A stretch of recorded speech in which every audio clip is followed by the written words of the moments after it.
We're good. I think we're good to go, guys. I don't know what happened there. Yep. We got to get this volume down. If it does not say live at the bottom of your screen, you're watching the wrong stream. How you guys doing? What's up? How's everybody doing this morning? Look at old CVNA doing the old CVNA thing that it does. I've been waiting for this blow off top. Like, I think I talked about it last night. I'm not sure. I was a zombie last night because I was tired. Um, Holy cow. I have no freaking time. Thanks for joining us, guys. We're going to go over trades. We're going to go over charts. We're going to go where we're buying, where I'm buying, where I'm selling. If you guys have any questions, anything you want to ask me, you want to go over any type of charts, type of trades, throw it in the chat. If you could, like, share, and subscribe because it takes a lot of work to do this kind of stuff. I put a lot of work into this, and you know that's all. It's a lot of time away from family, friends, and and I got to do my own research and this, that, and that's all. So if you find this information valuable, hit the like button, share it, subscribe it.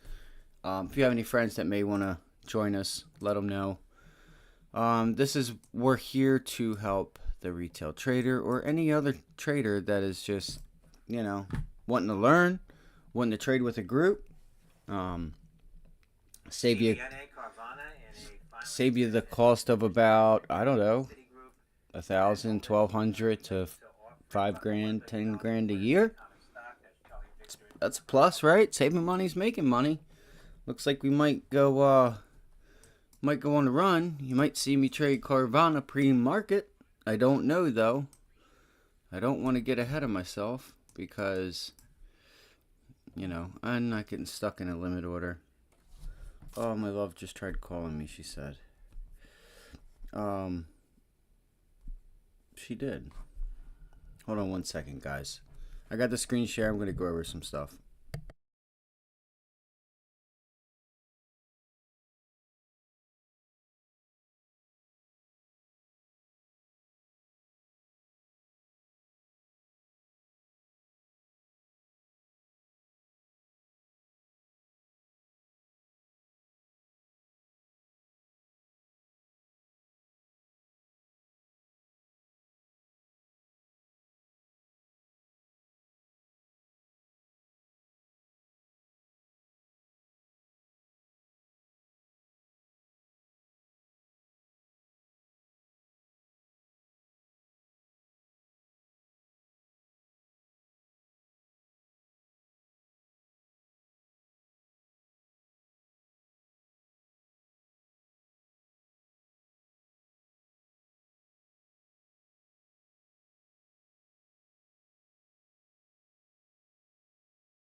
Well, if you'd look there, looky there.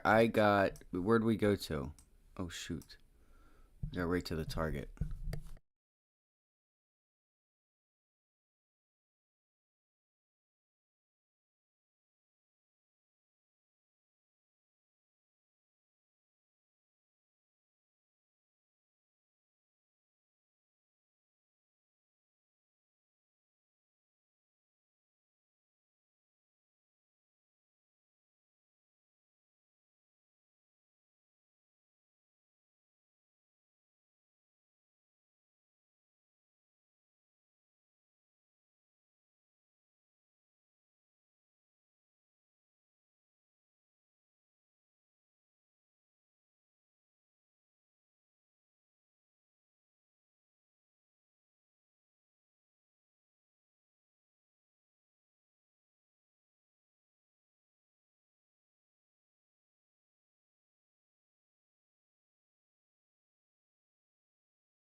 Alright, sorry about that, gang. Sorry about that. Sorry about that. You guys see this? You see this base and this curl? This is leading up to it all. As long as these people down here can just hang on, because you can see the curling up. The curling up. Look at it curl up. And then what's it do? It puts in a double bottom right here, right here, right? It puts in a double bottom, and that's building a base. That's allowing, it to find support and build and work its way up. This thing might be it might take a couple days for this trade to play out. Be aware of that. We got to get through this level, though. This level up here at, what is it? It's a double top up here at like 57.62. Call it 60, 58. Got to get through it.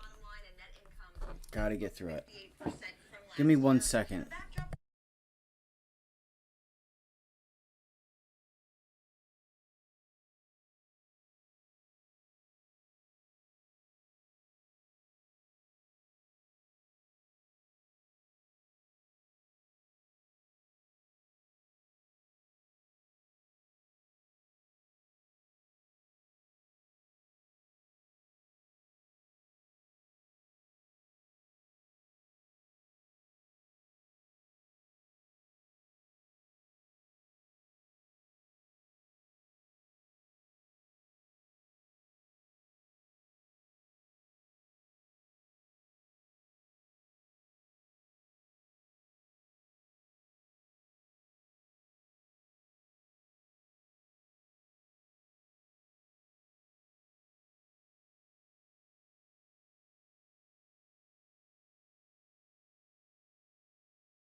Told you guys last night, buckle up.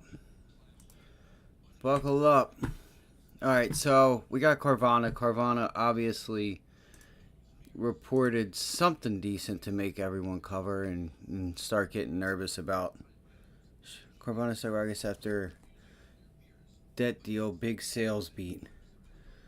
So I had a feeling they would. I didn't think that Carvana was going to just come out and say, we're raising guidance and look fucking stupid and not raise guidance. But that doesn't mean that here in the next, continuing the next 6 months on, that they're going to be selling cars like they think they are.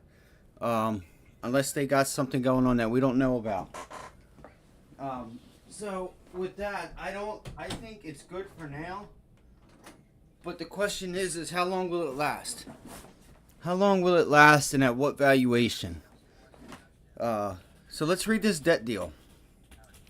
That's the thing that's holding them back. Well, not just that, but this is one of their big issues.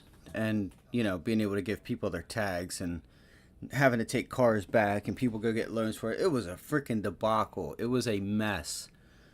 It was a mess. Company has announced a deal with bondholders to restructure its debt.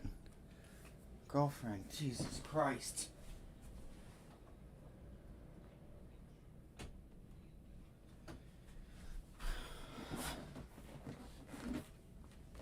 We're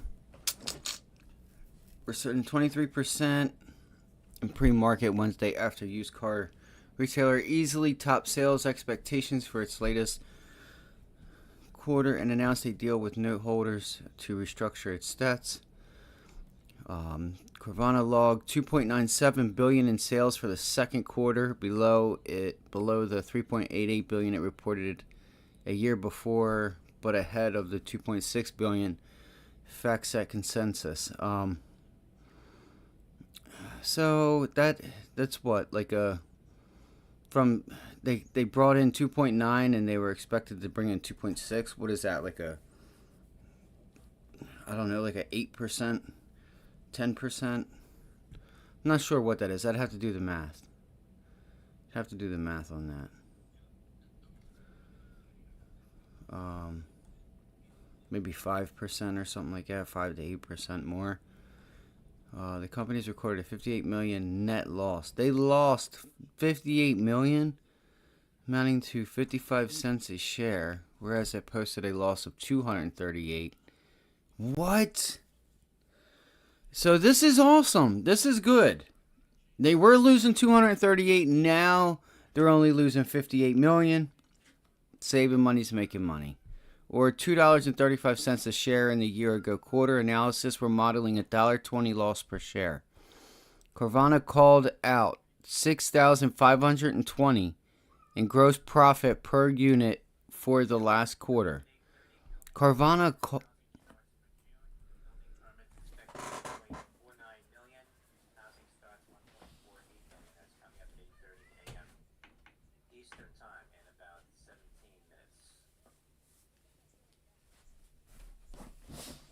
we got to get our levels and everything going.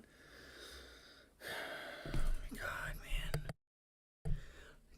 I just can't get like a couple minutes without shit going crazy.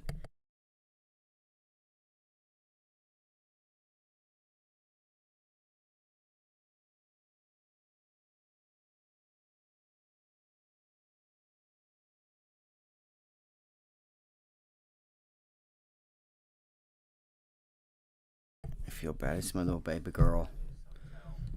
I know. I'm sorry. Let me get your high boogies. There you go. There you go. I know. She's tired. That's what it is. My little baby girl tired. Yeah. My little baby tired. Alright, so let's do this. I'm going to go over the SPY. With Carvana going on, it's hard to say what other things are going on. But I want to finish reading this so you guys have an understanding of why you can back your reasoning up if this thing decides to go. This is huge. Just this $58 million net loss versus the past loss of $238 million. That's huge. You've literally cut that 80%, 70%. You know, you've cut it by 70%. That's huge. That's huge. It's huge. So the company estimates a $900 benefit on both metrics related to non-recurring items such as its holdings of a higher than usual volume of loans. The company offered in its shareholder letter that inventory is now in an appropriately sized range to support current sales volume.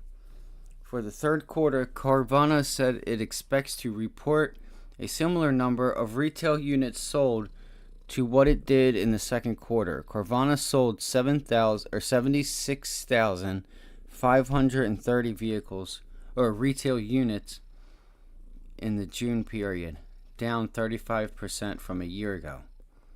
It's still a lot of vehicles. 76,530 units,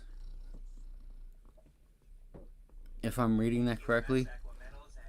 Further, Carvana said it expects adjusted total gross profit per unit to exceed $5,000 in the third quarter. The company expects to generate positive adjusted earnings before interest before EBITDA.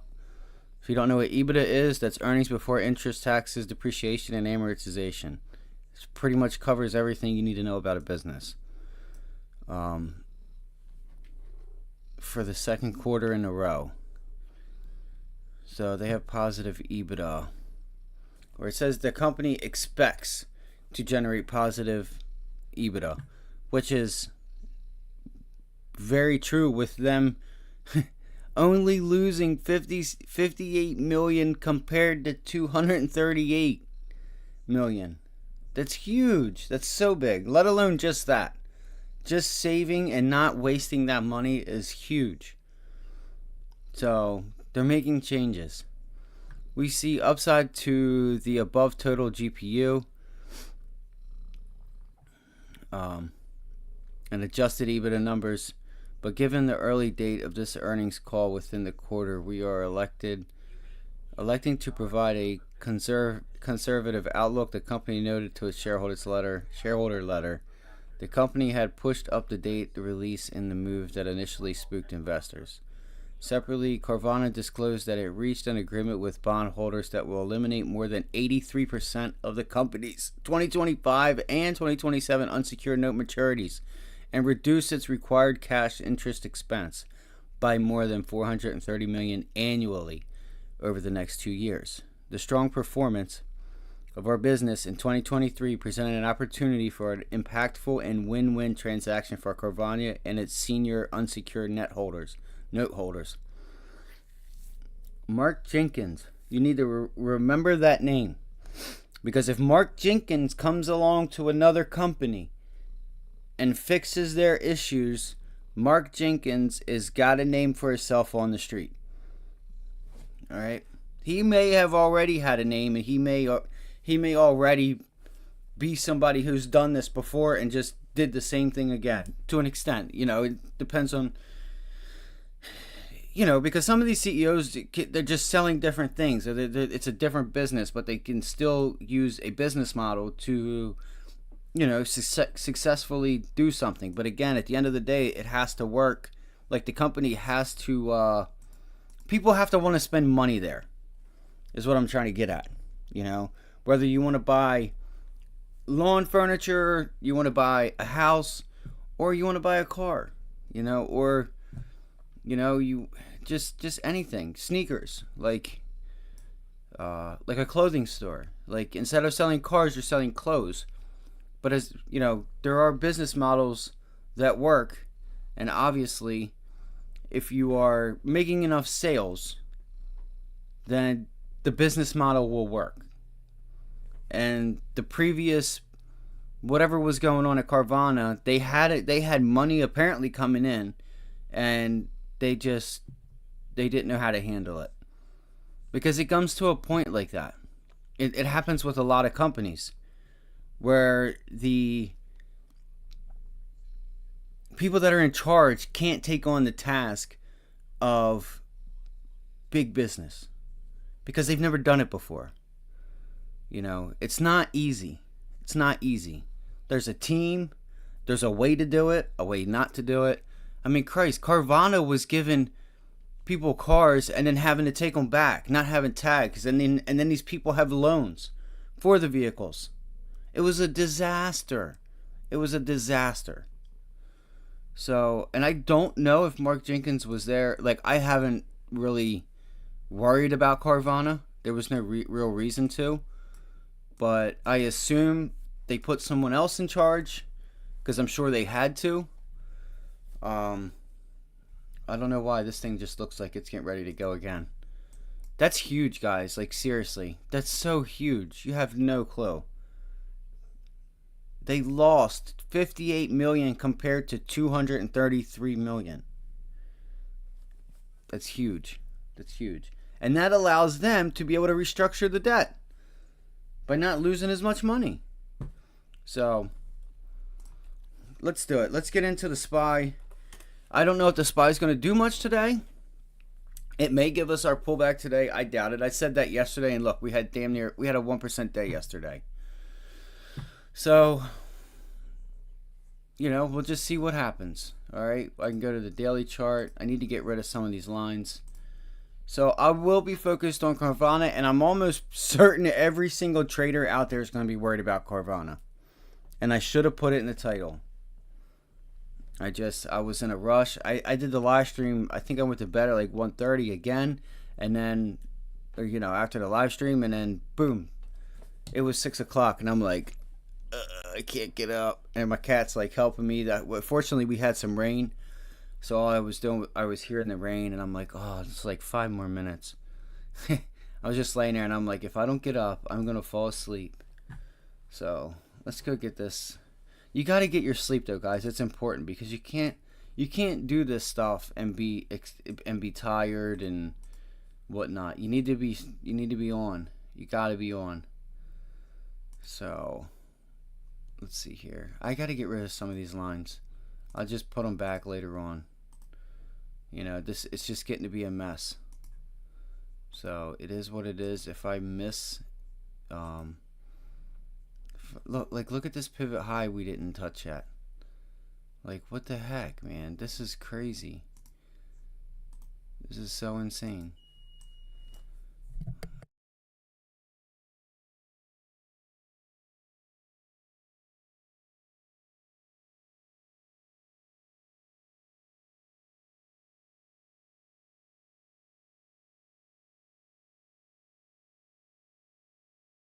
It was previous day's high.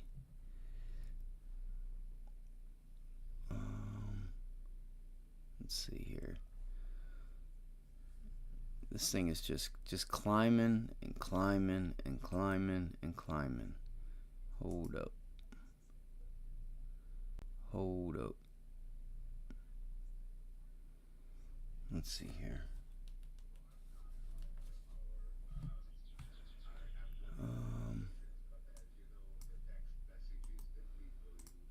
Let me get a number one. No, number one.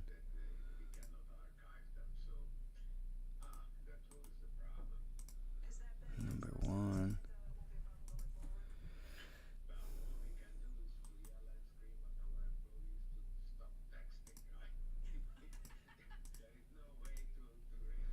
Alright, sorry. I was just trying to get these going here. Alright. So I have some targets up top here, guys. I'm going to give you guys the yesterday's high. Yesterday's high is going to be one that we're going to want to watch.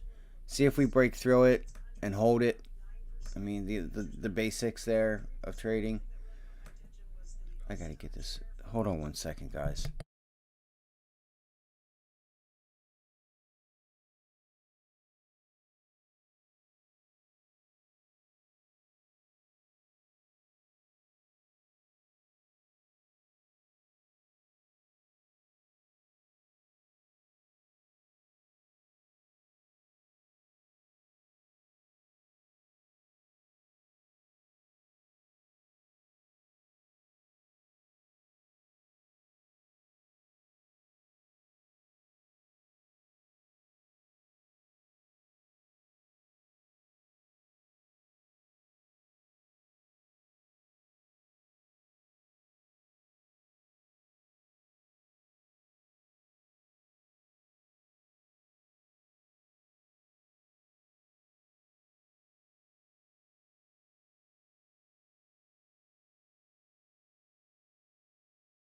I was thinking about getting some coffee, but I was like, nah, just wait a minute. So the SPY, watch yesterday's high. We'll watch yesterday's high. See what we do yesterday's close. It's like, it's trying to hold. But yesterday was a huge day. I missed out on it. I thought we would pull back. I thought we could have a pullback, but again, I'm not blind to the fact that this thing can just keep going and going and going and going. All right, and going and going and going. So I think I got to keep Carvana up, guys, because if this thing goes off, I want to be able to get in. You know, I want to be able to get in. And look, it got to our target. See that, guys? Look at it. It got literally to our target. We had this circle here. I didn't just put this here. It literally just got to our target at the same time. Isn't that nuts? That's nuts. And we didn't time it. Like, look how it went right up and over it. Look at it. It went right up and over it. That's so insane. That's insane. Alright, look at that. It literally just went up alongside of that. That's so nuts. I do that way too much. I do that way too much to for it to be luck. And all we did was, we used measured moves, a couple different things. Now the distance part, I just, I kind of just put it where it is on the chart, and kind of just put it there. It hits it, but I know the upside target. The timing, I'm not worried about it. But damn, that's freaking spot on. Dude, right on the damn circle. So, let's see here. Man, if this thing could just pull back a little bit, honestly, even at 37.28, I'm ready. Dude, this was a huge quarter. I don't think you understand. It's a huge quarter. What are the Qs doing? It's going to be hard, I think, if people are going to be concentrated on Carvana and small caps, that it may be hard for us to, you might not get that much of a move in the markets with having Tesla, Netflix earnings tonight. We had a decent day yesterday. So earnings are beats on top of everything else, on top of money being put to work, not being put to work, and chasing this market higher. You have good earnings on top of all of it. So, I mean, if you guys, we can go over the levels if you guys want, but I just don't know if you're going to get that big of a move. So I would just, maybe see if we reject here and take back some of what we did yesterday. That's what I would be looking for. If we cannot break yesterday's high and it rejects it, see if it pulls back like half of the move from yesterday. Maybe you find support here, from Monday.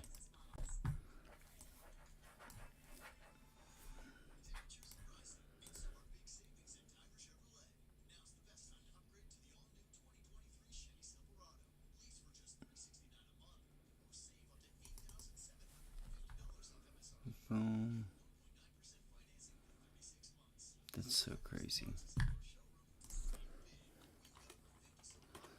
I think the real winner is going to be the IWM. This thing is just going to go. Yeah, see, it's already curling over. It's trying to, it feels like it's trying to give some of it back, but this could be a support level right here.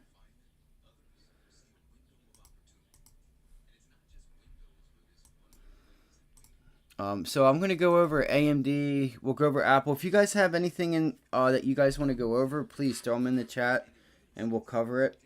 And get levels and get prepared. My main focus is going to be Carvana today.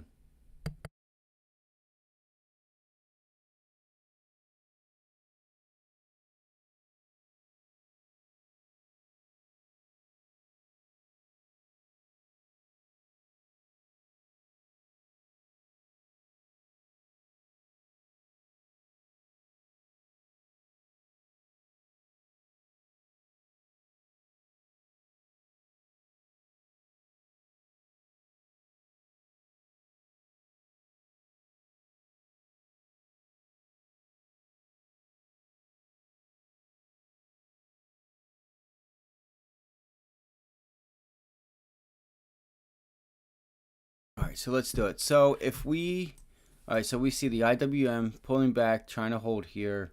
Let's go to a daily chart. Daily charts are important because it's good to know how far or not you're extended off of the 50-day, 100, etc. Same for the Dow. I think the IWM and the Dow have a little bit more room to run. In all honesty, I mean they can all just continue to go and not stop, guys. There's money that's got to get put to work. So far, it's like we still have earnings that are good. I don't know. We might be close to 10% of the S&P now. Maybe 8, 9. So let's go over AMD. So let's see. If we think the SPY or the Qs are going to pull back, all right, then we would look for maybe some of these companies to start pulling back.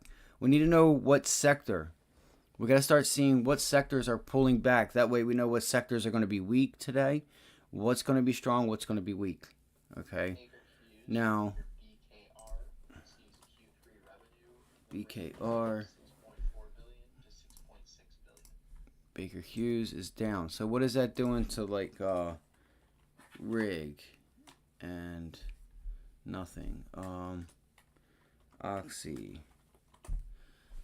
Not doing anything to them. I don't even know what Baker Hughes does, honestly. I really don't. GLD sitting in the range. Maybe we get a pullback. Maybe we test yesterday's low. Find out what the dollar's doing. Where's the VIX? All that fun stuff. Where's the 2-year? We know where they're at. It's just falling down. Volatility's getting... Well, it's crazy because you hardly ever see the VIX this low. Or starting to get to this 10 handle. And volatility is still here. We had a 1% move yesterday. You know? We had a 1% move yesterday. And the VIX is, in the low 13s. So... keep an eye on the VIX. Let's do it. Let's start with AMD. Because I also need to know what. Oh, I wanted to see the banks real quick. I'm sorry. I just want to see what's weak, what's strong. So if we know what's weak and what's strong, we can be long and short at the same time and hedge ourselves for, headline risk, whatever it is. That's a part of trading you got to understand. Now, Carvana is not necessarily going to factor with headline risk too much. There's just going to be orders and orders and orders and orders for, reasons because they lost 56 million instead of 200, almost 300 million. That's huge. Now they may not have a debt issue by 2027. They may not be this bad company. Turning things around. That CEO is probably going to get a CEO of the Year award. They're starting to pull this off. Banks real quick. So Goldman Sachs, I think, was flat when I seen it on CNBC. No, it's coming down.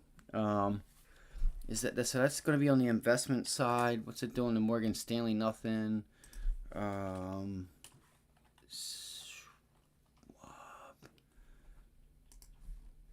Nothing. It's even going higher. Wow. Schwab's killing it, guys. That's crazy. Look, it's coming right into the 200-day. Schwab, if Carvana consolidates, there's a trade idea right there. Watch for the pullback off of the 200-day or a break and hold of it. That's going to be big if it can do that. I would expect it to pull back, honestly. Just because what it'll happen is it'll pull that 50-day up. It'll pull the 100-day up. You got to think about what the stock does on the daily chart and what it's going to do to the moving averages. Because if you understand what that's going to do, you can predict future price action. This huge gap up is going to bring this 50-day up. You're going to get you should be starting to get a 100-day, a 50 to 100-day cross. It's not a golden cross, I don't think. That's 50 and 200. But it's definitely it's a bullish sign no matter what. A short-term moving average rising up and above a long-term average, moving average, it's bullish sentiment. Short-term moving average rising up above long terms, Tells you everything you need to know about what's going on with the stock, where the momentum is. Let's go to the 15-minute chart. There's our 200-day, and where are we rejecting? So we can look for a pullback right off of that 200-day. You know, unless it just sticks to yesterday's high a day. That's what I would do. I would say, you know what? If I had to trade this, I'd probably give it here, maybe even a little bit lower because there's a nice base right there. Say, you know what? If it holds up here and doesn't break, like I would expect a pullback off of the 200-day. Usually stocks won't blast through the 200-day on the first try or a major moving average. Not to say that it can't, but they usually don't. They'll usually go up, test it, pull back. And what that does is when it pulls back, it'll bring new money and new energy into the stock to be able to, break up and throw it. And then with it consolidating up high, you're adding to the closing price, which will bring that 50-day and that 100-day up also. And that'll also help give you the energy where it's just a bullish momentum and you'll get the breakthrough it. So I would not expect Schwab to break it on the first try. Not to say that it can't, but I don't expect it to, so maybe we come back and test, this area here. I would expect it to pull back and kind of just hang out. Just pull back, hang out, give it that, the base that it needs, and maybe get a little gap down and shake some people out. But really, it's just consolidating. And when things consolidate, you're getting new money in it, and the moving average for the 50 and the 100, they're going to rise faster because it's closing up higher. It's not closing down. It's not like gapping down, coming up, gapping down, coming up. It stays up there. It just adds to the daily moving averages, and then they just start shooting up. So if you guys start thinking about those things, when you're looking at charts like you're seeing daily, wait for the consolidation. Say, I don't expect the 200-day is a major moving average. Chances are it's not going to break through it the first time. It's going to need to consolidate, get some money behind it, and then work its way up to it. The 200-day will also bring itself down because it's consolidating there. Or it'll, that's you got to just picture how things, like, look at, this is a daily obviously, but with it consolidating up here, it'll rise, it'll bring that closing, add to the closing price of them, and it'll bring the moving averages up, and then the second, third try, fourth try, you should be able to get through that 200-day moving average if by next quarter everything is okay. If even before next quarter, I would say it probably breaks a 200-day. I mean, I don't know, 2-3 weeks, maybe a month.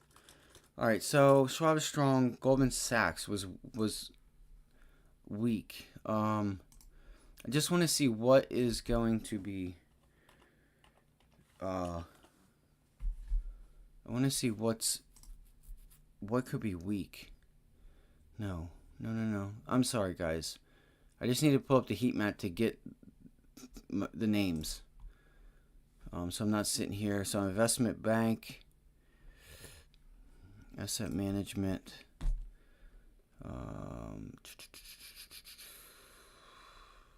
Okay, so it's in capital markets still.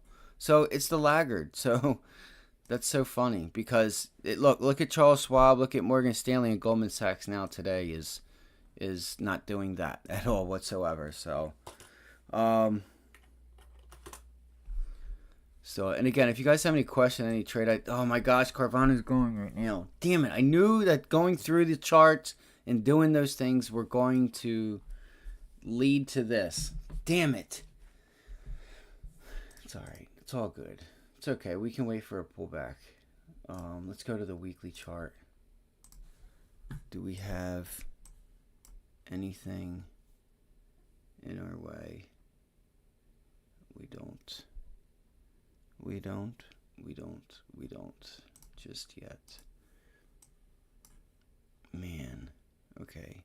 Yes, just keep putting in.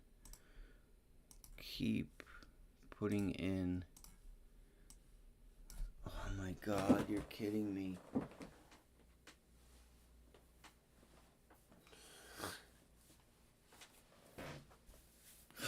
I said it 5 minutes ago. I said this thing's getting ready to go. You know, it was curling itself up, putting in lower highs or lower lows. Huge beat.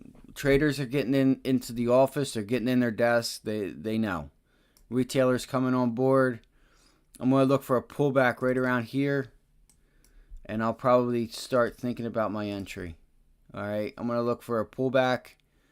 See if we can't pull this thing back to about here. All right. Put in a little base. And then if it gives it to me, don't know if it will. That's not a promise. Okay, it's not a promise, but let's see if we can kind of pull this thing back. Look at the volume. Is something going on here? Is there news? Why is this? Why is...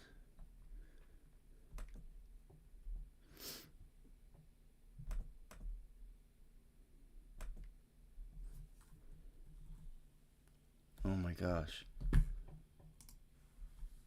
I'm sorry, guys. Market moving. News. It's probably just... I could tell that it was going, and I mentioned it. I said I felt like this thing was going. Oh my god. I don't want it to get overextended and this thing just fall out. This thing could take a couple days, but I'm willing to do what's necessary for this thing to be able to bring home a nice steak. You know, I want to go to a nice steakhouse, and Carvana's debt deal is going to give it to us. It is what it is now, I guess. Just gotta wait. Let's wait and see what's up. Wait and see what happens. All right, so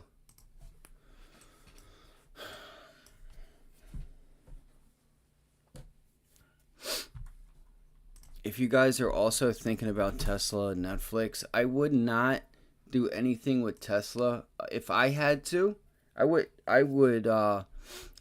just think about doing like a condor or something of that nature. Do spreads like, you know, sell above, like sell the calls, you know, do spreads both ways, I guess. You know, cuz I don't expect this thing to have... You just had deliveries about 2 weeks ago, right? A week ago, 2 weeks ago. I think this was the deliveries. So you shouldn't have a surprise. They've already came out and said what they wanted to do with the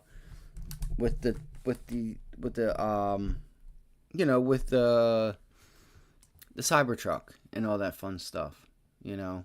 So there should be no surprise. But I mean, unless there's a surprise, you want to be covered and you want to be able to have, you know, be able to take advantage of no movement, and if there is some movement, you know, it could pay you. So again, I wouldn't. Now Netflix has more of a reason to go, you know, there's more of a reason for Netflix to move than there is Tesla with the Hollywood strike. Okay? With the Hollywood strike. What does that mean for them? Are these employees that they don't have to pay, and they have things that they can use to be able to, you know, put out and save themselves some money for however long, a few months, you know? So Netflix would be the one that I would look to play if you have to YOLO, but I don't play earnings. Maybe like worst case, the thing that I would do is just play the shares. Play the shares. It's an expensive stock. I mean, I don't know. To each their own. I would just, if you have to play one of them, I think my personal guess, because that's all it is, the safest bet would be selling both ways on Tesla, because you just got delivery numbers and there shouldn't be a surprise. So there's your what I think is the safer avenue to managing risk. All right. Now again, Netflix could hurt or help Netflix with this writers thing that's going on in LA, over in California. Everybody wants more money. Instead of, I mean, I understand that's what those people do and stuff. They need to be paid their worth. But at the same time, if a company's not giving it to you, you got to go get it yourself. Whatever that means. Doing whatever you got to do to just go get it yourself. Go get it yourself. Nobody's going to give you what you want. You're only going to be... This is the thing that I talk about with working for someone else. It's fine.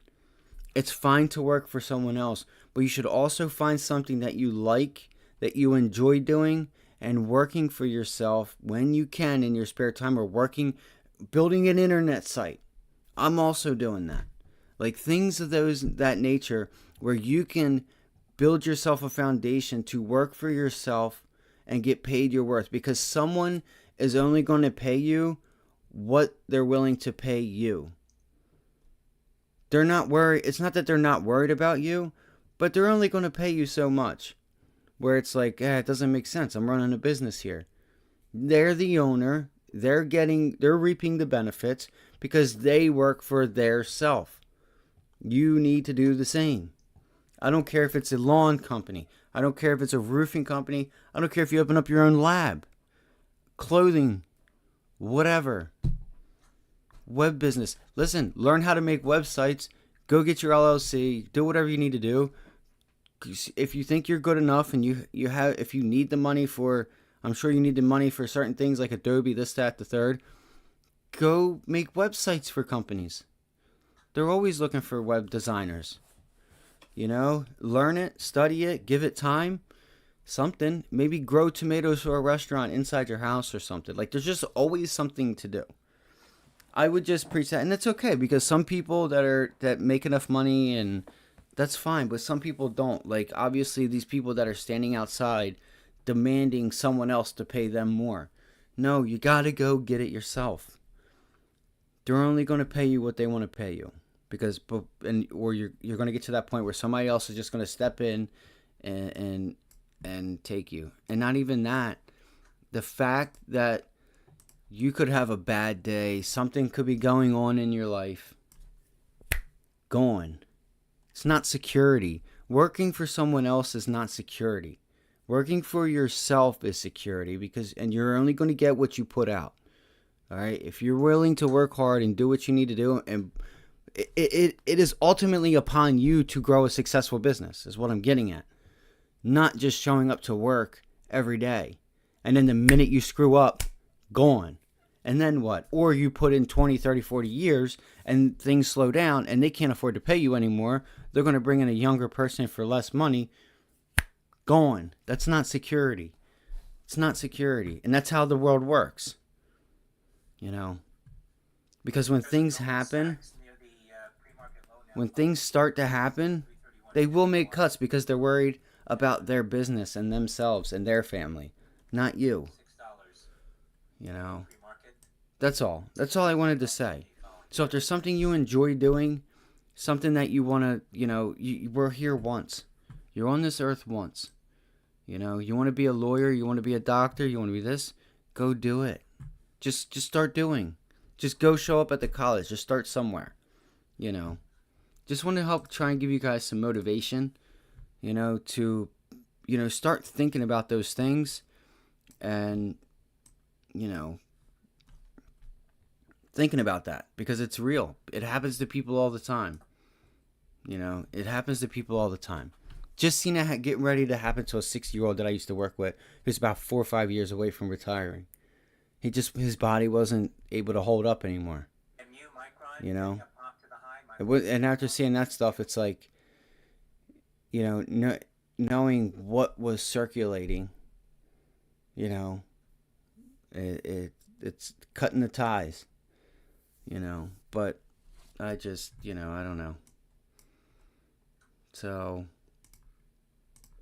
that's all, guys. That's all. Let's get back to business. So Netflix is the one that I would focus on. And again, you can learn the markets, work a job, learn the markets. You're bringing in supplement income, saving for your long term.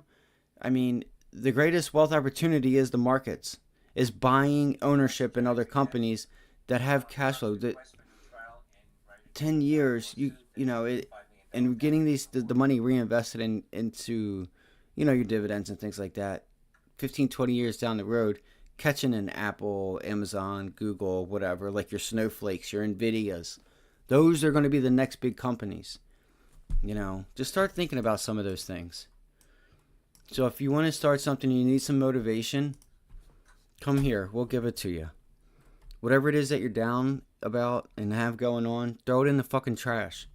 Throw it in the trash. Put it. Get out a fucking notebook and say, where am I going to start? This is what I like to do. This is what I'm going to do. I don't care. Just writing down what it is that you're going to do to get to where you want to be and get things started. Start writing it down, and then start crossing them off. Let's see here. You're only going to be paid what someone else is willing to pay you working for someone else. Just always remember that. And there's no problem with it. If you make good money, good. But chances are there's only a few out of the population that's out there that do. And that doesn't mean that things can't go sideways. Gone. All right? When they make cuts. So remember those things.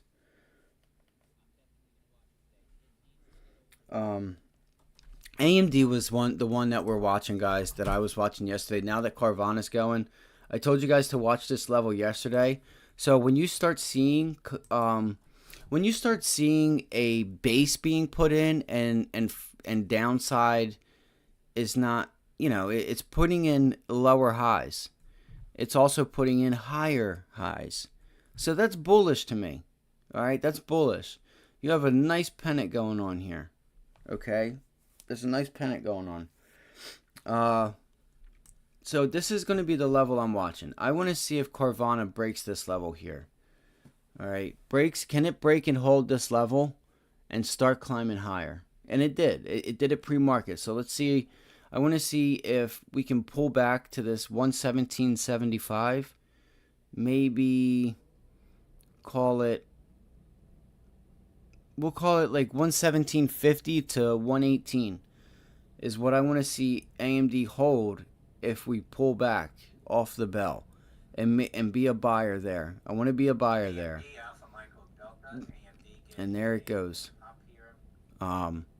So if we pan it back, now what I want you guys to notice, what do I want you guys to notice? Look at these. Where do the big moves happen? At what price is the big moves happening? Where is it happening? So what do we have here? We have an alright move. This is a pretty big move from here to here. Look, from here to there, from here to there. This happened the end of the day and started. So look at these price points. So we know at 110. What do we have here? 122. Look. And also from here. So from 115.75, boom. 115.75, boom. We're working our way up. See if we can get up here. So, and then 110, here to here, here to here. Like, this thing is putting in, there are price structured areas that are areas that the price moves and gets momentum from. All right, so I want to see if we can take this double bottom back here. If you see back here to the left, all right, it is an area that I want to see that if we can be a buyer. 117.75 again. I want to see if we can pull back there. If we can't, then I'm going to look for the break of 119.13. We'll see when we get closer to the bell. We still have 45 minutes. So let's give this a minute and we'll see if it ends up pulling back off of this level, this resistance right here. And we will see exactly, because I would ultimately like to get AMD back down here. I'd like to get it back down and around here. All right, see if it can come up. Maybe it rejects. Maybe it pulls back and we hold yesterday's high. Okay, maybe we hold yesterday's high. That's something we can look for. Oh my gosh, it just took off. Oh my goodness. How'd I know this was going to happen? That's how it happens, right? What just happened? Something just happened, guys. Something just happened. Blast off. I knew it. So now it's changed. This is why we wait for about 9:30. So we're gonna wait for the pullback. Just gotta. Well, we were over. We can't say we. This is what we were wanting. Maybe I should have just went and stepped in and bought the shares, but gotta look for this double top to pull back. Look at the base first, right here. That's the first area. That'll be the first area. So we'll look for the pullback to 119.23, and we'll think this is so crazy. I told you guys, look at the areas of price movement. You know, where is it that it gives you those extensions? Whether it pulls back all day and it gets down to 110 and then it gaps up and then it goes. You have a gap and go, because from 110 the buyers are there and they're going. The trigger, the algorithm for institutions are triggered 110 to 112. We're buying, and you just have orders stacked. You know, they're trying to buy below or above, you know, VWAP. And on those extensions, that's just small candles all day. That's just buy triggers. Blah, blah, blah, blah, blah. You know, and you'll notice those things if you're new. You can look at a 3-minute, 5-minute, and you'll know that when you see that the candles are small and that they just step up and they step up. And that's usually just a grind higher all day. So a lot of that stuff will come with time as well. Shit, man, this sucks. So this is crazy. They're taking the goddamn move away. Sorry, I didn't mean to breathe into the mic. They're taking the move away, guys. I guess we'll have to wait for the pullback. So now we got to reverse the trade. It's all good. It's all good. Where's selling come in at? Right here. So if we can turn this resistance, if we can get a pullback, that's a huge buy. That was huge. That was huge movement there. You know, they know we're stalking it because look, buy, you know, sell. Like there's just these price points that it goes off the rails with, you know. So see if we can. I don't know if we break through that, but I guess I'm looking for the pullback now. That's what it is. I'm looking for the pullback. Let's see here. There's pivot high there at open. I'm going to go on to like NVIDIA and stuff like that. We can come back to this. I'm on a 15-minute chart. 121.63. Call it 121.50. Call it 121.50. Yeah. Well, at least listen. At least we're putting ourselves in the right sectors. You know what I mean? That's all that tells me is I'm reading the board right. You know, I'm putting myself where I should be. You know, so here we go. Let's see if we get a pullback, and I want to see a curl. Maybe even we pull back off the bell, and then we get that surge. We're gonna this is gonna be fun. I hope you're ready. Get ready. Set your hotkeys. Get your stop loss ready. Get your food, get your coffee while you can, because it's about to go down, guys. This is about to go down. This was a huge earnings beat, and they said it. And the market, you know, everyone didn't believe it just because of the past. Well, they've changed the game. All right, so let's go through NVIDIA real quick. NVIDIA is pulling back. I want to see if, I think it was just AMD, because I've been watching AMD waiting for that. Just seeing it make higher, you know, just sticking these, it'll pull back in the morning and it'll grind higher, and it breaks the levels during the end of the day. It'll pull back to it, and then you get this gap up and pre-market move. You know, it's just been stepping higher. And that's and I preach that. Are the sellers stepping down, or are the buyers stepping up? That tells you everything you need to know. Okay, it's important. And it's important for it to put in a base where it allows it has price structure and money that flows into the stock, and it has enough where it overpowers the other side, and then you just get this momentum type of move, whether it's to the upside or to the downside. You know, here's NVIDIA. Let's all these lines, man. I got to get rid of this stuff. This is ridiculous. So We're on a 15-minute. Let's go to 30-minute real quick. And I think you got to look for the pullback. You got to look for the pullback. I want to see if we struggle up here at this double top. We'll see if we struggle up here at 455. It's close to it. Now you have those tails because you have orders that are just like up there, sell orders that are in front of 455. You see how it's so close to 455? That's because people are putting their sell orders in front of 455, and there's so many that like maybe they just drag it all the way down to like 75, 74 cents. You know, maybe even like that last 50 cents, that $4.50 up to 455 is all, there's like a ton of sell orders there because people, you know, as it goes, it just triggers out, and that's where you get that tail where it'll go up and then boom, it like those triggers just take over. And when it starts selling and pulling back, the triggers are you know, throwing out their orders, and the stop and the orders that are there are getting triggered. They're getting triggered out. So that's why you usually will see it like go like a tail up above, or not get quite to it because there's orders in front of it. Like they want to lock in those huge gains, so they will bring it down 20, 30 cents. You know, and 10,000 shares, 1,000 shares. I mean, that's some change. You know, that's some change. You're talking on 10,000 shares. That's $1,000 every 10 cents on 10,000 shares. So let's see if we get a pullback. See if it tries to test yesterday's high, and we get our pullback today. Let's see if it takes back half the move. MTSI, MACOM awarded U.S. Air Force contract for advanced semiconductor development. India. So let's see here. We have a SPY. No, this is the SPY. I thought I was on NVIDIA. Hold up. Oh my gosh, that's so crazy.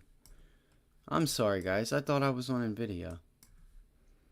REKR Resource Systems anticipates over 110 in Q2. Let's see here. NVIDIA's got a double top. Like again, you can see like look in front of 480, like I was just telling you. See that psychological 480, and you have those the orders like sitting in front of it. It's crazy. So wow, that's a $4. That's a $5 tail. It tells you the amount of liquidity that's in there. That's a $5 tail. That's insane. So, well, it is a 30-minute chart, but it's still. This thing's going, man. This thing's going to fucking $500-600. That's so insane, guys. So insane. 6 months later, this thing is up 400-500%. It's absolutely insane. So let's see here. Double top. Well, it's easy as that. You know, it's as easy as this right here. Double top. See what happens. See if we test yesterday's high. Let this thing consolidate. It could be putting in a pennant. Let's see if we can get NVIDIA back down to this area, this 456 area. Let me do this real quick. You kind of want to be able to picture like what's going on. Let me get rid of. I can get rid of this stuff later.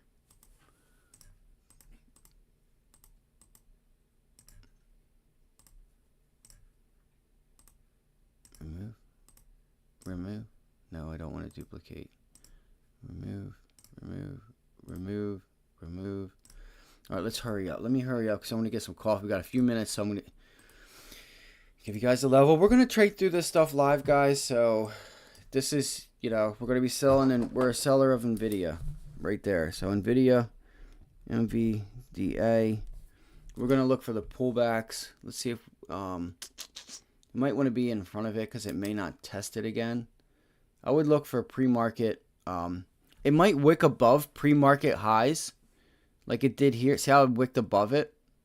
Maybe you run a little test back up to it. 476.60, so we'll say 476.65-ish. 476.65 to 478. Let me pull up 5 minute. There we go.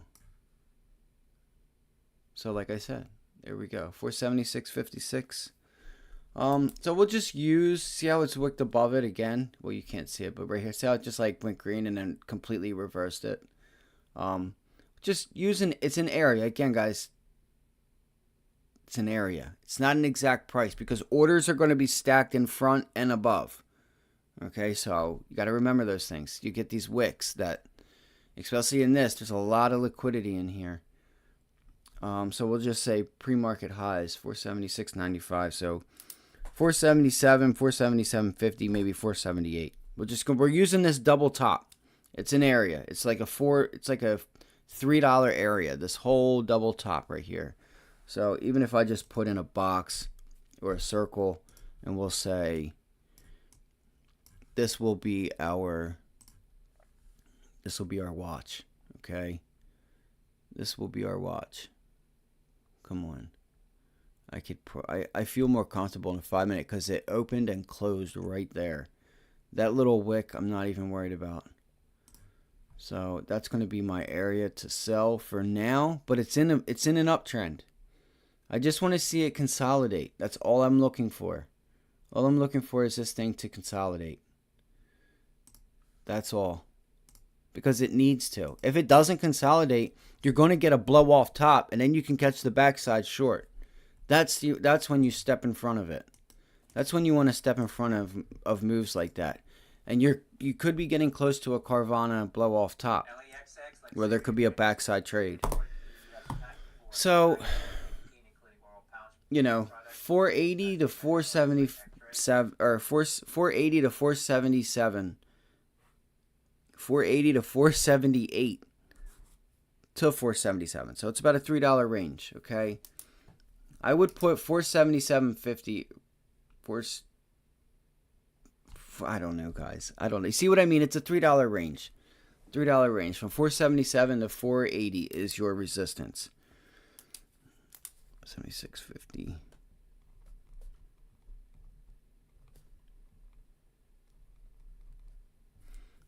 Your stop loss would have to be at least $1 or $2. It's got to be at least $2.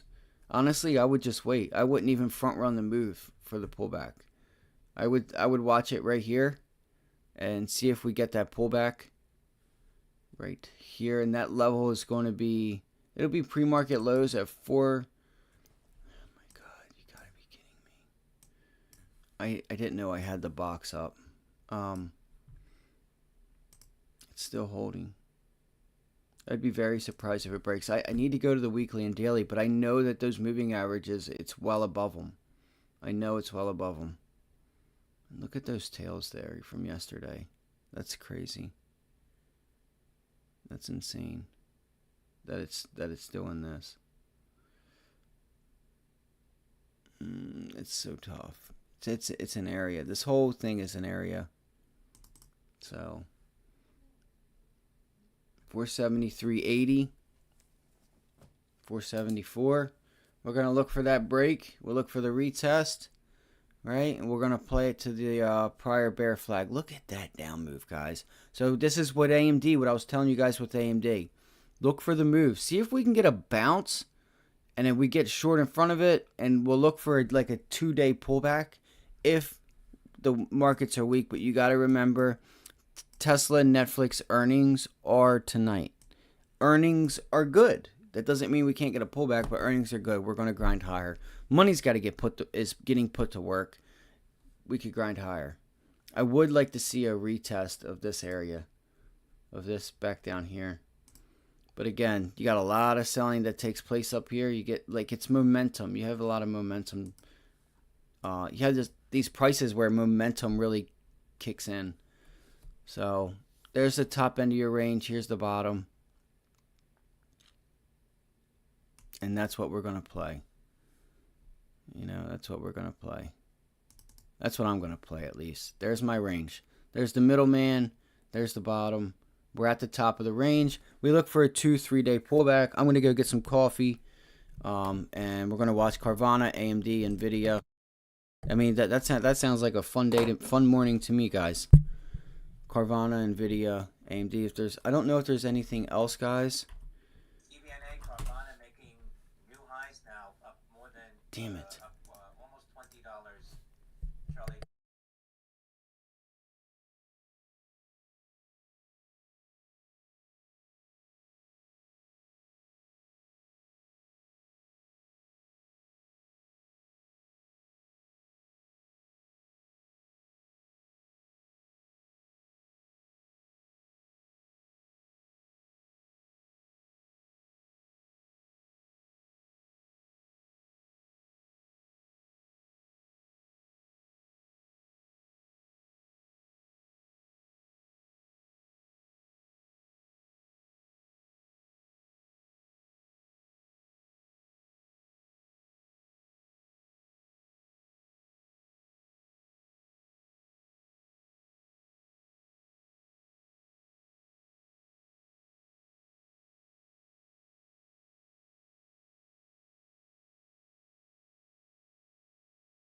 Are you guys ready? Are you ready for what's getting ready to take place? Double top, give us the pullback. I'm going long in this area right here. If we get a pullback anywhere in here, 48, if we get it, guys, we're going long. To the moon. We love the stock. All right, the CEO is just, you know, he's whipping up miracles. All right, I'm taking this thing to 100 in the 90s. I'm telling you, I'm taking it to the 90s. I'm telling you right now, I'm taking this motherfucker to the 90s, whether it takes me 2 days or 3 days. You're going to get margin calls, you're going to get it all, and this thing is just going to go, and you're going to get a gap up overnight if this thing gets going. I'm telling you. And whoever is short here, they're going to get cleared out, and we're going to just get a massive blow off top. I'm telling you, if we don't get it today, we could get more in the afternoon tomorrow, or, you know, today, this afternoon, like when the market closes. So, yeah, I'm excited. I am so freaking excited. Where is updated consumer stocks? No, come on. Come on. Where is it? Where's the debt relief thing? Whatever. CVNA. All right, let's take a breather. Let's get ready to rumble, guys. Let's get ready. I need you guys to be focused and ready. I need you guys to be ready to pounce. No emotion. We just have our stop loss, and it's all we have. We have our stop loss and our sell. That's it. All the noise in between doesn't mean anything. All right? If you go over your skis and you can't handle it, you know what they say. You know what they say about playing with fire. Can't stand the heat, get out the kitchen, or don't play with fire because you'll get burnt. One of those. I don't know. I'm fucking ready. I'm telling you guys, I'm ready. I'm ready for today. I'm so fucking ready.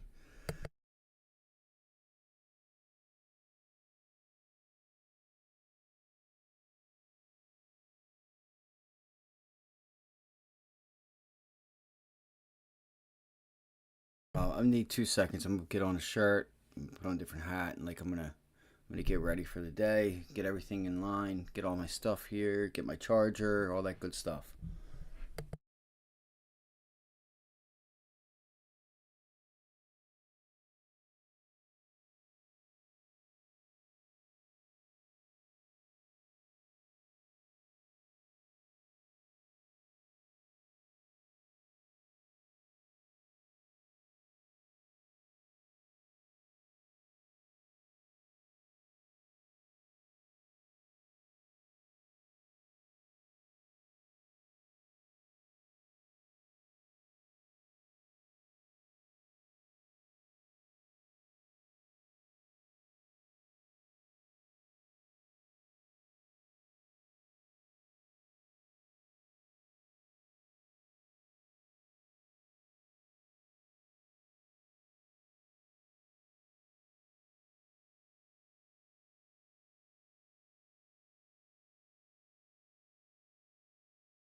Look at the SPY's taking off, guys. Look at the SPY. It's just taking off.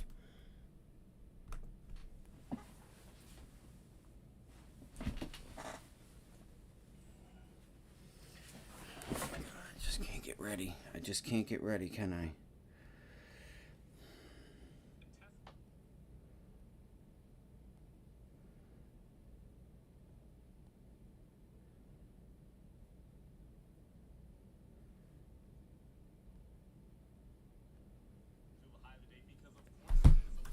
My fucking God.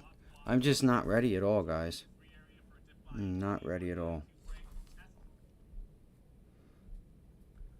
I am not ready at all. Oh my God. Look at the SPY go, guys. This is crazy. The SPY is just getting... Now this is a blow off top for the SPY. Alright, that's a blow off top for the SPY. Dude, what the fuck? See what we do at VWAP here on Carvana, guys. See what we do there on Carvana. Look at the SPY. That's insane. Are you serious right now? It's happening the other way. That's insane. Watch your level 2. Watch time and sales. Okay? Come on, come on, come on, come on.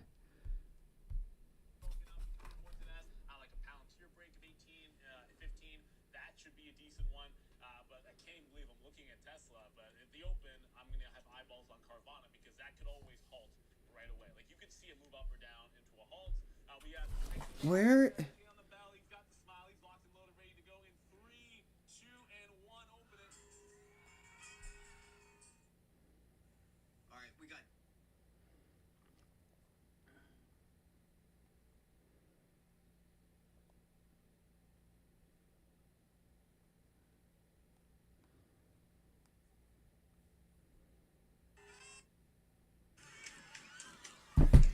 I'm just not.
So sorry I'm not ready, guys. So sorry I'm not ready. Like, I'm trying to get all my stuff in order, and it's just like everything's just. I don't know why it's taking me so long. I don't understand. I don't.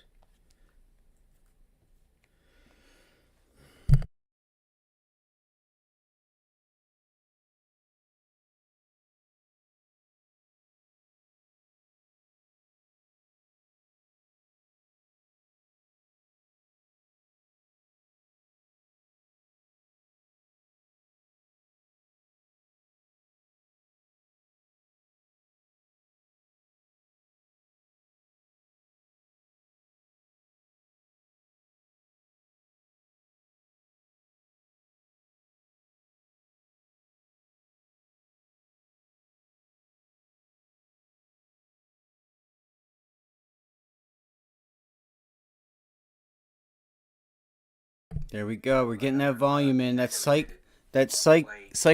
$50 level, guys. What? Look at the level I put in for you pre-market. Tell me that's not right on the money. What did I say? Look where it pulled up. Look where it pulled up. You know, it takes time to do that stuff. Join us. Learn how to do this, guys. Not to say it won't break. Look at they're selling it, they're scalping it. Let it fall down. Let it find support. This is what we're looking for. Let it find support and find its home. And then we're getting long. I don't care if it's yesterday's high. I don't care if it's all the way down here in the 40s. You know? We're going to get this thing, guys. I'm telling you. We're going to get it. I'm going to get it. Let it come on down. Let it come on down. This is going to be my next zone right here. All right, that's the next zone right here. 46.56. All right, 46.56. That's the next zone if that one breaks. That looks to be a double bottom. Let's put up a 3-minute chart. Now the cat's up here, so let me take this off. Boom, boom, boom, boom. Okay, boom. Oh my gosh, come on. Let's go, guys. Yo, I'm so stoked. Let's get it. Let's go. I've been waiting for this. Give it time. It might take a day or two. It might. All right. Or there might be a backside trade.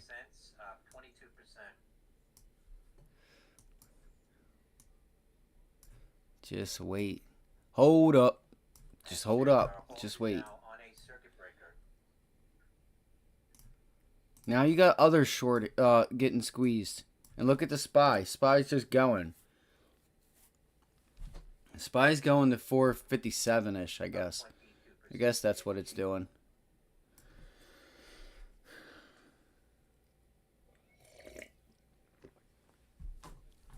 Alright, so what are we going to look for, guys? How do we trade this?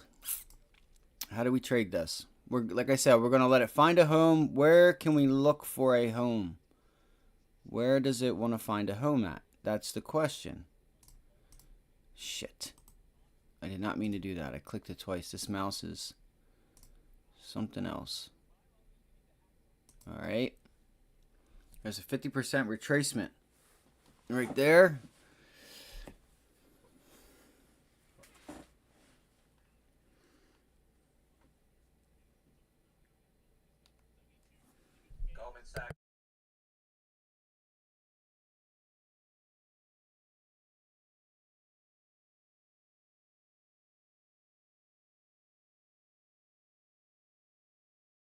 Did you guys see the NVIDIA? Did you guys see NVIDIA?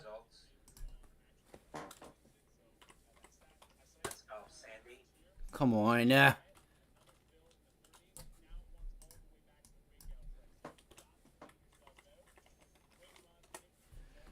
What'd I tell you guys? Alright, now look for the retest. We're going to look for the retest. But the market's strong. You got to watch the cues. Alright, got to watch the cues. Could use a 2-minute, possibly. I don't... I'd much probably rather use a 3-minute, but it's just me. Let's see here. Let's see here. Let's see here. Let's see here. You okay, baby? I know my little girl's mad at me. She wants to play and stuff like that, but it's a busy morning, Bobo. I'm sorry. I'm so sorry. You okay?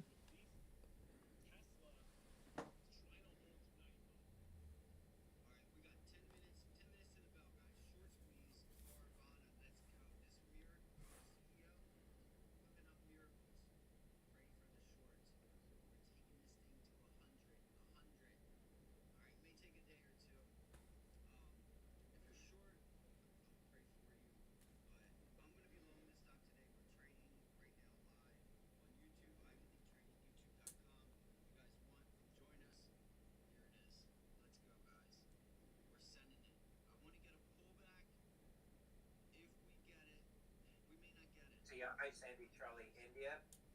A negative report out from Jehoshaphat Research. Service Corp International. I was going to look at Microsoft because we wrote that down, but it looks like Amazon is trying to go. So let's put something. Alright, guys. I'm getting things together. Sorry about that. Just had a little bit of stuff going on here. So there goes NVIDIA. Let's see here. What do we got?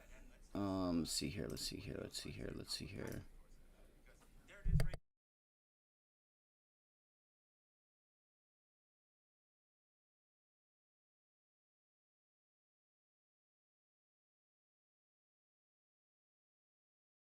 If you guys do have questions or anything, I may not see them because I got to use this chart over here,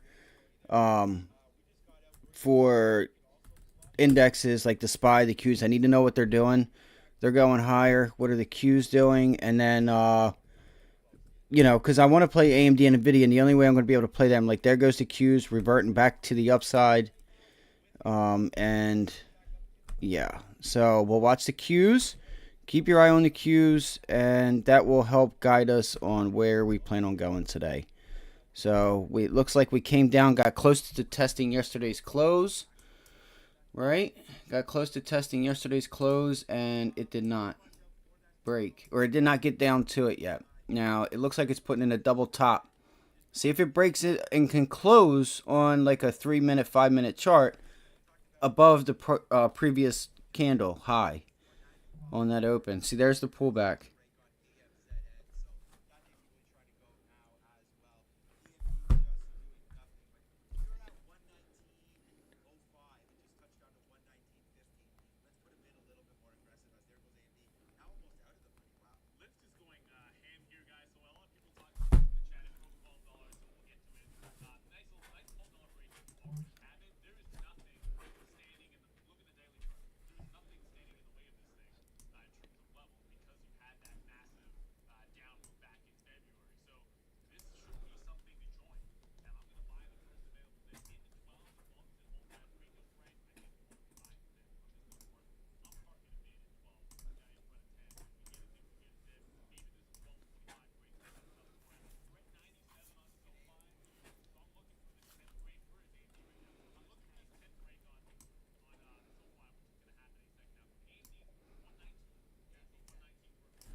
So Qs are struggling up there at the highs. Let's just see what they decide to do.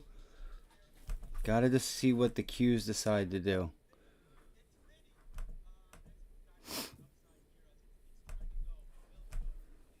It just feels like an action-packed day today, guys. It really does. Feels like an action-packed day. I need to have this switched to see where... I need to have like the 15-minute chart and all that stuff going on. All right, so I'm gonna see if this is gonna hold as support. All right, I'm gonna see if it's on. We got 2 minutes, so this 2-minute market at 9:45. I want to see if this AMD is gonna hold. Okay, I want to see if this AMD is gonna hold. Let's see here. I'm on Carvana. Let's see here. Let's see here. Let's see here. Boom, boom, boom, boom, boom, boom, boom. So that's a pretty. It was tight, man. These spreads are crazy wide.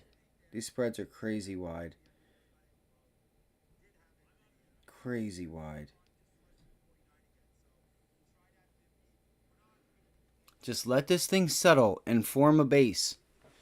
So far, you're getting so far the volume is, dwindling as we're getting down to the level. There's a reverse. Is AMD gonna hold, or is AMD gonna fall out of this? Fall out of bed?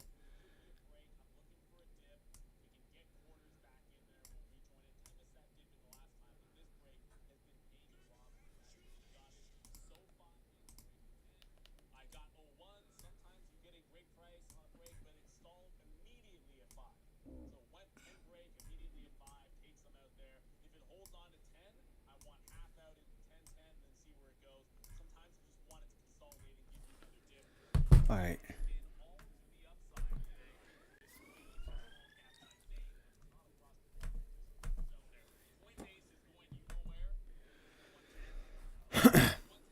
Just let it find a home. Give it time. Be patient. Be patient. It's a high volume pullback for AMD.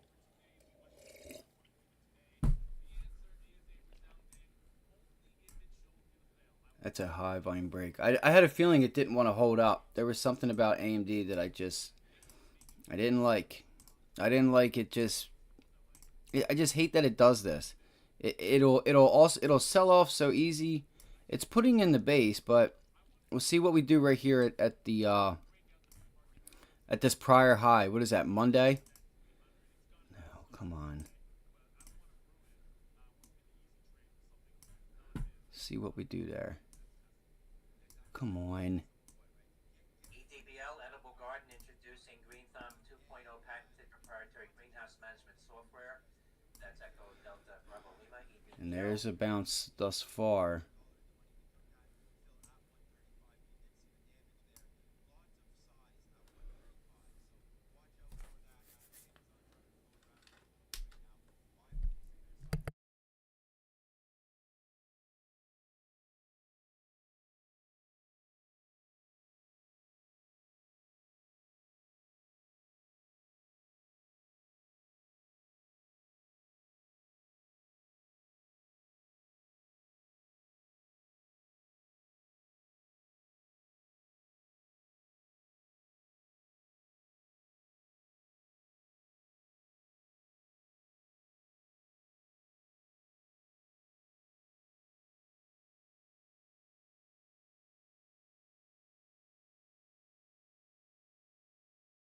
Get short Nvidia. Hold on. Damn it. Oh my god. Gotta be quicker than that. You gotta be quicker than that.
Sorry, guys. I had to use the bathroom.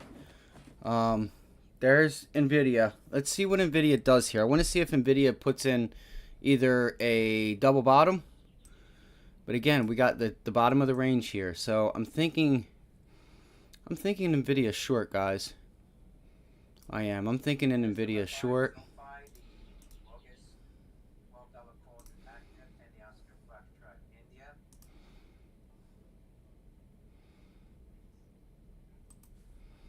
You know, you sold off, you reversed it all the way to the resistance area. See if we get a high volume break. I want to see a high volume break on NVIDIA. You may more so get it on AMD more than anything else. All right. Want to be in, man, it figures. As soon as we need, Carvana needs volume. Carvana needs volume. That's a nice retracement. Let me see here. Let me see here. Okay, so pre-market. Boom. Let's see here. That is the close right on it. Good deal. You know, a pullback wouldn't be bad. We pull back and hold. We pull back and retest roughly this area. If it gives it to us, it all depends. Watch the volume. We keep our eyes on the volume. The RSI is pretty low. MACD is pretty low. Now we can probably start curling up. May be able to start curling this thing up, guys. Ladies and gents. I'm actually going to take... Come on. I don't know if it's going to give me another pullback. I don't know if it's going to. If it pulls back, I want to enter this thing right in here if I can. I want to enter, see if I can get an entry right here on the 9 EMA. Around 49.50. I don't know if we're going to get it though. I don't know if it's going to give it to us. I'm watching AMD and NVIDIA also. I need time and sales. You guys keep a hold of your time and sales and see what let it paint the picture for you. Okay, let it paint the picture. So far there's a rejection. Wondering if this is starting to wonder if this is a short opportunity. It's look, it's right back to our line. It's right back to, and that's where the opening price was. Or that's where we wicked down off the opening bell. See, 38.2, there's your VWAP. Man, it's tough, guys. I'm going to wait. I want to let it see pick direction and pick momentum. Momentum's got to be to the upside. This is huge news. They reported early, great news, dwindled their losses from 50 million or from 270 some million, almost 300 million to 50 million. That's huge. That's huge. That's an 80% increase. I don't know, 0.75%, or that's 3/4. So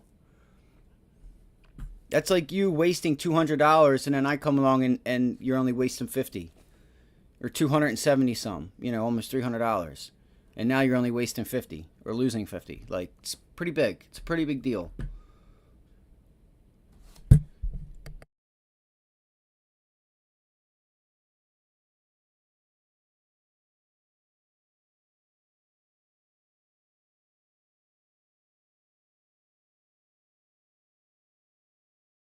I feel like I missed the entry. I'm just going to have to buy the shares.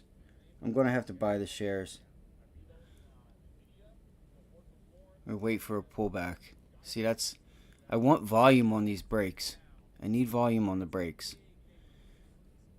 There goes NVIDIA. Damn it.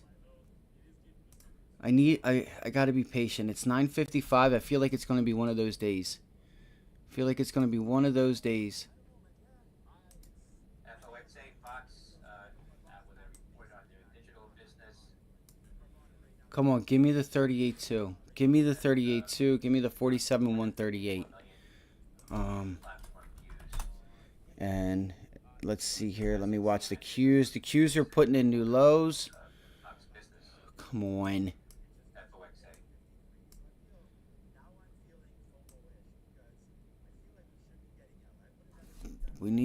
I think people want to pull back. And what did I say? The 9 EMA. There we go. Apparently we got the pullback in it while I'm looking over. Can the Qs... Looks like the Qs are putting in a double bottom. Let's see.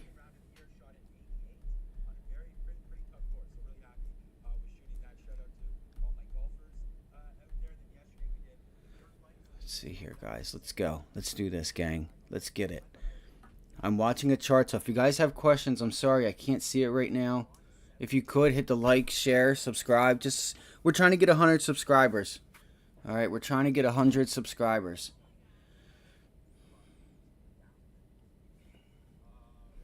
So that was to the downside. Let me remove it.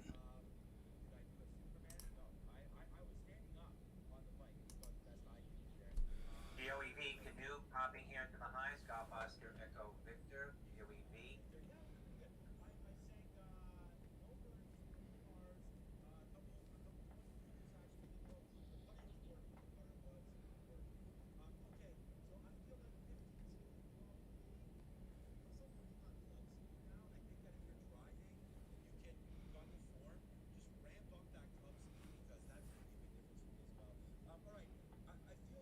Shit.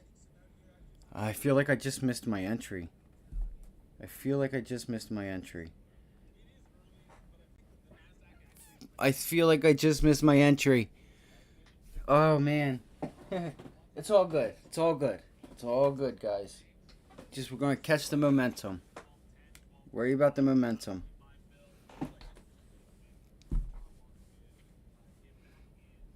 Okay, so AMD's turning around right off the close. What are the Qs doing? Going back to the upside. Looks like the Qs are putting in a double bottom. I don't know, though. Looks like it's doesn't have the volume on this pushback up yet. Let's see here. ABLU JetBlue.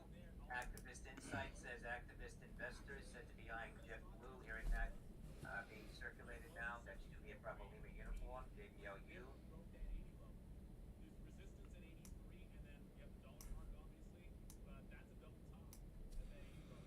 Oh, there goes Carvana. Damn it. Shit. It's gonna go, guys. If this thing goes, it's gonna go. I promise. This is crazy. The spreads are wide. That's crazy. I gotta buy this. You know, it doesn't make sense to buy options on Carvana. Just so you guys know, it does not make sense to buy options on it. You can, and you can make some good money. But,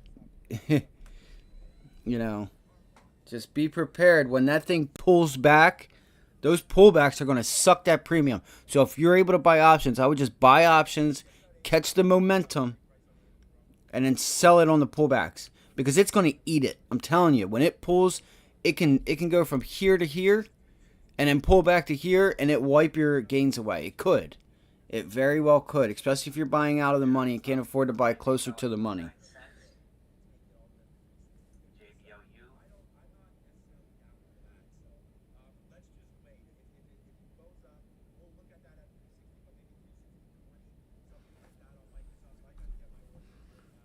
I want to see what... So the Qs, I feel like... It's hard to be short in a bear market, or a bull market, at least right now. We're just rallying. Like, I want to take AMD to the short. We didn't break it. Pulling back. That's MSFT, that's from the Wall Street Journal.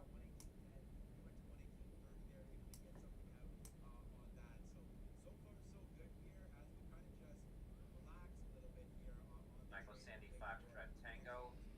IHRT and CRM. iHeartMedia and LinkedIn announced strategic partnership to help voices build, launch, and scale podcast content to audiences. Via Hotel Romeo Tango.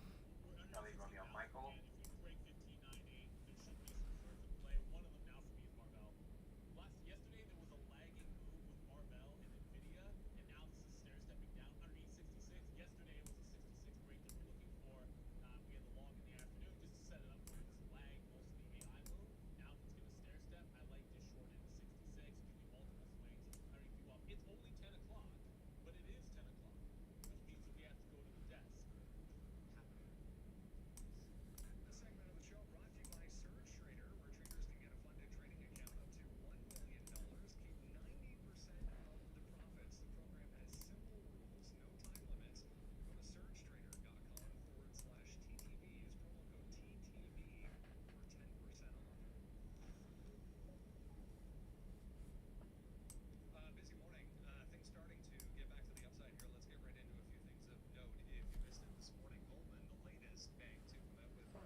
And guys, if you guys have anything, call it out.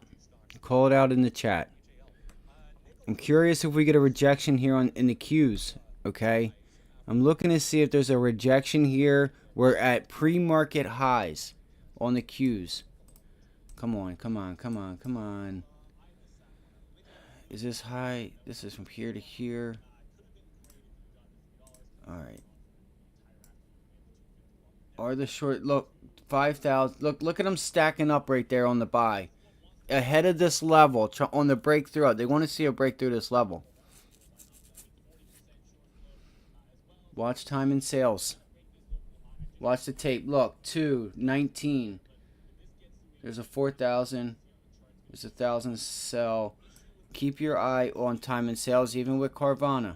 See where the big boys are stacked. See where the big orders are stacked and getting filled, and where, and think psychologically what's going on.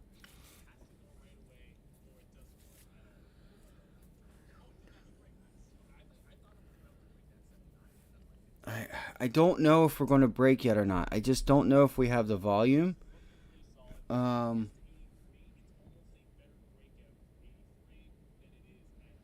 You know, do we just pull back, put in a double bottom again? Like, we did not break yesterday's close. You see how important that stuff is? We didn't break yesterday's close. All right, if I think the Qs are going to pull back, then I would expect AMD to reject this level, but I don't know. Maybe I'm on tilt. I have no idea what's going on with me right now. I just want to wait and get the momentum. That was a failed break of a high, I guess.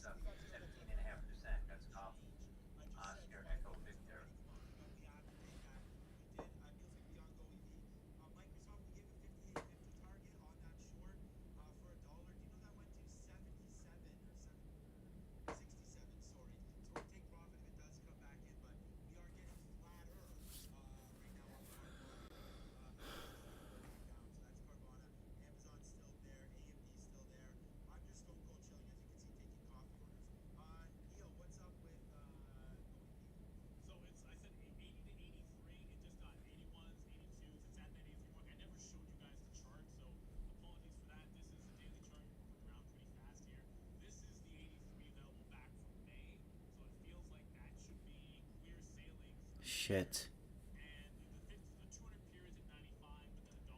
BDRX, Biodexa shares popping here on volume. Bravo Delta Romeo X-ray, BDRX. On some volume, up 43%. BDRX, Bravo Delta Romeo X-ray. So that now we just tested yesterday's high. This turquoise line is yesterday's high. Okay. All right, that was yesterday's high. Look at the bounce. What's it want to do? What's it want to do? That's a low volume rejection of yesterday's or 2 days ago's high. And then we close under it for the break. Shit. Come on, Qs. Let me know what you want to do. At the highs, up 43%. BDRX.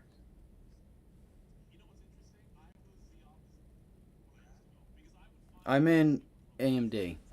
Damn it. I should have waited. I don't know if it's going to put in a double bottom. Man.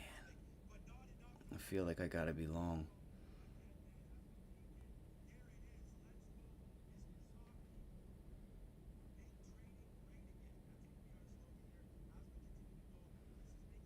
I'm not getting the volume that I want on this breakdown, guys.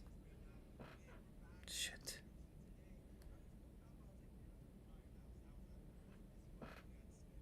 Yeah, I'm actually gonna take this off.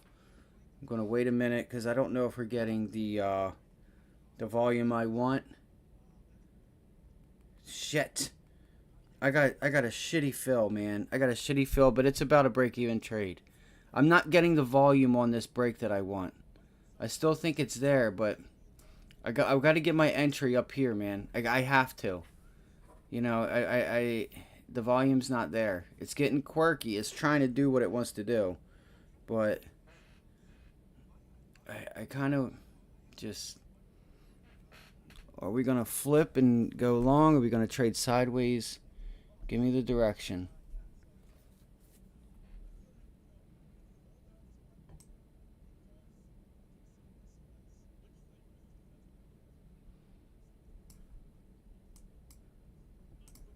Here it goes. See, there's the entry. That's where we need to be short. Can Carvana hold this level? If Carvana holds this level, you may want to. I'm going to think about. I'm going to be buying. I will be a buyer. Matter of fact, I'm going to be a. Let me get. Yes, I am on the 1 minute.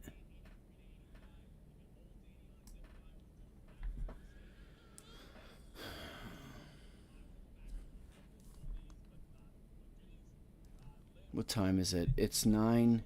So it's 10 o'clock. Just got to give this market a minute, man. I wish I'd have caught this downside, 121 to 118. That was the play. So small loss, small loss this morning. I just didn't get the volume on the extension that I was looking for, and here comes the Qs. Qs are flat, and look at it speed up. Look at the tape just speed up and rip. There's a volume we needed. Damn it. It's alright. We can catch the momentum. Right at the 9 EMA, there's the sell orders. Alright.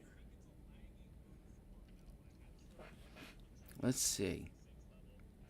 Coming up at 10:30 a.m. Eastern Time, crude inventories a draw of 905,000 expected. Gasoline inventories a draw of 3,000 expected.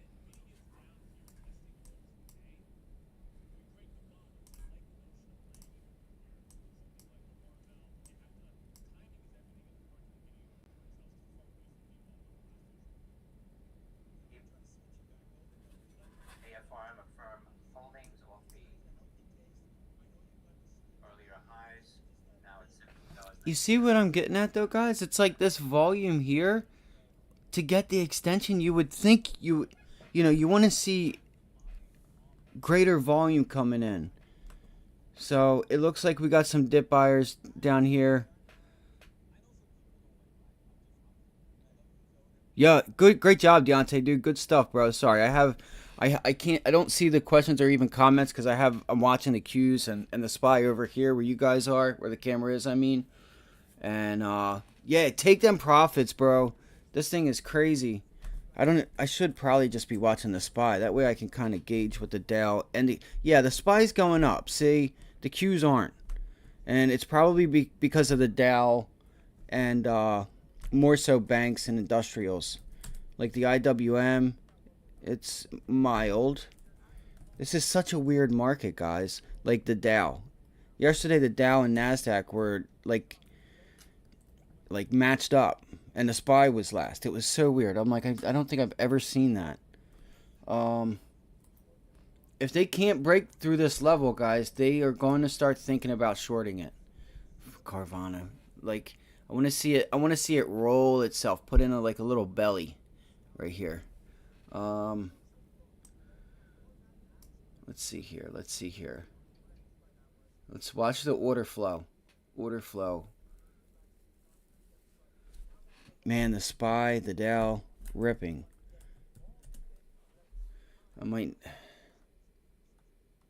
That's so crazy. Great job. All I can say is great job. At least we eat. Oh yeah, not at all, man. I ain't even tripping. I ain't even worried about it. But that's awesome, dude. I think the Qs are slacking, and that's what's hurting Nvidia. And like I was thinking about in short Nvidia, like look at this range that we have. So hold on, this was pre-market highs right here. We closed up on them. If this thing doesn't get going, it's going to go to the upside. If it doesn't sell off, they're gonna cover their shorts from the morning, and it'll start climbing up. Let's see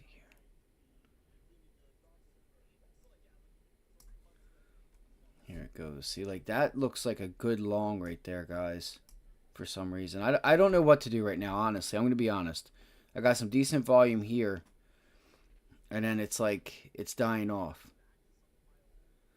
So I'm gonna be patient. I would honestly say wait for the break, see what we do at VWAP if we can break. See again, you have a low volume push. This look how low this volume is. You know, look how low that volume is through the push. Unless it's lying to me, you know. So Q's.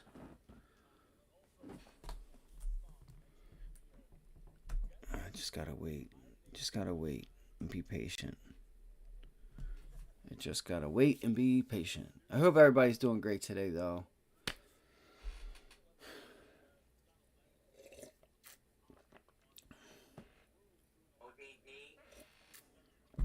OPP. You know what OPP? Yeah, you know me. You know what OPP? Yeah, you know me. Yo, I'm so psyched for today. Look at the volume coming in on Carvana right now. It's getting froggy. It's that time. 10:15, right on the money. What do you want to do, AMD? Just let me know. If this thing is going to be slow and not give us momentum, it's going to be frustrating. So this is my range that I have for NVIDIA, guys. Right here. I'll show y'all just so you guys know and can jot it down, the levels. There's pre-market things there too, though. Didn't quite get down to it. The lower end of this is going to be like 450. 450 to 480 is your range, the bottom and top. And I would just play the range. Let it, do its thing. It might take a day or two for it to get from one end to the other, but it'll get there. Just like Google did, just like, Amazon and all the other ones that put in, consolidated and whatnot. Let's see, what's Google doing? ODD, yeah, you know me. It's like,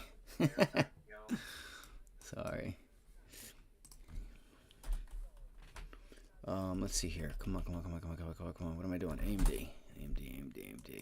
Guys, I'm sorry. I want to make some good money today. Like, I just want to have a good day. I'm gonna manage my risk and try and get me a home run if it's there. There's the. I feel it rolling over. Come on, you can roll over. You want to roll over. You know you do. Look at the volume. Look at the volume coming in. Let's go. Where's that 90 MA? Boom. I am in AMD again. One more time. Let's go. Go. Come on. Shit.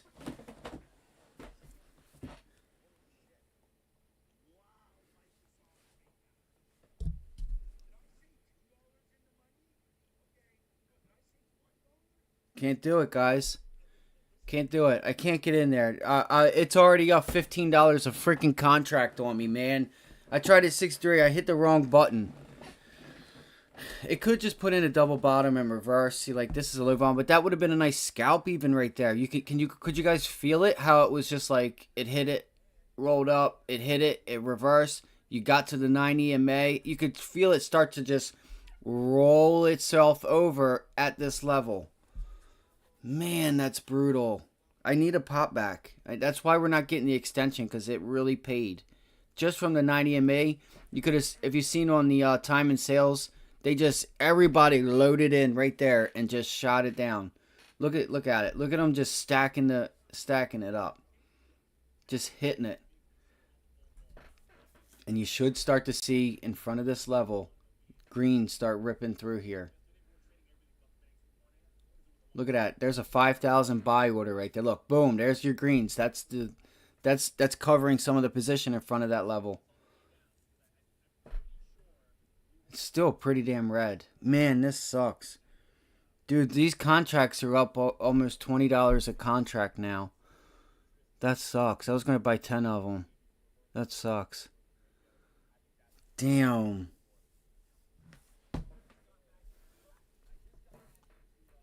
Oh, God, that hurts. Coming up in 12 minutes at 10:38. That hurts. Crude inventories, a draw of 900. That hurts, man. That flipping hurts. Build of 493,000. That'd have been a quick $200 right there. I mean, I'm just giving you guys a guess. It could be like 25. Yeah, look, they're at $80 now. Yeah, so they're up $20 a contract. Damn it. And the break. There's the break of the day on increase in volume. Oh my god. That sucks, guys. I couldn't take it, you know. I just couldn't take it. I was telling you, there was a lot of green, there was still a lot of red sitting at yesterday's close. So yeah. Yeah, I know. Well, I was centered. I was waiting. That's why when I took the short on AMD, I was like, because I got in here, and I'm like, no, look at the volume. The volume is down. It's low. It's like, I need my entry up here. I got the rollover. I felt. I'm like, I wanted the entry right there. I tried. I hit the wrong button. It is what it is. They're $95 a contract now, so that's $25.80. No, 90, 95. They're up $35 a contract, so that'd be $335 on 10 contracts. But see if we get the break here. Because I was just gonna market order in, and I was not. I hit the wrong thing, and I'm like, it just extended on me. It just extended. It is what it is. But I'm sorry. But my point was, if you guys noticed there, which I didn't say. But instinctively, I felt it. Like I was thinking about this. There wasn't that much green orders filing through here. You had a 5,000 buy order that came through on the short, probably covering. A buy, just buying the dip long term. We don't know. It doesn't matter who it is or why. But there really wasn't like a ton of green like you're seeing. See how you're seeing a bunch of green right now covering positions? See how it's like, you know, you're seeing more red than you are green on time and sales. Here, it was still red. It was still really, really red. And that gave you the inclination that this level, yesterday's close, was probably going to break. So there's a lesson right there. You know, we'll look for that to see if we can get resistance, but it'll probably pull back up to around here. I didn't mention this. That's so weird that like I noticed it. And then, so now I know, you know, reaffirming to myself that you want to see it like flash. You'll see it like flash green, and it'll like stay green, you know, because people are covering or whatever. But it was red. There was like hardly any green coming through. You had some big orders, but there wasn't the volume wasn't there. So that told us we were going to get the break at yesterday's close. So that's a good point that you guys can take through. Like now, it's just a Christmas tree. It's like, look how green it is. You didn't have that here on the break. Once we started to get to it, you know, that's a good lesson there to be able to take with you. Carvana looks like it's putting in a higher low. Man, those contracts probably went close to 100. They're still at 90 some dollars. That's still 30 bucks a contract on that break, and that's, you know, piecing out on my way down. That's still probably at least 225, you know, 250 maybe. I'd say just 200, you know, just like that on 10 contracts, a few minutes. And then we look for Carvana maybe the afternoon, see what's to do. Maybe we short that. So, you know, that's brutal. That sucks. It is what it is, man. I felt it today. I was yearning to have a good day, and just because of my thumbs, which I'm gonna start having my stuff up on here. I'm just trying to figure out a way to not have like all my information out and all that other stuff. Maybe I could just do it over here on this side or something. I'll figure it out. So, maybe I'll get a new monitor. Maybe I'll get an extra monitor. I don't know yet. I don't know. So, it is what it is. Missed trade. Wasn't missed, but, you know, we tried. You know, if you guys got it, that's you know, that's good. That's what we're here for. We're here to be able to do that stuff. You know, initially I wanted to see what we were going to do. You know, initially during the day I came in long. They ate it up pre-market, so we changed plans. had to change plans because it's like they took the trade away from us. We wait for the pullback. There still might be a backside trade on this. There still probably could be a long here. There's still a lot of red in here, guys. Look at that. It's still pretty damn red. Look how red it is. It's mixed. They're like they're still selling it, guys. They're still selling this thing. I think you might get this thing back down to 115.75. Wow, man, that sucks. That sucks. Can't get them all. Can't get them all. You're so right, Deontay. We can't get them all. Oh, that one hurts. Let's see if the Qs start turning themselves around.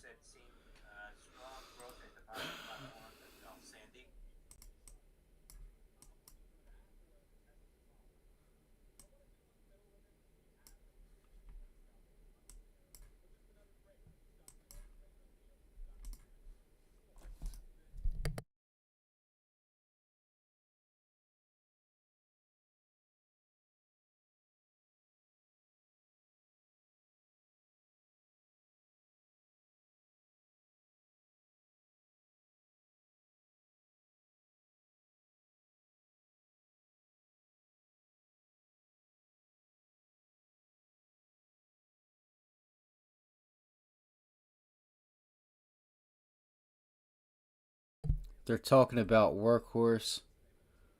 That it may be trying to go. See, this Carvana could, if it goes, it could start to send others with it. Could start to send others with it. So here looks like a good entry. I can't do it unless the contracts get back down to $60. When I was entering them, they're around 57 to 60. That's about the range. It was like 57 to $62 on the on those AMD puts. I entered them again and felt like I was buying the low, selling the low, which I had to get out. I was about break even. I might have lost like $20 on 10 contracts. You know, I probably lost like $3. It probably was like $2 a contract, but it was more so commissions. So I might have actually made money, but it was just commissions that cost me the thing, because it was only a couple dollars after I got filled, and it was only a couple dollar loss. I sold because I was just wanting to be able to come back in with a green entry. You know, you guys want to work on, just take take days to be able to work on entries and say, you know what, I'm not shorting here. I want to get short here. This is the level where we short. That's the level. We never closed above it. We felt the rollover. This is where we felt the rollover. And then we got the extension off the 9 EMA. You know, they came right in. The order stacked up right there at the 9 EMA, and they sold it off. There's still decent selling going on. It's a mixed bag right now, but there's a lot of upside at this second. But then look, right there. You see how it just cut? Look at all that red. Look at all that selling. They are not letting this thing up, guys. They're not letting it up. Look at all that red. And then here they go. They're fighting. This is the fight right here. They're battling. Look, it's skipping. It's I love this shit. I really do. I love this shit. If I'd have to say, man, I mean, the sellers are in control right now, but I would not be surprised if the sellers step away. They've had this is a nice trade. That's a nice trade. I know what they want. They want this. They want this area.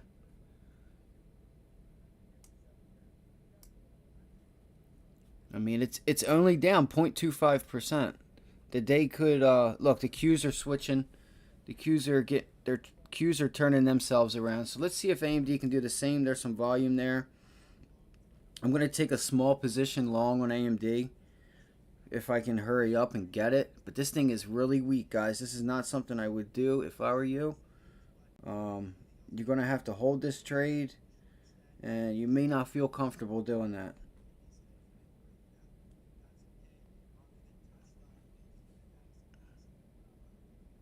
Man, there's a lot of selling in there still, man. What's Nvidia doing? I gotta find something else. I'll come back to it. Yeah, there's a lot of selling. Yeah, man. I appreciate you, Deontay. Great job on those SPY plays, man. I appreciate the support too, dude. Really do. Because you're right, we can't hit them all. You know, we can only do what we can do. You know, my thumb's got in the way, and I need to go back to having my orders up here on the screen. So I'll get it all figured out.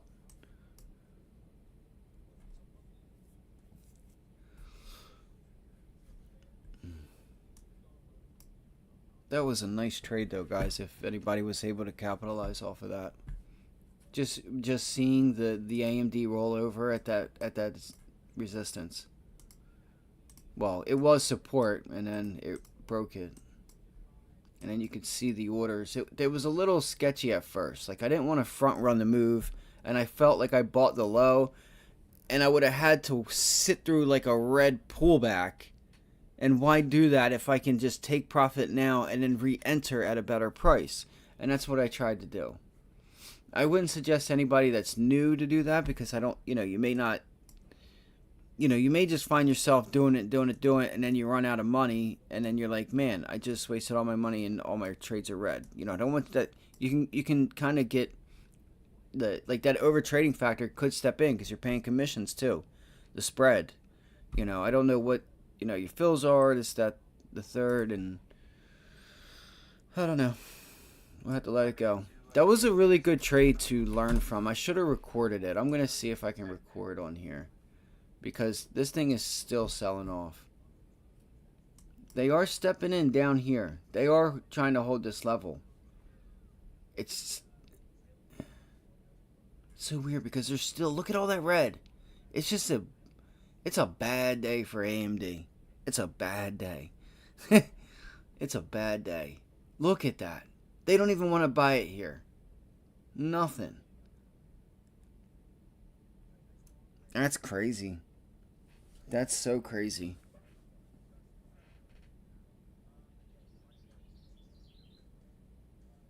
Look at it, guys. It's going to break. Oh, you see that flash? Mentioning CLBR Boom. in his Twitter. Oh my gosh, another day, man. That sucks. Qs are getting ready to probably roll over as well.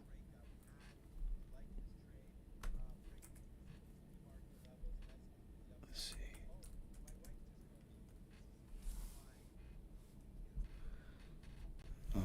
Let's see here.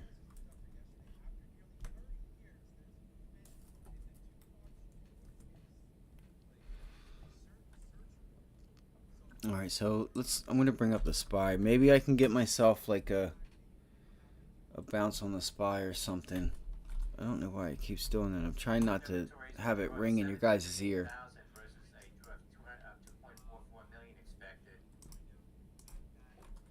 Gasoline inventories that drew up 1.066 million versus drew up 1.57 million expected.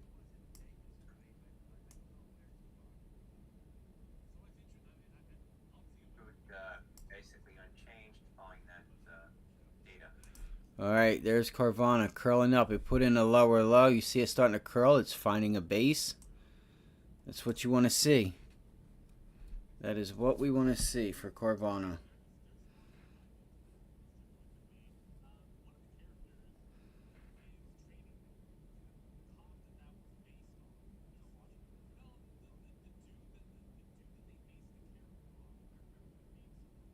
I want to see a rise up and then one more pullback. We rise up here roughly, and we get one more pullback, and it's a higher low.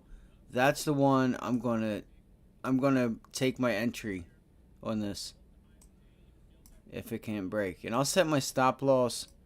And with this, I will probably, because I want to at least make back. I need to make some money today.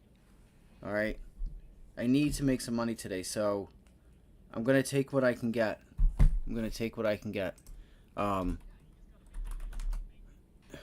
on. So, yeah. See what I mean? Like, I want this thing to come on up and just roll over, and then I want to see if I can be a buyer, like right here again at like $49.85 to $50.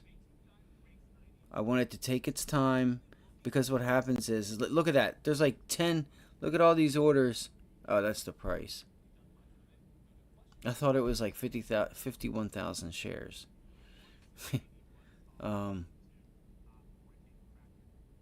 So yeah, that's what I want. We're getting a tails, and then we get another push up, because what it is 1, 2, 3, and you start getting that fourth one. The shorts get nervous. It's like, man, we can't take this down. I need to cover. It's going to go up. So some of these things, after a while, you can just feel.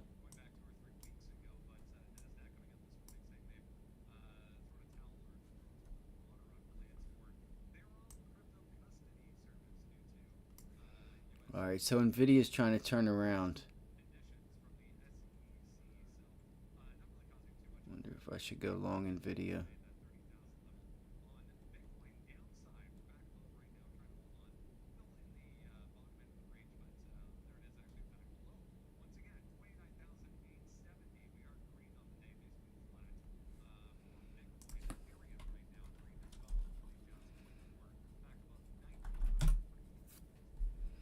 Oh my gosh! Look at it, guys. It broke the level. So you can have conviction on where it's going by watching time and sales.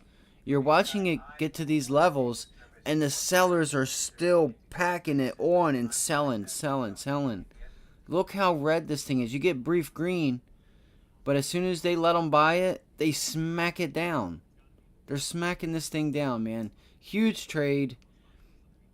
Unfortunately for me, missed opportunity. Want to throw up. Oh, man. So I'm going to go look to see where I can get my opportunity. You know, I just got to... It is what it is, you know? It is what it is. We're human. So I don't have my stuff on here right now, because I didn't want to like have all my information out and stuff like that, you know.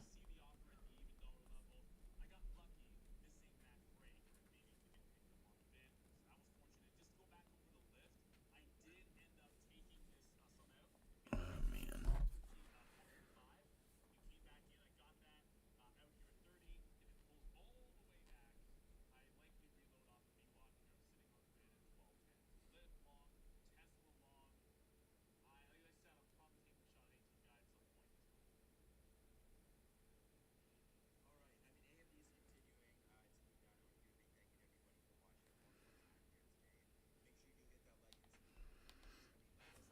It's so crazy, man. It sucks. That one hurts. This was a home run trade here. The calls that I were in, like I say, they were 57, $60. They were the 115s that are now $1.20. That's 100%. Those options are 100% from when I got in, tried to get in. Even from my original entry, I got in at 63 cents on the breakdown, and I sold, took a little bit of profit, but the commissions got me, and tried to re-enter up here. If you guys are just joining us, we called out the rollover and tried to enter right here on this 9 EMA. What time is this? 10:15. Boom. And it just fell, and I accidentally hit the broker. Like I was going from limit order to market order, because they used to have market order up, and now they changed it. Now they changed it to limit order, so you have to hit limit order, go back, do this, that, do that, do this, do that. So they're making it harder and trying to cost you more time to get in or out of your trades. So I'm going to work on some stuff tonight. I might go see if I can pick up another monitor. That way I can just have my orders again back up on my computer, and I can, you know, and I can send them over here and stuff. I just don't want like all my brokerage account number and all that stuff. I have to, you know, maybe I can see if I can like block it out or something. Some of this stuff, like I say, I just started this channel, so I'm getting there. So here we go. Look at Carvana. So this is my analysis. I think we want to see if we can get another pullback in here around 50 and hold it and curl back up, go into lunch. It'll be like 11:15ish, and we start to rally, and we rally into lunch. I want to see that. So I'm going to be a buyer depending on level 2 and everything. So far, you got a lot of selling. So far, we have a lot of selling, but that selling's up here. That selling's a few dollars away. This thing could just sit up here like all day and shake longs out and also shake shorts out and then get the run like towards the afternoon and into the close. They want to do that. They've been wanting to do this stuff pre-market and after hours.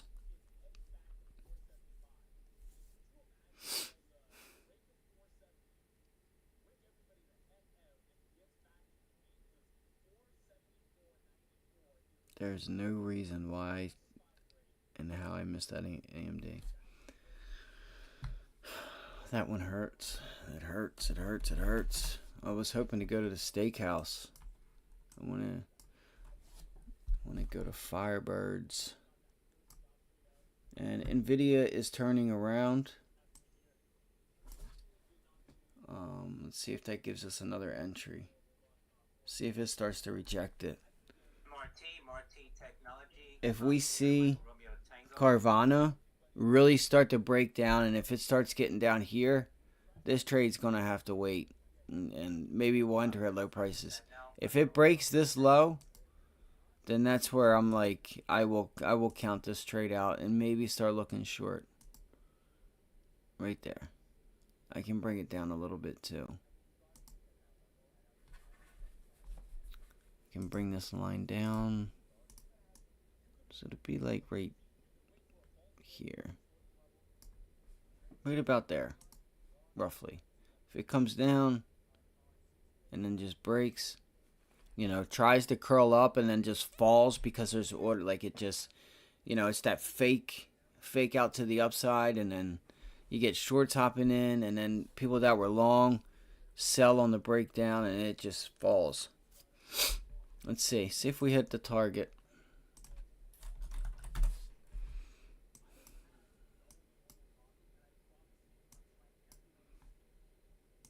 I wonder if I can get an assistant. Maybe I'll see if I can. I'll put it up online and get me an assistant.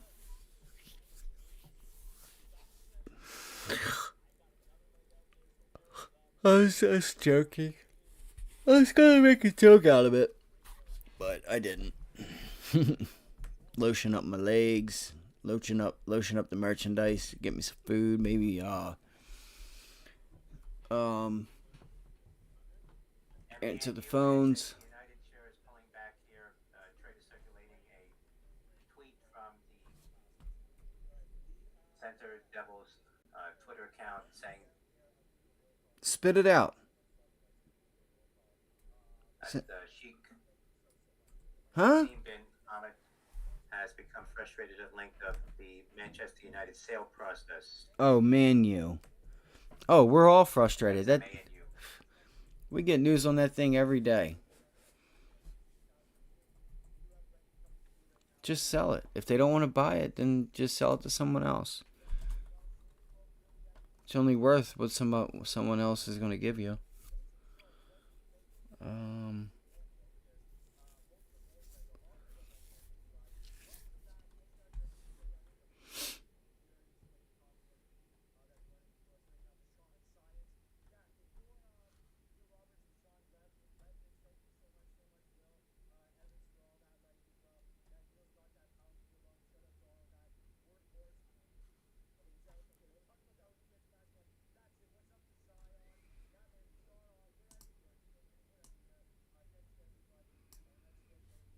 There we go. That's the buying we want to see. Look at that red though, man. It's so it's kind of green.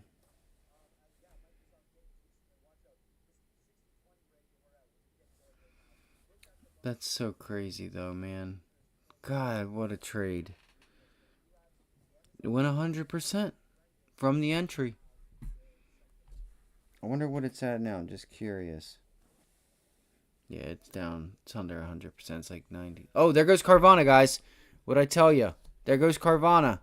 There it goes. I told you guys. I told you. Put in. I want to see it put in another lower low and get going. I want to see it put in the belly. There we go, baby. Let's go. Let's wake up. Let's go. I know. I was getting tired too. I was getting put to sleep as well. Let's go, baby. Let's go. Let's do this.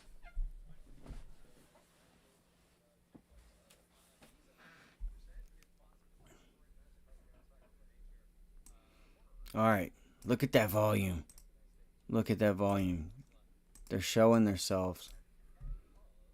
You could also get some more short squeezes out of this if this thing goes. You could see like DWAC. So start thinking about companies that have been short the past week, or that have a high short float, and that like is in the works. Like we've been looking at like tops or top, right?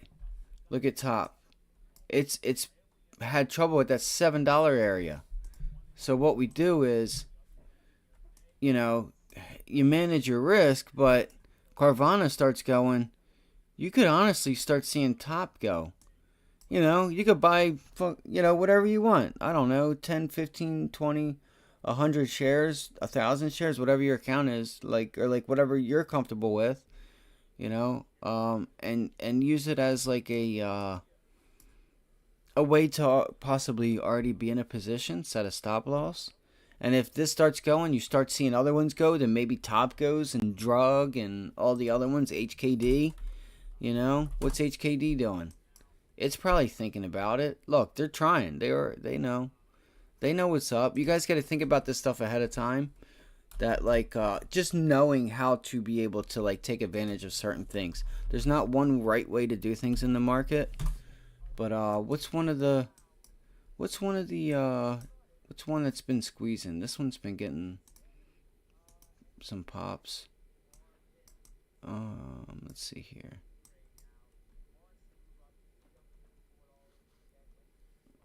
Let's see. That's crazy.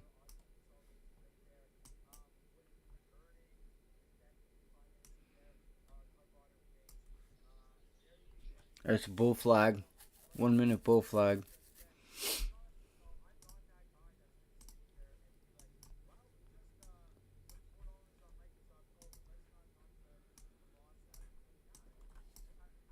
It's huge news. This is such good news for Carvana. Man,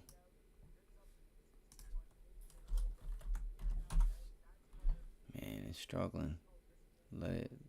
Will it want to pull back and get some more? I was thinking it could just use one more little pullback to bring more money into it, and then we let her rip. Let her rip, tater chip. 1 hour, 3 minutes.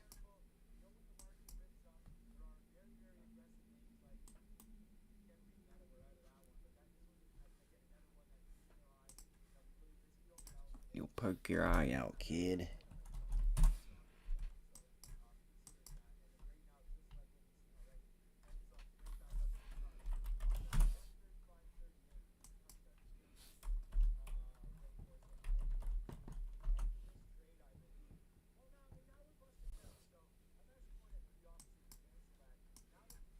There goes Nvidia, guys. Let's get another test to the top of the range. That's what we said. Companion spiking here to the high, 2869. Tango Romeo Uniform Papa, TRUP. Come on.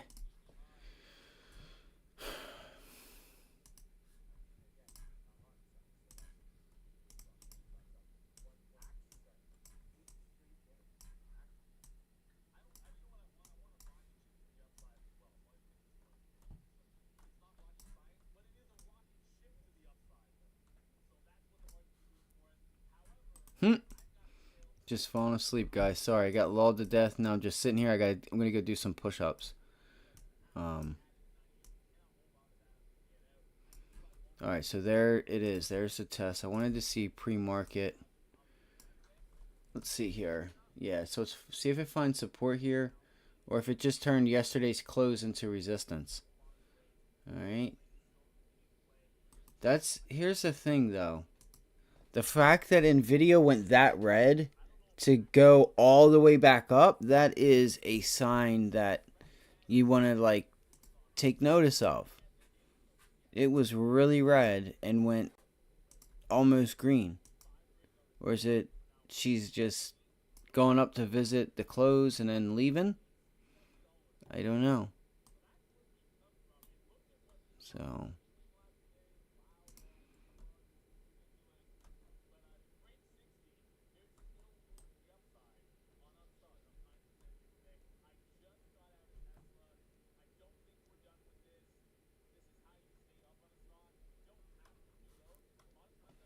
God damn it. I'm doing push-ups. This is what happens.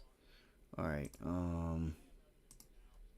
equity show extended trading hours. Let me do some put. If Nvidia holds right here, guys, I'm gonna see if I can take a small long.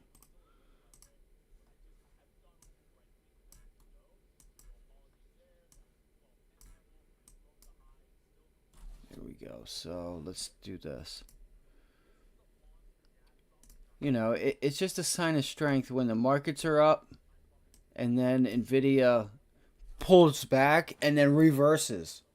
You know, it's taking back the down move. So, and it tells us our level, guys. This is the level we gave you in the morning. Look at it sitting right on it. Look at it. I did that this morning. It's literally sitting right on it. Let me do a couple push-ups. Oh, man. We need a high volume. Like, this is where you want to see volume coming in. You don't want to see the tape red. You want to see it green. It's still mostly red with a little green. At least that's the way I feel. Red. It's all red. I want it bursting green. So, if it can't burst green, I'm going to do a couple push-ups real quick.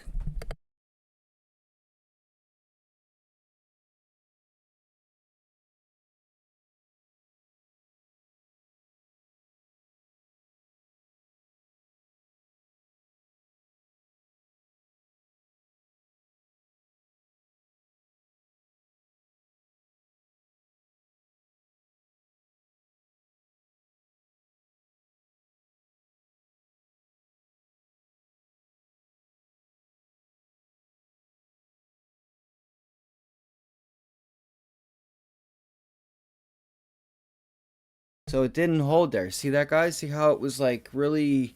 It wasn't green. Like it wasn't lighting up the board to hold.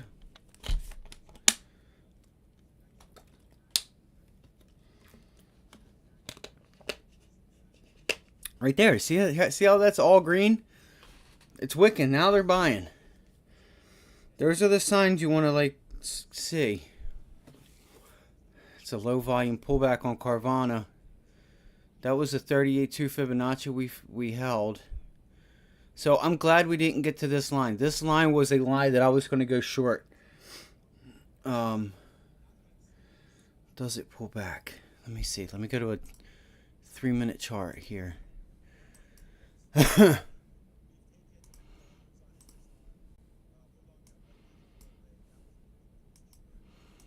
Come on, baby. Come on, baby. Come on, baby. Let's do this.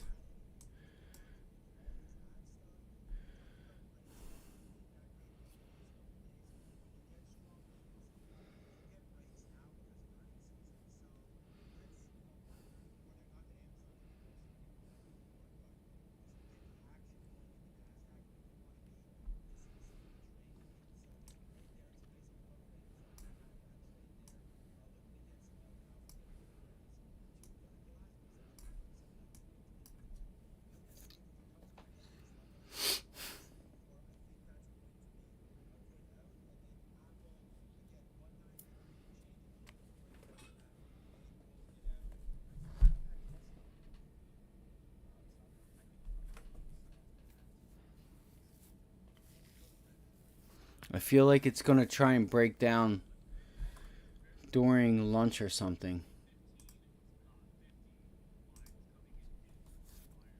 I feel like that's what it wants to do.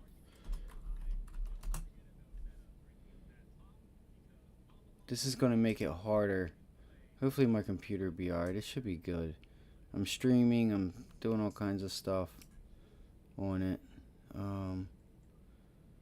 I won't worry about level 2 really.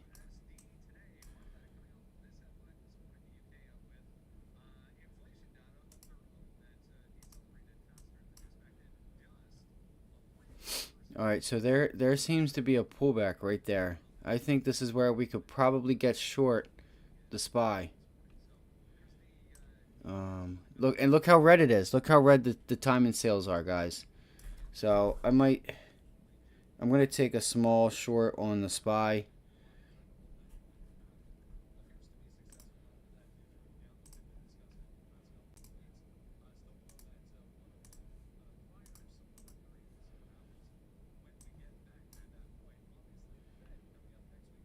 BRAY, V-Ray receives court approval of first day motions. Victor Romeo Alpha Yankee. Yeah, look at that.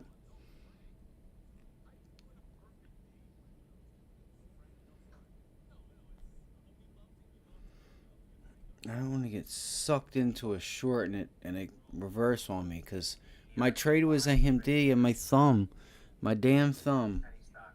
You guys are gonna get sick of me saying it, but that one hurt. That was 100% in a damn hour. You know, it's what we're doing here.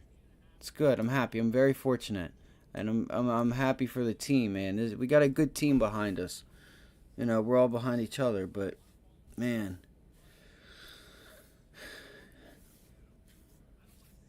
So originally I came in this morning AMD long, watching Carvana, still watching Carvana, and they took that trade away from us. Look, there's the breakdown on AMD. It looks like we're pullback. Wow, wow! Look at it. Look at Nvidia. Look at the SPY, guys. What's going? We were just getting ready to. Well, of course I didn't take the short. Dude, those contracts went from 40 to 75, 80 now. What's going on? All right, there's got to be news. There's got to be news or something. We just called the short out. We just called it out.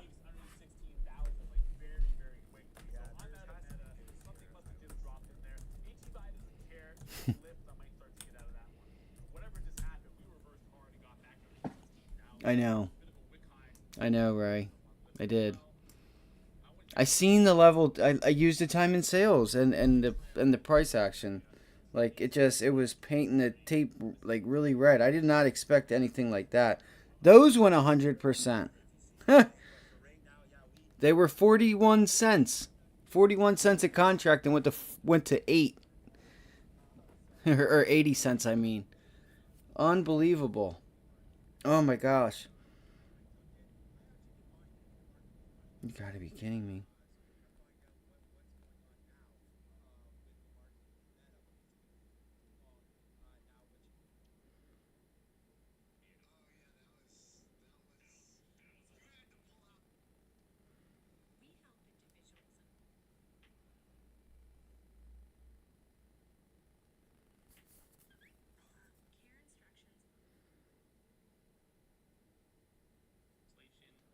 ODD, Oddity, IPO.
trying to think of what.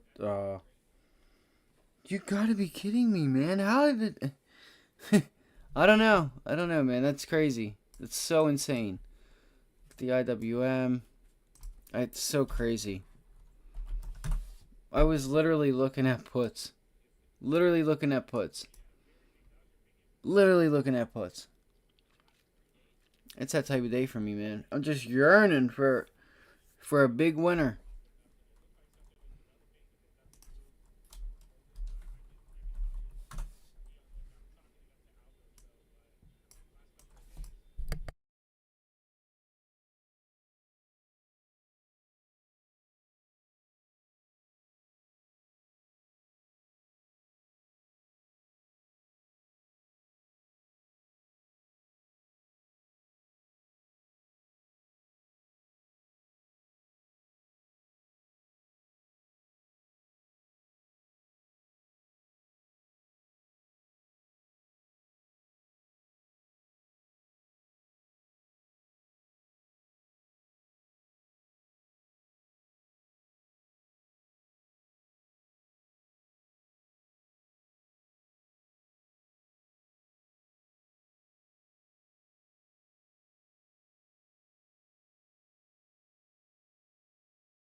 I don't understand why it's doing that to me. Alright. So what I'm gonna do is see if we can get the bounce on the SPY. See if we bounce back to like this like range low of the day. This 455.72 area, 70-ish. It looks like it's already trying to pull itself back. 455.46, 455.50.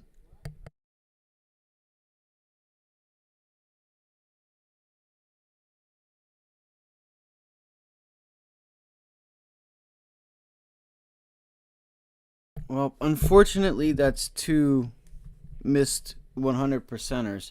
That was nuts. That was a I sensed the short there. It gave me the bounce back, and I'm like, do I want to short like I did yesterday? This is what the market does to you. It likes to it likes to make you. It really likes to physically mess with you mentally. It does it physically too, because I literally just asked myself, because of yesterday, there's a decent up day, a percent move to the upside, which at this VIX, it's pretty big movement. I said, and they know that people aren't going to get short, because whoever was short yesterday expecting some downside off the blow off top that happened Monday, they're not going to want to get short, or they're going to rethink. They're going to think twice about getting short, because they have been just getting run over, and then you get sell triggers just like that. That's bear market triggers, guys. That's, you know what I mean. So it just floods down. That's the order that I was telling you guys, like for the sell side, and the computer's just filling those orders and getting them sold.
All right, I was gonna say, because it looks like they're stepping up right there. Yeah, look, they're holding it. There it holds. See all that green tail? It's just like green. This is why time and sales and level 2 is important, because there for a minute it felt like the level was going to break.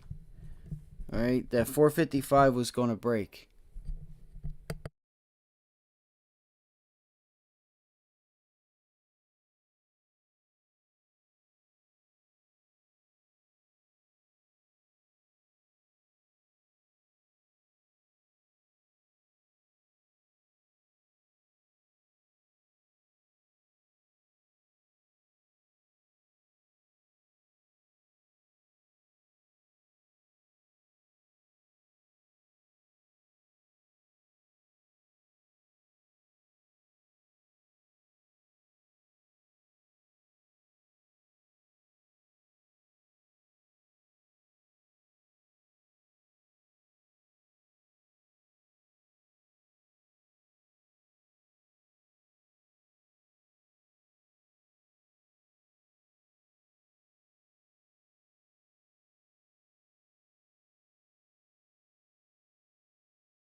Here's the battle.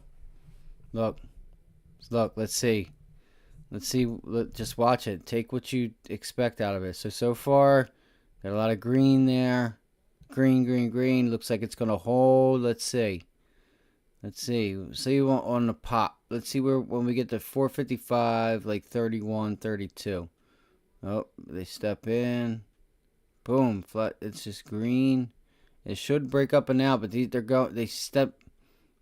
bringing their orders down. Look at that. Boom, boom. It's flip. It's a real fight right now, guys. This is a real bear market or stock market bull bear fight right here on this level. They're trying to hold it up and they're trying to break it down. Look at that. Boom. Look at that, guys. Wow. Look at that.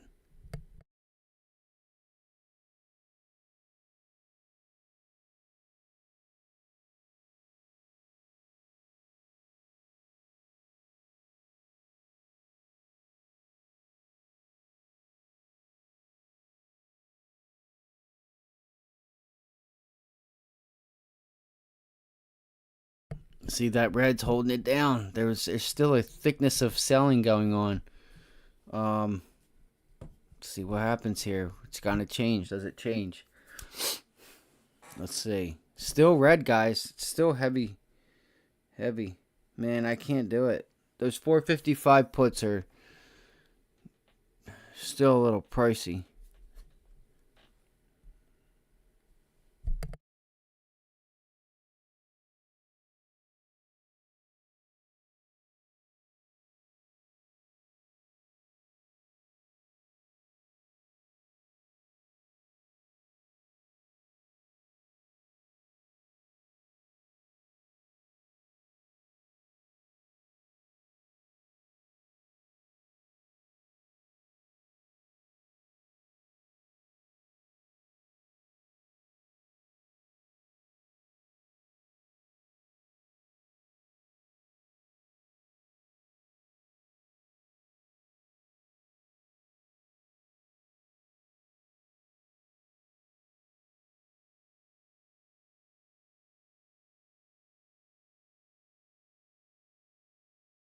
Is this it?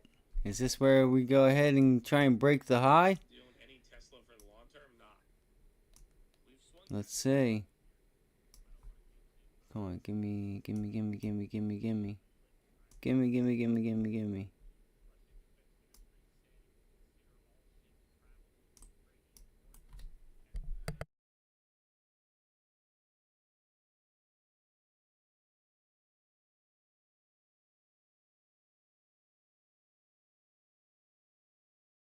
I want to see this thing just turn green. That's what I want, or would like to see. I want to see it just flip green.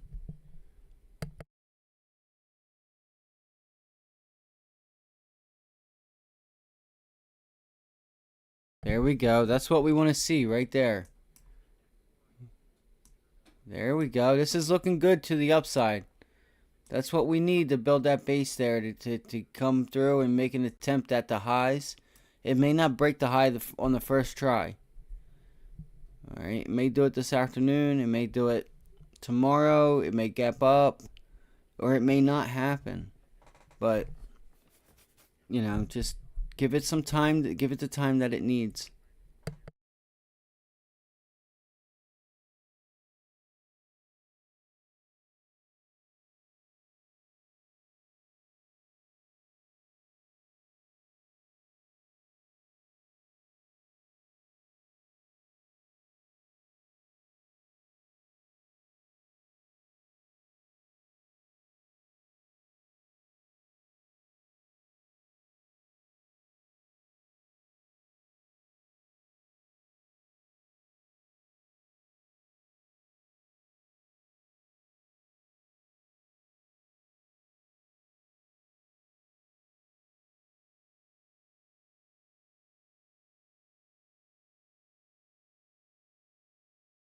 Get up for a minute, walk around. I'm getting a little upset, man, because I just two 100% trades.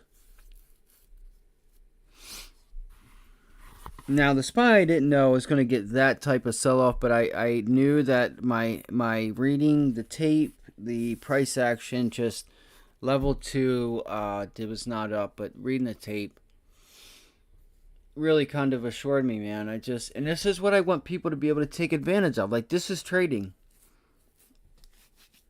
identifying what's going on at the level. This was the level. All right? And I'm noticing, or I'm sorry, right here. Up here. All right? We had a double top. Well, you rallied. This was the rally. You go up, pull back, go up, pull back, go up, pull back, go up, pull back. See how it's getting tighter? And I told you guys that earlier. See how you go up, pull back. You go way up, you pull back.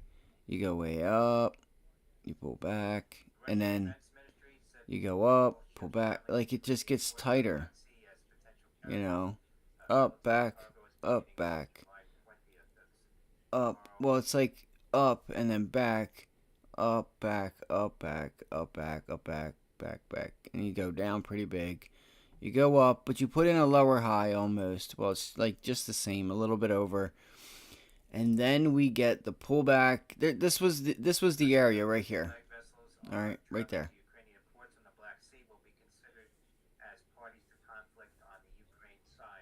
456 was the area of resistance. I don't know what that Ukraine news was.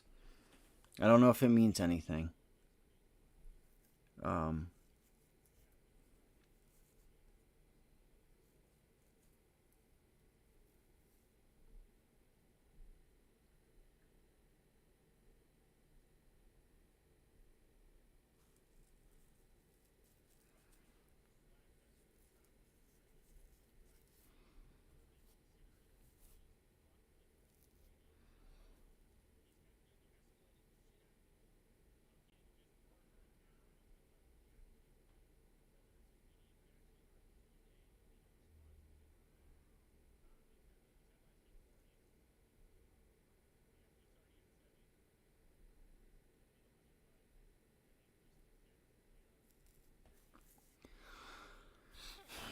I need a haircut.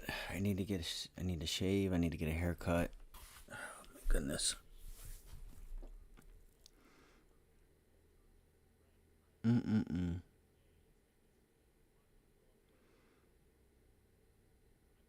Mm-mm-mm. There goes NVIDIA, like I said, because it pulling down off of the bell, reversing, going all the way up to the initial morning open, tells you everything you need to know about how it's feeling.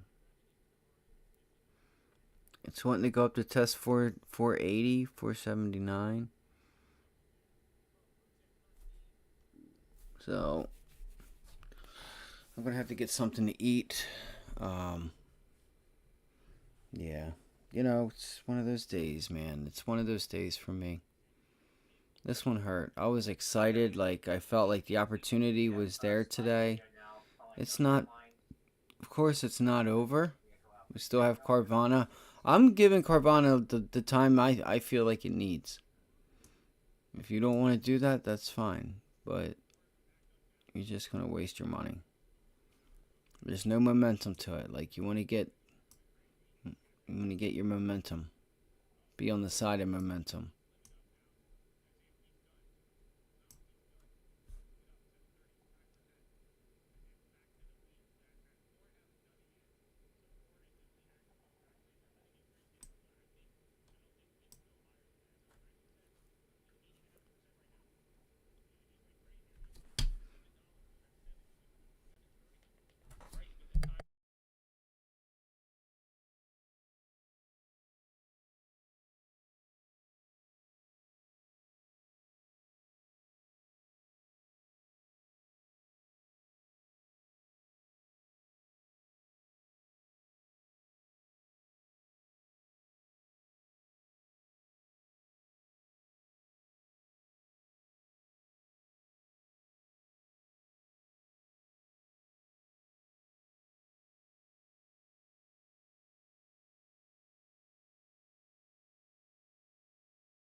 So if you didn't hear, there was news. It came across the wire with something about Russian submarines or like Russian boats or ships going into the port, Black Sea or something like that, and I don't know. So you have wheat now is ripping to the upside, and you know it's so I guess the conflict's going again. Like it's re I don't know. So there you go. That's why it's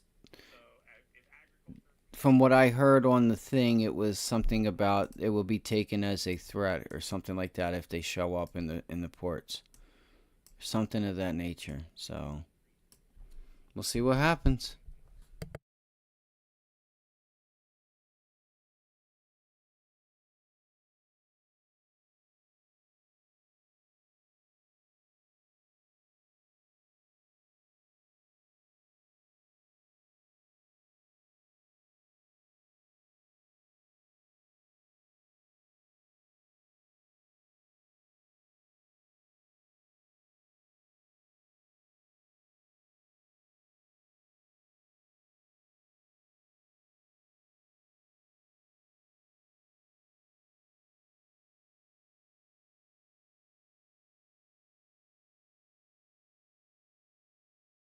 Okay, so here we are. We reverted right back up to where those cell triggers came in at. See what happens here.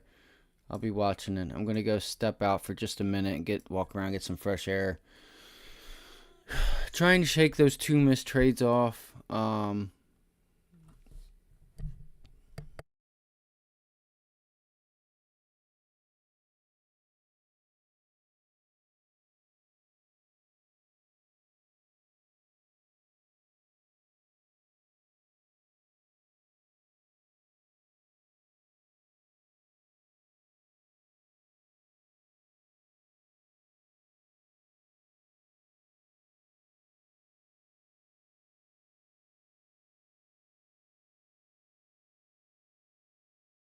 Look, there they are again. Now just lower. Look at it. There it is again. They're selling the heck out of it.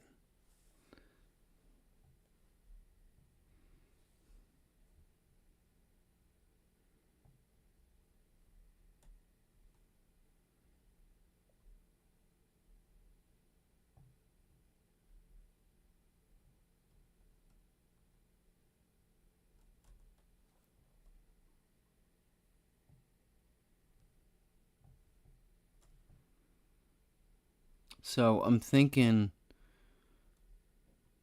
um, I don't know. Maybe this can be shit. Look at that. Boom. Look at that. Look at the tape just print red, and then it'll come back again. They'll.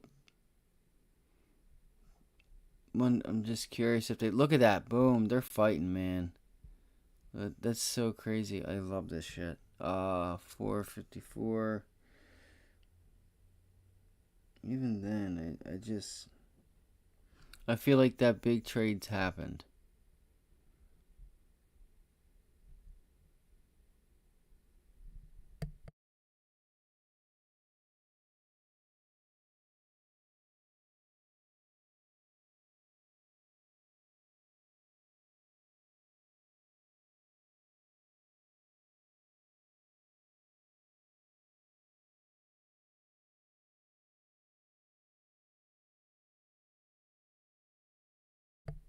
It feels like they're not giving up. Yeah, the break. You're having the pullback. And I want to see what these orders do. I want to see them start to sell it off here.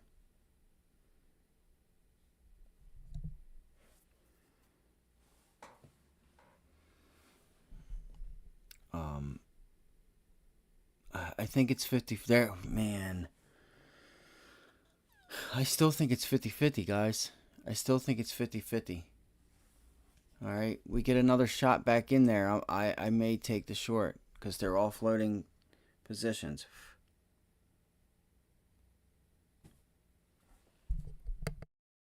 We get back up here, guys. or even here, 460, and you see this side of this tape just paint in itself red, right? Like that right there with a few greens, mostly red, because it's flipping back and forth right now. It really is. It's neutral. It's so neutral right now. There's people that want to buy and don't not miss the rally, and there's people that are selling the rally because they went long and they're taking it. So there's people that are trying to get in and there's people trying to get out.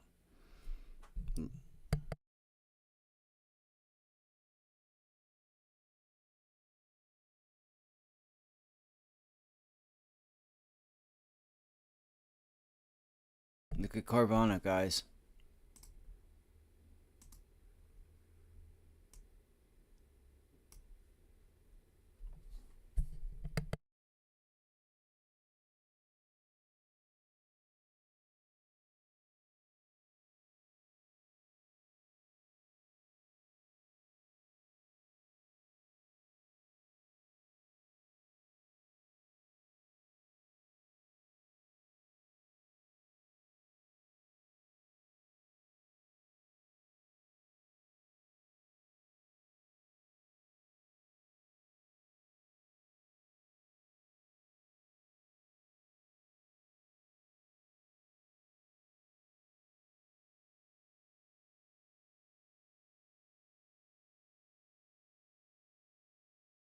Alright, guys, I gotta step out. I'm getting a little tired. I need to step out, walk around. I need to get some fresh air. Alright, it's hard to just sit here and look at these numbers, squares, and things like that. It'll put you to sleep. It's just like, or at least to me. So,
we're gonna enter. We want to enter 455.60. Jesus Lordy, man.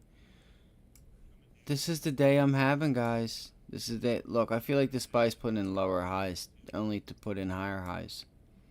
That's what I think's happening. I'm gonna have to walk away just for a minute.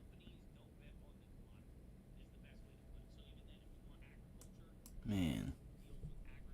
Alright, so can we get Nvidia?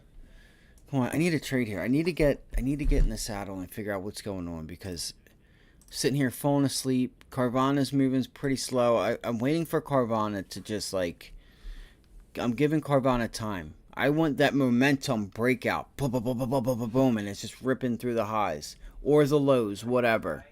All right, because I want to get in and I want to get paid. You know.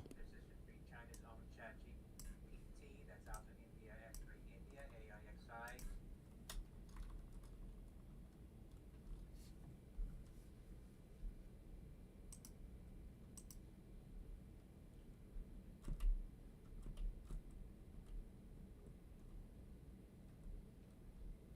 There's popping on that headline or that press release. There was just news of sorts. I don't know what it was.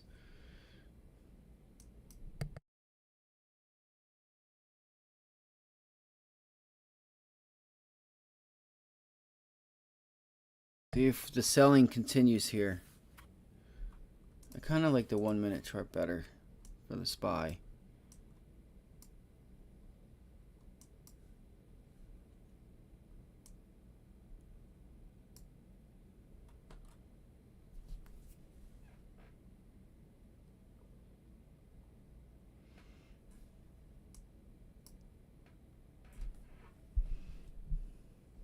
Here it is, right there. Boom. Do we get? Look, there it is. Shit. Come on, come on, come on, come on. Let's go, let's go, let's go, let's go. There we go. Oh no. Come on. Yeah, I took a small one. How many did I take? It's kind of green now. Of course it is. I want to see this thing spit red.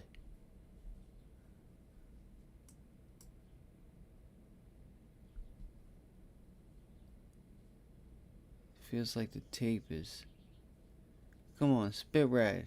Get that fire.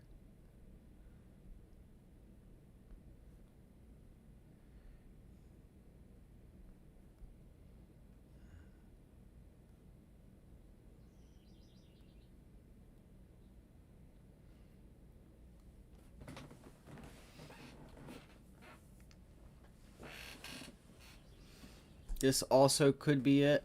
Right here. Alright.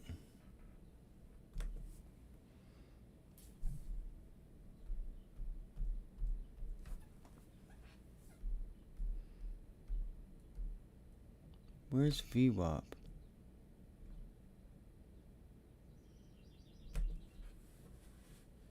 Oh no, why would it do that? God damn it.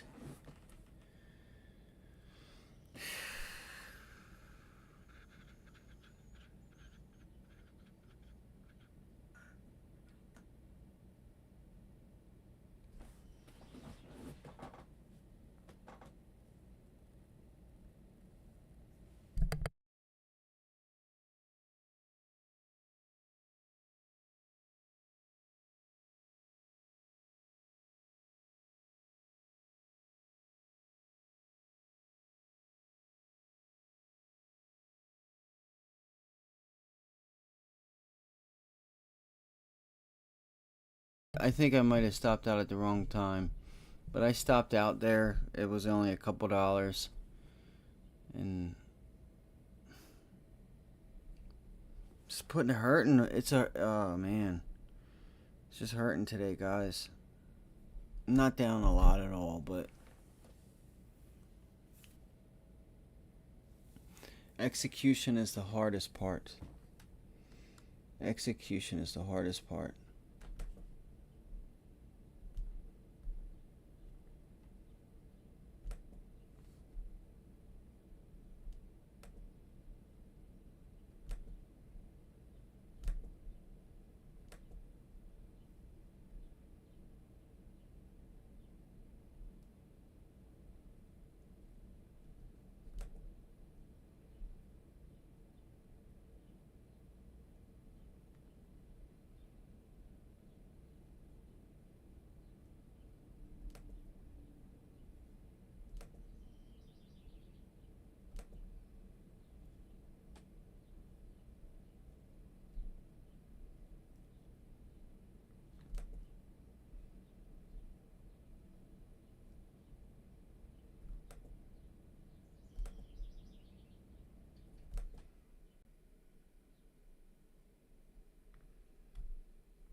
Is this where we start seeing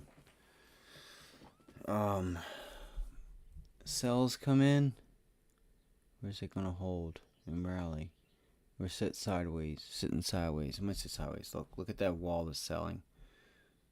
Oh my gosh. What a disaster of a fucking day for me, man.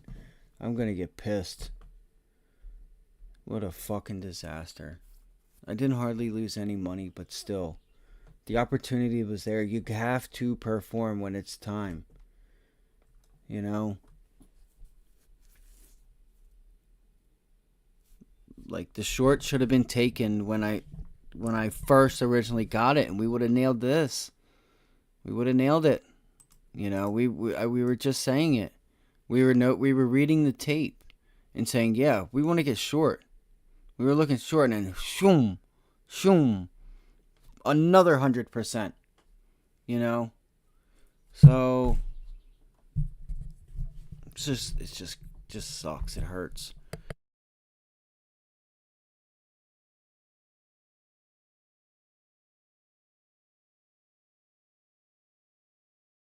We still got old Vanna.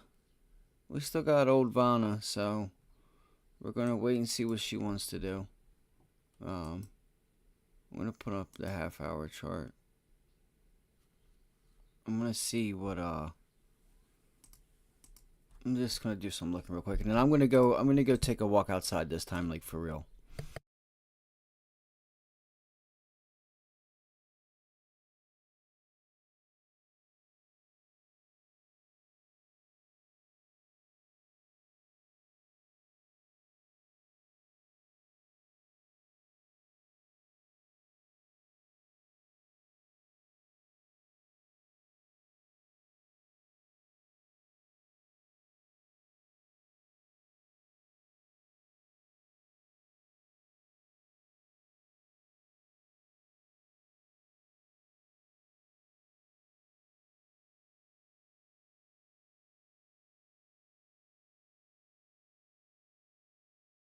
Do you guys see that on AMD?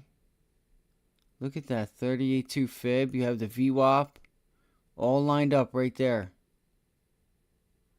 There's no way I could hit this long again or short.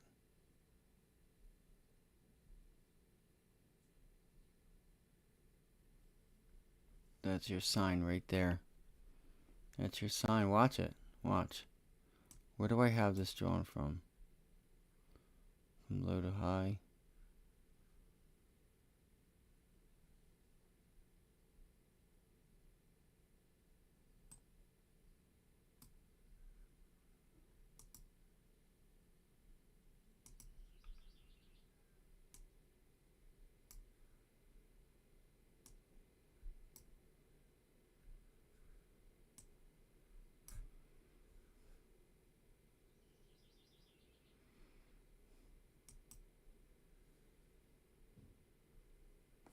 All right, here we go, guys. Watch this area. Watch this 118.66.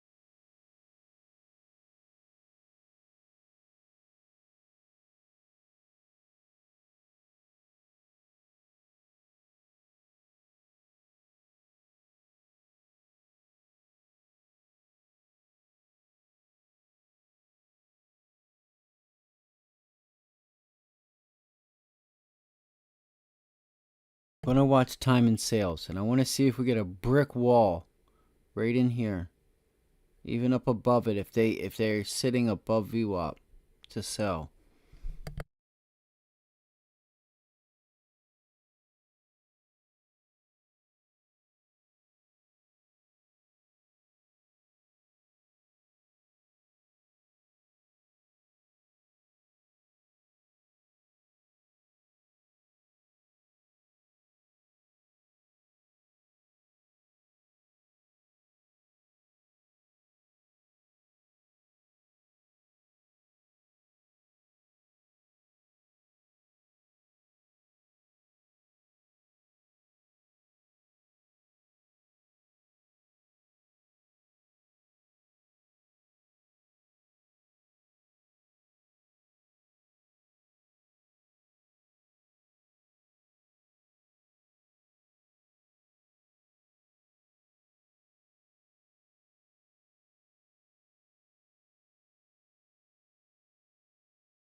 the industry.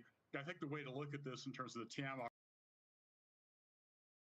side, and we had this, I had a buy in this a few years ago when they really jacked up prices. We had a sell going into the collapse last spring. Clearly, I should have been more agile in upgrading this, but I do think that at this level, it's fairly heinously overvalued relative to the underlying business.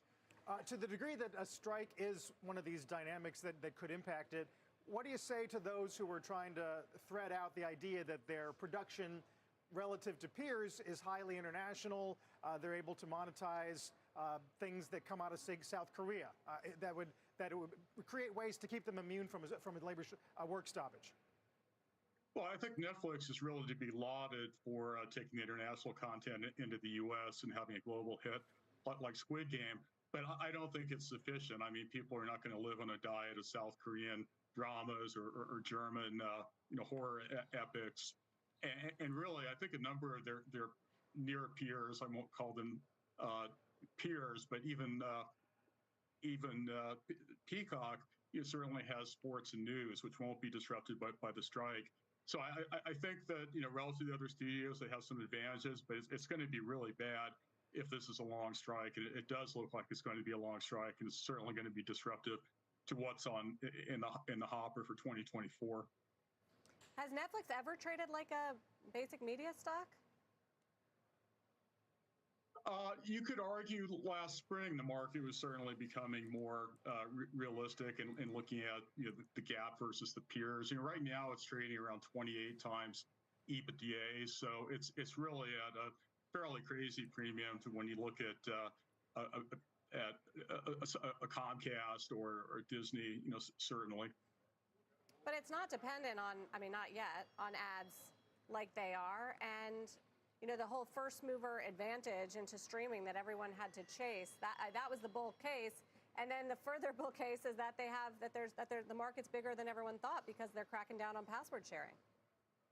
Well, I think that the password sharing and the entry into AVOD initiatives are absolutely vital to justifying the valuation. And we actually have that embedded in our forecast. I actually have them adding more customers than consensus next year, around 21 million. And they are going to be subject to the advertising market when you look at the emphasis on AVOD, which is going to be how they're achieving a lot of the subscriber growth to complement the crackdown on password sharing. So they're going to remain a leader. I mean, this is a great company, phenomenal execution. But I still think years ago, this really was more of a tech company. They had a really decided advantage in the quality of experience relative to their peers, much more programming. And clearly, I think this is probably kind of an 80-20 media versus tech company at this point. I mean, everyone else can, pretty much do the same thing that they're doing on the streaming side. It's just really a matter of content creation and what you have, to back that up. Yeah.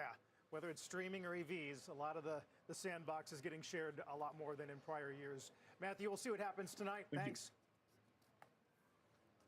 CEO of Redfin coming up on the other side of this break. Average weekly mortgage rates sitting near their highest level since November 2020. Let's see if we can get Carvana right here down in VWAP. If it does, I want to see if it hold. If it doesn't, maybe it might take this thing just a little bit of time.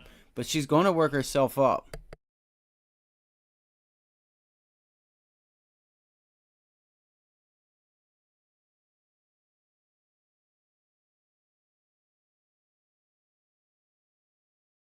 There's your rejection, like we said, up at VWAP for AMD.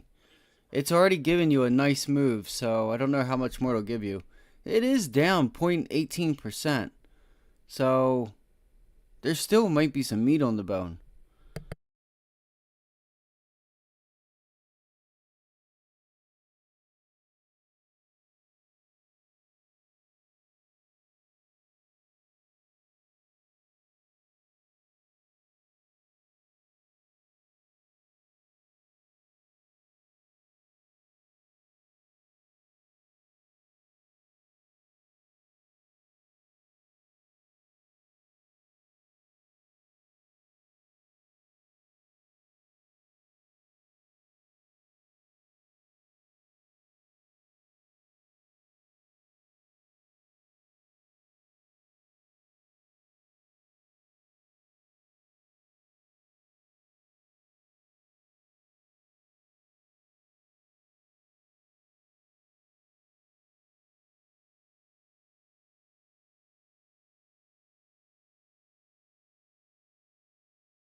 Quick check on Constellation Brands. The maker of Corona beer, hire after appointing 2 new directors to the board, says it will share more information with activist Elliott as part of a new agreement.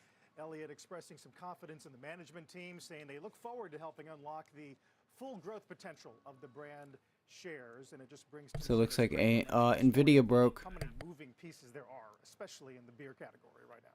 Yeah, with Modelo still second month in a row taking the top spot from Bud Light as the fallout there continues. Let's turn to the housing market. June housing starts and building permits out this morning. Both missed expectations, actually showed a decline following strong May numbers. This comes as the average 30-year fixed mortgage rate near 7% again. But our next guest notes that competition is still fierce. Data from Redfin showing just 1% of homes changed hands this year. That's the lowest share in nearly a decade. Joining us now, Redfin CEO Glenn Kelman. Always good to talk to you, Glenn. Welcome. Hi, good to be here. It's very confusing what's happening in the market because it feels like things were warming up, but starts and permits were miss. Well, demand is low, but inventory is even lower. So if you look at the home builder index of confidence, it's up a couple of points. It's the 7th straight month of gains. So And I carry if that's a failed breakout, that 90 MA acts as resistance. If VWAP breaks, you could see some downside. How long do you see that problem persisting? As long as rates stay high? Yes, although there's some relief in sight just because about a third of the market, 37.5%, have adjustable rate mortgages. So those are going to reset. See the tape speeding up right there? See? Now it's green, red, green. Millennials still want to buy a home. I think they're frustrated by the Supreme Court decision on student loan repayments, but they still got to find a place to live. I mean, Diana Olick emailed me and she noted that you guys recently reported that bidding wars are back, which does seem a little crazy because how can people afford to do bidding wars and pay over ask when mortgage rates are so high?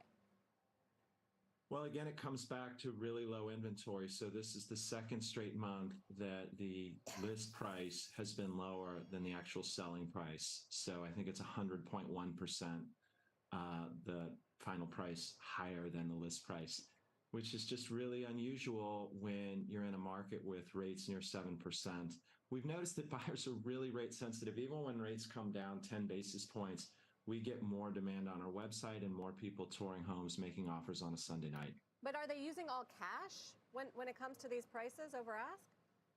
There's a higher proportion of people using cash than before, but many people are still borrowing. I think we're just at this bottom level of the housing market. You're usually between 4 and 6 million units selling, and now we're at 4.2 million units. There's just very little demand, but even less inventory. And so that's created a real crunch. The problem for us, obviously, is sales volume. But for buyers, they're still trying to find a place to live, and it's hard to do because there's so few homes for sale.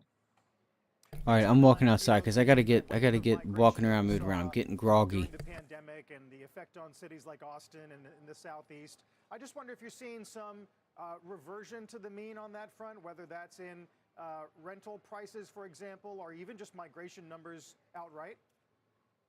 Rental prices are taking a step back, but very slowly.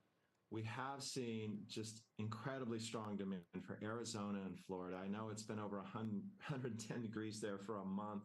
Florida's got all sorts of climate-related concerns, especially since insurers are leaving the market. But that's where people want to live. Much of this is just fleeing to lower tax places. That is a long-term trend that isn't going to stop. So what's going to happen with pricing overall, rentals and sales, which we know the Fed is paying very close attention to and makes up such a big part of CPI? Well, it's a tale of two markets. So on the purchase side, I don't think prices are going to come down much. Sales volume will. On the rental side, we do expect rents to come down. Vacancies are up. The builders have been very busy creating new apartment buildings that property management companies have to fill. It's been a real challenge for them because household formation, isn't happening the way it used to. More people are living in mom's basement. So is it changing? But you mentioned that the demographics are changing such that there's going to be demand from younger buyers. Yeah, well, eventually these baby boomers are going to give up the ghost, sell their homes and downsize, and the millennials are going to take their place. that process is just much slower. If you look at the proportion of wealth owned by millennials at this point in their lives versus where it was for my generation versus where it was for the baby boomers, millennials are just not getting into the game because of student loan debt, because the ladder just came up on the housing market at the worst possible time where inventory was low and rates got really high as they came of home buying age. It's really interesting, all the cross currents happening right now. Fed can't control everything in this market, I think is the bottom line. They try. Glenn, thank you. Glenn Kelman. Thanks for having me. Yeah, thank you. We want you to control egg prices and the birth rate in this country. Yeah. Right. Good luck. That's a big job for a committee. After the break, Carvana surging this morning on the back of that debt restructuring deal. We'll look at that move and the other so-called left for dead stocks that investors are piling back into. Don't go anywhere.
Free consultation. Shares of Carvana will get your attention, soaring after striking a deal to reduce its outstanding debt by more than $1.2 billion, part of a surge in unprofitable businesses that have been rebounding recently. Deirdre Bosa digs into that today in Tech Check. Morning, Dee. Morning, Carl. You're right. There's signs of new life this year, and those pandemic high flyers that some investors have pretty much left for dead over the last year in 2022. This is a class that includes Robinhood, Opendoor, Affirm, Coinbase, Peloton, Carvana, you mentioned, different business models, but all characterized by weak financials and high valuations. Their story is often told in one chart. You're looking at it, their 5-year return versus the S&P. The S&P being that far more steady purple line. Up with the 21 tech boom, down with the 22 tech bear market. Now, one of our colleagues, I remember, once called it Pandemic Mountain, so that's how I always think of it these days. Many of them have been staging a comeback this year. If you take a shorter-term chart, Carvana shares, they have jumped tenfold this year. Coinbase shares have tripled on regulatory optimism. Opendoor, despite still higher interest rates, it's up more than 250% this year on signs of a housing market recovery. But guys, we always go back to the fundamentals, as we did in 2021, and not much has changed. These companies are still unprofitable. In the case of Carvana and Coinbase, revenue is falling. And while today's Carvana news, sure, it relieves the looming cash crisis, but it also dilutes investors and ultimately raises interest expense. And the metric, I want to flag this, that Carvana has been pitching to investors, been using more and more, gross profit per unit. Feels like a throwback to the adjusted EBITDA days when companies wanted to distract from heavy gap net losses. We know how that movie eventually played out, guys, but it's all feeling very 2021 again. I know you guys saw the Journal article that says the market looks a lot like 2021 right before stocks entered a deep slump. And I guess that's the question many are asking. Does it play out the same way as it did a few years ago? I mean, it does jibe with some of the latest surveys on retail investors and their enthusiasm and how they've been jumping back into the market and they're getting more bullish than they have been. I'm just wondering, you know, the difference between now and then, the private market that you follow so closely, Deirdre, was on fire at that time. Yeah. And since then has had a bit of a correction. Do you see that kind of animal spirits there too? Absolutely. I mean, the private market usually lags the public market. So what we're seeing right now is what many are calling a VC winter. You're seeing fundraising really just kind of freeze up. A lot of startups are having more trouble finding that money, whereas a few years ago, right, there was so much of it. You just had to kind of hold out your hand, and it's really the founders that held the power, and the VCs were all vying with each other in this competition to get into the deals. The exception, which I know I talk about a lot, is the generative AI space. Money is still flowing very freely. You're seeing $100 million Series A rounds, which is very sort of bubbly-ish territory back in 2021. But the rest of the environment for other startups not in that space, certainly the air has come out of that bubble significantly. You know, but it's amazing what you're seeing in public markets. You have to wonder if you're going to see the private markets follow. Also curious is, you know, we keep talking about green shoots. We keep hearing about it from certain financials regarding M&A, but also IPOs. And I wonder if the discussion about exiting is getting a little more traction, at least in the Valley where you are. A little bit. I mean, I talk about these companies, I call them unicorn dinosaurs because they've just been private for so long. I'm talking about Stripe and Instacart and Reddit that maybe missed the IPO window a few years ago. You know, Instacart, remember, it filed confidentially and then it pulled it. There's this thinking that it's going to have to go in the next year or so. And certainly the public markets have created an argument for that. But the business model, right? It's not the really splashy, sexy generative AI business model. This is gig economy, which still is unprofitable in many cases. We don't know what that looks like with Instacart. And you hear that it's profitable, but to what extent? So I'm not hearing that there's any rush to get these companies out. ARM will be an interesting test because we know that SoftBank and Masasan wants to get that one out. And it does play more into that generative AI hype cycle. All right, Deirdre, thank you. Deirdre Bosa. Wall Street is buzzing about Lina Khan and the FTC. A lot of deal news to get to this morning, including some new regulations that the government has put out. We'll tackle that when we come back.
So AMD hourly chart, SPY. Let's see. This is where we wanted to be short. Take notice in this. We're starting to be flat. Let me go to two. Let me go to two different screens on here so it makes it easier on you guys. You heard what she had to say about Carvana. I gotta get something to eat. So I had to go outside because I was just getting tired. Just sitting out here getting, a lack of sleep and doing all this stuff. It just, it's just getting tired. So AMD, okay, Nvidia broke. So notice that we're trading sideways today. All right, and what I want you to take from that is, how does this go into tomorrow? We just have like, what does this mean? Earnings are still okay, but we're just getting like, is this the start of a pullback? This is what I'm trying to think of, at least for like AMD. Okay, let's look at this hourly chart, guys. Look at this hourly chart, and there's a reason why they closed it. I know it's a little hard to see. I will get it for you. Somewhat of a double top. Do you see how they closed it? Both candles right here, guys. Right there. They literally closed it on the support level. Now the support's breaking. See if we get volume. It's lunchtime. That's the issue for me. It's lunchtime right now. All right. See how it's breaking? And they held it, though. They closed it on the support. They closed it on support. This was a level that I had, and it hasn't really folded. See how it's getting a little dancy? Let's look at other ones. Let's look at the half hour. All right, where is it at? See, if you look at different time frames, it paints the picture for you. All right, and the half hour closed, guys. Look at that. They closed it on there. Is this a shakeout? Are we going back to the 50-day? This pullback is ultimately on low volume. So I still kind of want to be long AMD to an extent. Okay, let's look at the 15-minute. All right, 15-minute. Same thing, guys. They closed it right on the level on the 15-minute. All right. That was a 38.2 on the 15-minute VWAP rejection. We're trying to get an increase in volume, it looks like. Where are we at? 59. So this candle will close in a minute. Where do they close it? Do we close finally below this level? Chances are we may close below it. We did. We finally closed below it. Now do we get the rejection? Maybe we test. This is my thoughts. We put in a tail. All right. Maybe we put in a tail right here and reject this 90 MA. See how it's lifting up? Maybe we got to come up here to yesterday's close, maybe, But again, hourly, half hour, 15-minute, they closed it. Sorry, there's something. So, they closed it on 3 different time frames above this level, right on it. Because I'm still somewhat bullish. Not really. I mean, I am, but like So they closed it 3 different time frames here. Again, sideways, the SPY, a lot of things are going sideways. Is this the start of a pullback for tomorrow? Start planning for tomorrow, Friday, next week. We have the Fed. I'm pretty sure next week we get our rate hike. So I'm going to make my decisions. I'm going to be looking. This is what I'm planning. I want to see if we can get a rise back up here. If we cannot break back above this level and close, it doesn't get back up on a 15-minute. I know where it's headed. I can tell you that. I know where it's headed, more or less down to our target at 115.75 ish. Man, I'm hungry. I gotta get something to eat, or I'm gonna faint. All right, guys. Just give me a couple minutes. I'm not going anywhere. I'm still watching Carvana. Whether it's going to be a short or a long, I don't know yet. I feel like there's going to be a rejection. Starting to feel that way. This is a 3-minute chart. And I see the notes here, look a little less bullish today relative to kind of where we are, where we've come to. And you say it's time to trim some stocks. Yeah, I don't want to give up that. I don't want to. Well, yes. I don't want to give up that name though. I think it's Jimmy the Bull. Yeah, I love it. Are you still an Uber bull? I am. But look, let's respect where the market is, right? I mean, I can say that with a chuckle. We can all kind of chuckle and say this market's gone straight up. Did you give the number of days it's gone straight up? I mean, usually you do. It's like 7 days in a row. We're up 20% on the S&P 500 year to date. This will give something back. This does not change my overall bullishness on the economy. It doesn't change the fact that the labor market's strong. We've got supply chain onshoring, infrastructure spending, all that sort of stuff. But we are likely to have a 5 to 7% pullback. You know, it may take as long as September, which is normally a very tricky month. Or it may happen before then, but you have to have some dry powder ready when that happens. I hate the thing where you write it down and then you say, oh, I'm selling this to buy that. No, I'm going to raise a little bit of cash here. I do think it's time to do that. All right, we'll talk in a minute in one place that you're raising that cash. I don't want to do that quite yet. Brian Belsky, I mean, your bull case is 5,050. Your year-end target's 4,550. I mean, we're right there. So when you hear Jimmy say, look, it's probably time to take a little off the top, what's your response to that? We would agree on a short-term basis. I think, you know, much of what has happened has already happened, right, in terms of the stock market kind of catching up. And I think investors are kind of chasing things here a little bit that have not been invested. I think there's other areas of the market to be invested in as the market begins to broaden out here. Not just financials, not just other cyclicals, not just small cap. And I think the summer months could be bumpy. Remember, last August was pretty bad, and then heading into the fall. So I think we could get choppy. But well, last August was different than this August in terms of sort of where we are in the Fed cycle and what we're potentially thinking the economy could be relative to what we thought it might do. Yep. Almost a year ago. Yep. Exactly. And so I think that we're going to get an opportunity. I don't think 5 to 7%, maybe 3 to 5%, because I think there is still an opportunity for investors that have missed this move, Scott, to get in, kind of number one. Number two, I think people are still way too focused on the market overall and kind of missing the fact that we're in the midst of, I think, one of the greatest stock picking environments that I've seen in well over 10 years, because dispersion in terms of where stocks are trading on a performance basis, on an earnings basis, and on a valuation basis are all over the place. That means fundamental bottoms-up stock pickers. This is the type of area that you want to be in right now. Is the air getting a little thin, as Jimmy would suggest up here? Now, we don't necessarily have what you would term, you know, animal spirits or this euphoria in the market. Market doesn't feel like that, but it does feel like it doesn't want to go down, and that you do have a growing chorus of people who are getting more bullish, and that to some I'm not sure what happened, but there was news. I think something happened on Apple. Look, guys. All right, I'm not sure what it was. So this is why it's hard to be short this market when you get news like whatever the hell this was. Look at the volume.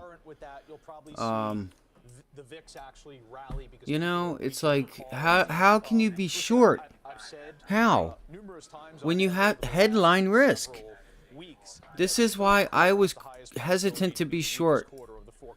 That one would have worked. Yes, it went 100%. Yes, but headline risk, good or bad. That is remarkable. The 50-day moving average is at 43. I'm not sure what this news was. What was the news on Apple? 100-day moving average is 40.43. So there is a lot of air underneath the market. But I do believe any type of significant correction will be greeted with a tremendous amount of buying interest, in particular because we have that mega cap put. Completely agree. What's your view, Jenny? So I think look at Google. Things, right? And so I'm listening to all this conversation, and everyone's talking about the market. And what's the market that Joe and Jim and Brian are talking about? They're talking about the S&P 500 that has 30% of its weight in 7 companies. And I'm thinking about my market, right? My dividend-oriented, which is kind of value-leaning market. And that's really different. So I haven't, and then when Brian said it's a stock picker's market, and that's because dispersion and valuations are all over the place. So when we're talking about like the market pulling back 5 to 7 or 3 to 5%, like, you know, who cares? It's all in the same But, realm I mean, of but you've had to be in the right, quote unquote, right part of the market to have had a good first half of the year. Totally. You have right. to have. And had. I haven't been there, right? So if you look at what dividends did this year, dividend indices and dividend ETFs and stuff were up about 9% at the end of January. And then they had that pullback. So they were kind of flat. I mean, maybe they're up like, you know, 2-3% on the year. Actually, at the end of the quarter, Does anybody know what it was? High yielding dividend index was down 2.5%. So now I'm looking at this thing. Does like, anybody okay, know what the hell really that care news was? what I the need to broader know. market does, because I think That's the so setup crazy. of I the literally just, this is what happens, man. I literally just walk outside, I come back, I I go to feed my cat, and this is why sometimes I don't go to the bathroom or do anything. But when I do, when I get up off my, when I go away from my desk. But when I do, that commercial. And I think there's a ton to do because things aren't moving synchronously, right? They're very asynchronous. So you remember in the What last the heck? change, I've added Whirlpool, That's so Stanley, crazy, Oregon, guys. What? sorry, Crown Castle. I don't even know You why. can't make it up. You can't make it up. I listen to the conversation, and I think that applies to one piece of the market, which is the S&P 500. If you're in small cap, if you're in value, if you're in dividends, if you're in mid cap, if you're in international, you're playing with something that's different that hasn't had this plus 20% slightly stretchy valuation move. You know, I don't know, Jim. You know, I see you trimming or selling Goldman Sachs. Yeah. So I teased it for a moment ago that's where you're looking to take some off the top. When I saw that move, I was like, it's an interesting move to me because there are those who would suggest that now's the time to buy Goldman Sachs, not sell it. Yeah. Right? You're selling it at what, you know, some would suggest is the bottom. Well, take me through it. First off, yeah, I mean, this is important to know my personal perspective, which is I bought the stock at the very end of March of 2020. So when you look at that return from 2020 till now, it actually has handily beat the S&P 500. So I've got a big gain here, and I'm happy to take that gain. I'm not happy with what I see there. Now, we can talk about the macro environment. We can talk about the industry specifics. But it's unassailably true that Morgan Stanley is just whooping the behind of Goldman Sachs. And I don't want to get on Oh, there it is. The generative AI tool, AI, has hit Apple finally. Finally, Apple says, yep, we're going to do some AI stuff. So, there you go. Unity Software introduces beta program for Vision OS. Apple analysts say stock hit 210 in 2024 earnings projections. iPhone delay. Giving a Goldman Sachs stock turns higher. Makes it. Wow. There it is. Apple and AI. Because of its own animal spirits, catches a bid here. But Steve, why would you though? I want to press you a little bit more on this Goldman move, because, you know, if you think you're bullish on the economy, yes, right? So theoretically, if you're bullish, Wonder what that does for Intel. Bullish where we are in the cycle, you would then think that there would be a coming pickup in the capital markets type businesses that Goldman Sachs kicks everybody else's can in, right? I mean, it's the deal making, which is their bread and butter. Of course, absolutely nothing. IPOs, You know. I don't like QCOM. Yeah. Why would you want to sell it now?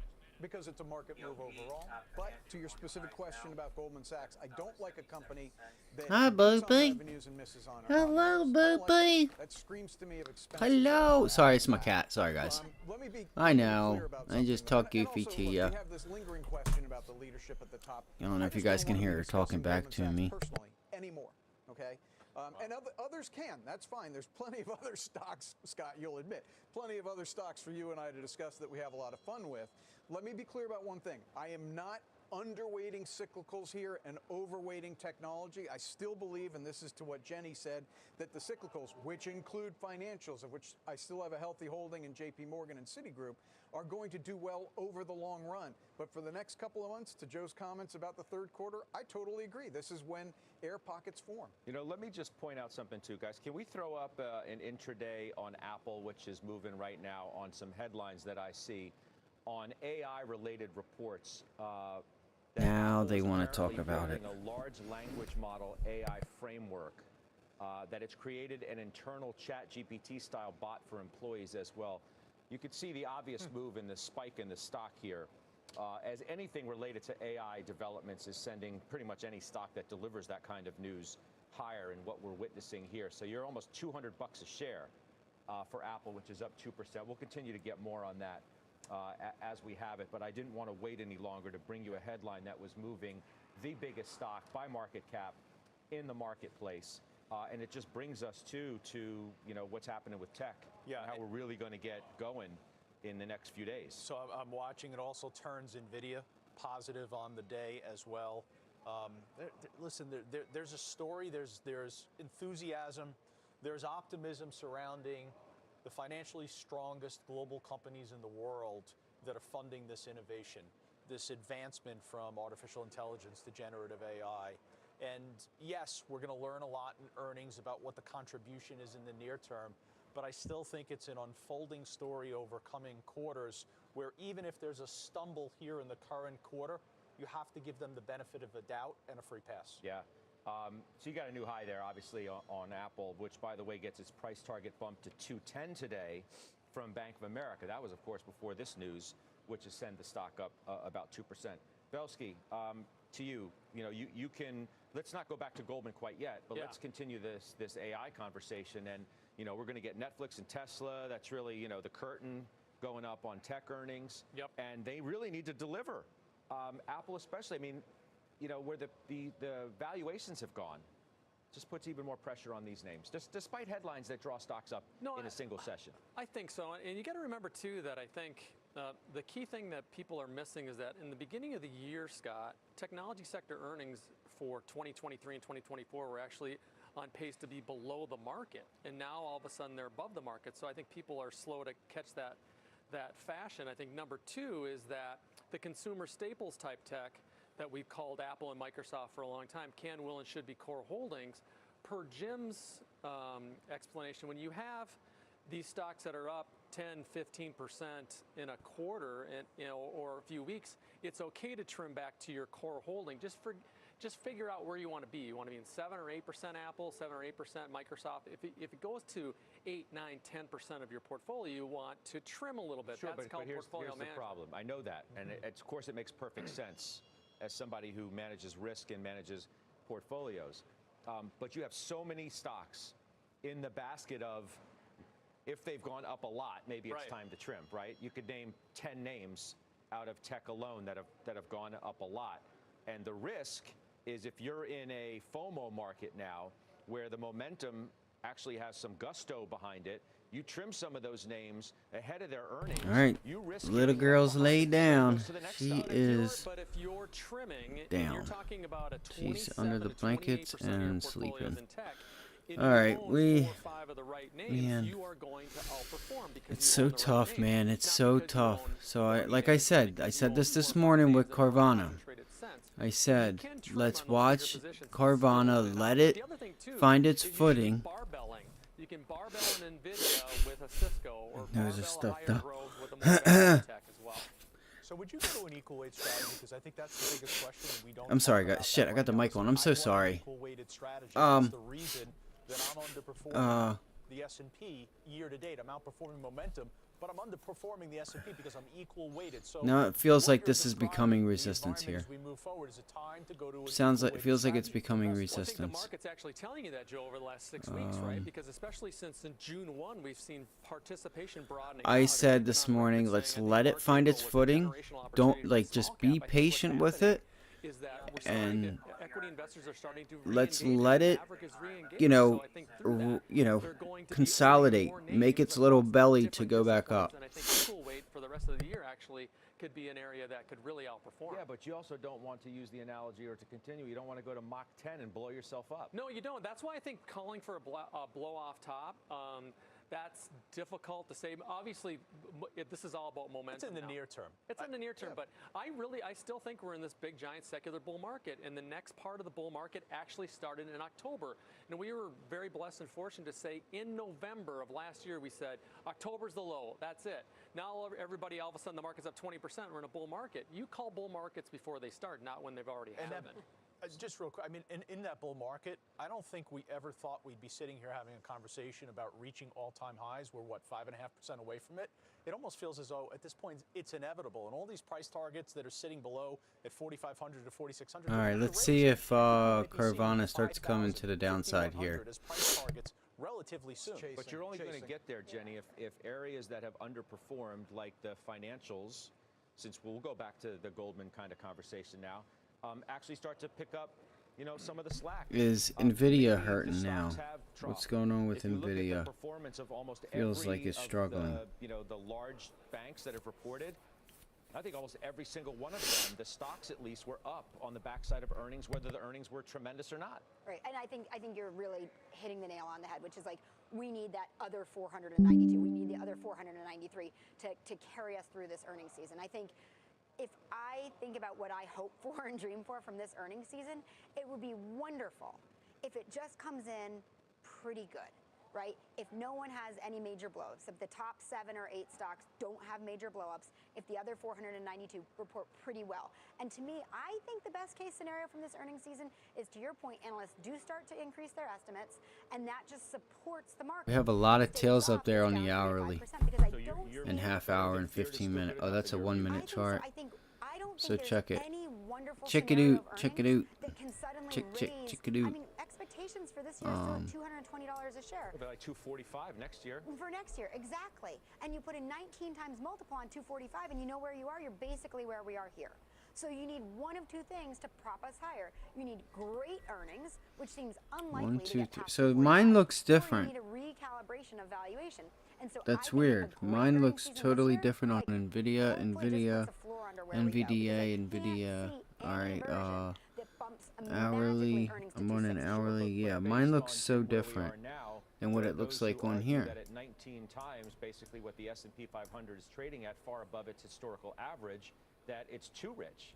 That valuations have gotten too stretched based on where earnings are now. Forget about where you think they might. No one really knows where earnings are going to be next year. You know, our friend Ed Yardeni wrote about this morning, and he said, and you know what I'm going to say, right? If you strip out the top 7 stocks, you know what that multiple goes to? 16 and a half. That's the number. Now, look, I'm underweight those top 7. It's hurt. It has hurt, but there's no way. To the point you're making, Scott, no way I'm buying Microsoft.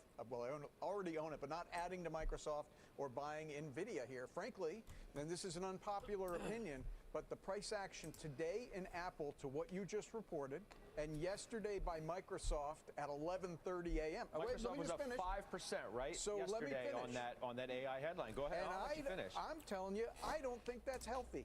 And this is based on decades of experience. That is what a blow-off top looks like. Somebody just says AI, and you're up 5% when it's already a $2 or $3 trillion market cap company. That is not thoughtful investing. And there's no way you can convince me that it's thoughtful investing. It is FOMO, which is emotional. It is people just throwing money at the markets. That only lasts so long. Ultimately, at the end of the day, you want fundamentals to support, which is frankly where Jenny and I see a lot of fundamental support outside of the top of the market.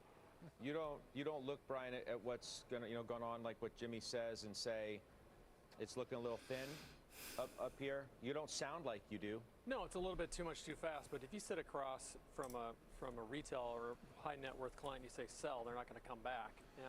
And especially given all the fear in the headlines that are still massively predominant. So what we would say is that the upside from here, at least on a near-term basis, is probably limited. But our 50-50 bull case with respect to the S&P 500 is looking more and more likely. So, Joe, you own Netflix, right? Mm-hmm. So we get Netflix tonight. We get Tesla tonight. Those really are the starters of tech, a part of the Magnificent Seven stocks that have really had a great run here. What are your expectations? How good does it have to be? Yeah, I mean, obviously I'm more focused on Netflix. I think, certainly we're going to hear that subscriber growth was strong given the password crackdown and the ad tier introduction. So I think you've had new subscribers for Netflix.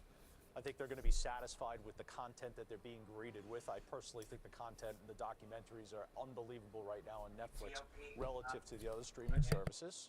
And I think this is a stock that has reestablished strong momentum. And guess what? It actually is a quality stock. Yo, I told you guys. I went here. I told you. Told you top. Get you some top in your life. I told you. Are we talking about $4.5 billion for Netflix? I've been calling this thing out for how long now? 4 years ago. Let's not forget it was a $700 stock, right? Sure was. Let's get past this 794. So it's had a great run here. Let's just get past it. A long way to go to get back to where it once was. What do you think is riding on these reports tonight for just the sort of general market perspective, even though you don't own them? Yeah. But they matter to everything. They matter to just given where we've gone. And that's where I go to. I really hope. You said something before. You said where valuations. I'm gonna go make some eggs or something. I told you guys we're gonna get these small caps start popping off. Valuations overshooting the fundamentals. Let's just think about Meta, right? Which isn't reporting now, but Meta was 250. Well, it's a 250% increase since last November. That business isn't 250% better since last November. Perception's 250% better. And when perception moves that quickly to the upside, I get nervous.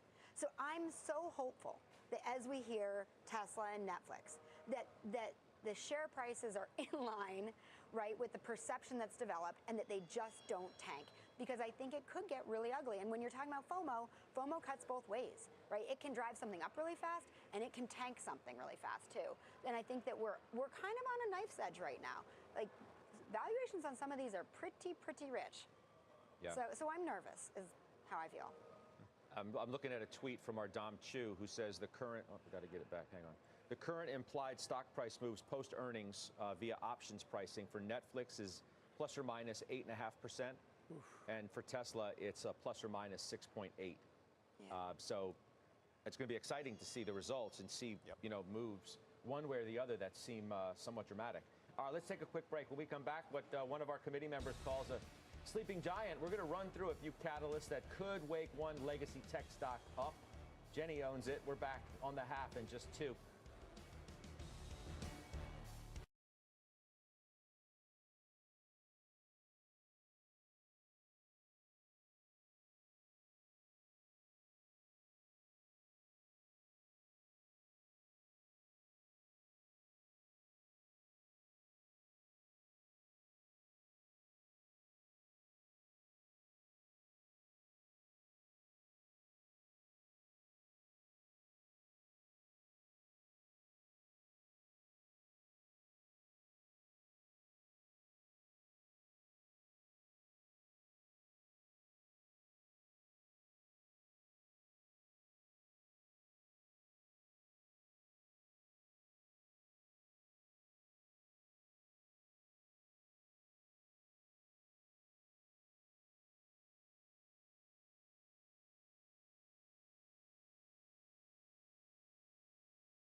All right, we're back. IBM is set to report earnings after the bell today. Shares underperforming the broader market this year after having a pretty good year last year. Christina Partsinevelos joins us now from the NASDAQ with the catalyst that could change its course. Christina? The first catalyst, its $4.6 billion acquisition of Apptio, a software that helps firms manage IT spend. But it's important to note it hasn't closed this deal just yet. The second narrative they may push on the call, its new subscription-based AI service for enterprises called Watson X. It was only launched just last week or made available, so it could take a while for sales to come in, but both are potential reoccurring streams of revenue. IBM's strong suit, considering 50% of total revenue. Semis are weak. Semis are weak, guys. There's on. It's going down. Top financials going up. We called top out Monday, guys. Girls. stud market. ladies, And so that is gents. seen as a If this dead thing body. breaks the And earnings 200-day also moving expected average, I want to flat be a with buyer. weakness in infrastructure I may want to businesses be a very buyer. cyclical. We're also expecting weakness in All right, its you have a consulting 100-day business. that It fills seems like this even gap. job postings for consulting has gone down. The hope, Let's though, do is this. that Let's the do it software together so you business guys can will learn how to pick do up this the stuff. slack. If it doesn't, We need more we'll throw in volume, the I tell you that. Yeah, stay with me, and Oh, let's come engage on. a shareholder. Jenny, you own IBM. You heard Christina lay it out pretty clearly what maybe the street is looking for here after what's been a disappointing year after a good last year. A great last year. So I don't want to give them too much grief for having a disappointing year. And you should, and rightfully so. But I think this is the thing with IBM. IBM to me is where I think I can produce solid, sustainable returns. And everything that you hear Christina say is incremental. So the Apptio acquisition, it says it could contribute 2% to growth to their software segment. Well, the software segment's 28% of their business. So that's great, but it's not like a total game changer. AI and Watson, the data and AI segment is 25% of their business. So if that grows a little bit more, that's great. To me, this is a sustainable company with sustainable earnings. And the only thing I worry about here is that if management tries to get on the holy smokes, all you need to do is say and goose AI, and then the share price goes up like 30 or 50 or 60%, I hope that doesn't happen, because I would much rather own a company with a reasonable valuation, with a 5% and change dividend yield that can provide me reasonable, sustainable growth where I don't then need to ride an emotional roller coaster and make short-term decisions. I don't think they will, but just everything we see here is incrementally positive. We've seen that for the past couple years, frankly, and I expect it to continue. You got to believe, Christina, that they're going to talk about Watson X, right, as it relates to AI and what this company's ambitions are when everybody else is making leaps ahead. The interesting thing is that IBM is not going after competing Microsoft with ChatGPT or Bard with Google. Instead, it's going to cater to the B2B business. So this is a strong point for them. They're going to go after a smaller market.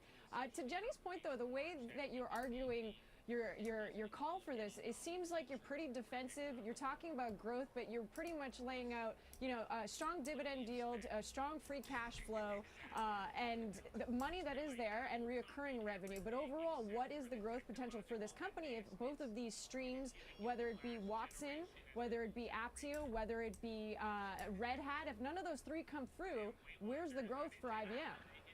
I don't know. I mean, historically, they've grown collectively, right? If you look at the different segments, you've got software that grew in the 8% range. You have infrastructure that was 10. Other parts lag, but collectively, it's like a high single-digit growth rate. So I don't know, and you might know it better than I do, Christina, on where the growth, what drives the growth. But I think they just incrementally, like one works, one doesn't. The AI doesn't need to be the winner-take-all kind of perception that NVIDIA had. It can just be, hey, this is good for B2B. That's going to incrementally grow revenues. I don't think it needs to be home run hitting. I think they can hit singles and doubles.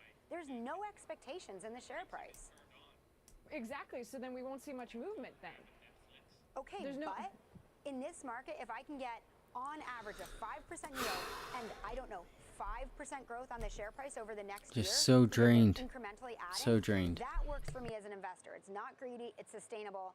I don't need a plus 80 or 100% move in the shares. That's Christina? true. Defensive play. No, you're describing a defensive play right there. And if we think that there's going to be some more turbulence in the market, why not own IBM with that dividend yield of 4.91%? Yeah, well, let's see what happens with the earnings. We'll be paying attention to those as well. Thank you so much, Christina Partsinevelos, for that. We appreciate it. Looks like Carvana's going to the downside, guys. It looks like we might get some volume here on CVNA. Jimmy, you used to own IBM, CVNA. Let's see. There are some tails being put in. Focus today. The price target raised to 159 from 145. That's on QCOM, the bottom there. Yeah, different companies, of course, but you're right to call them legacy tech. I would also call them value tech, which is just to say that they have very forgiving valuations, in part because of a lot of doubts over the last year or so about their businesses. Qualcomm, its smartphone sales that have underwhelmed for the last year and a half. That is likely to come out of its trough. It's overdue to come out of its trough. The analyst talks about China perhaps picking up smartphone sales. But globally, there's reason to think that you can only go so long without upgrading your phone and that the cycle's about to turn up. Even if it doesn't, they've got a very good automotive business, a good Internet of Technology business, and the valuation, again, very forgiving, both from an earnings basis, a PEG ratio basis, good dividend yield.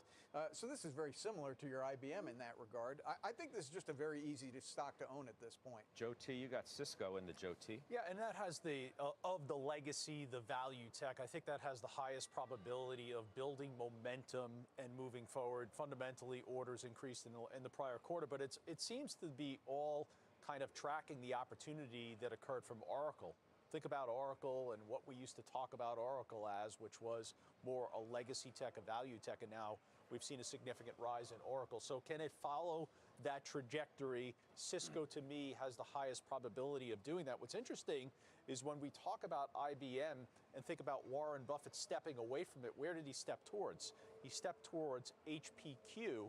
They have 12% ownership, which is the largest ownership in that stock, and that stock's been moving higher. Belsky, you own Cisco, right? I own Cisco in 3 portfolios. I'm gonna and trademark Qualcomm? and Qualcomm in 3 portfolios. I'm gonna trademark a phrase. They're Jenny Tech. That's what they. They're Jenny Tech. I like it.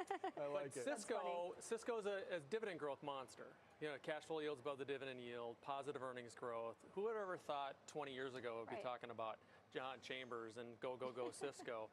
Now all of a sudden it's a cash flow and dividend machine. It's just a flat-out anti-recession play. It really is that simple. Cisco? Cisco. It's enterprise spending. Everybody sold this stock in the last year because enterprise spending is going to go down in a recession. Guess what? If you don't have a recession, what happens to enterprise spending? It's really that simple. Okay. Pippa Stevens has the headlines for us. Hi, Pippa.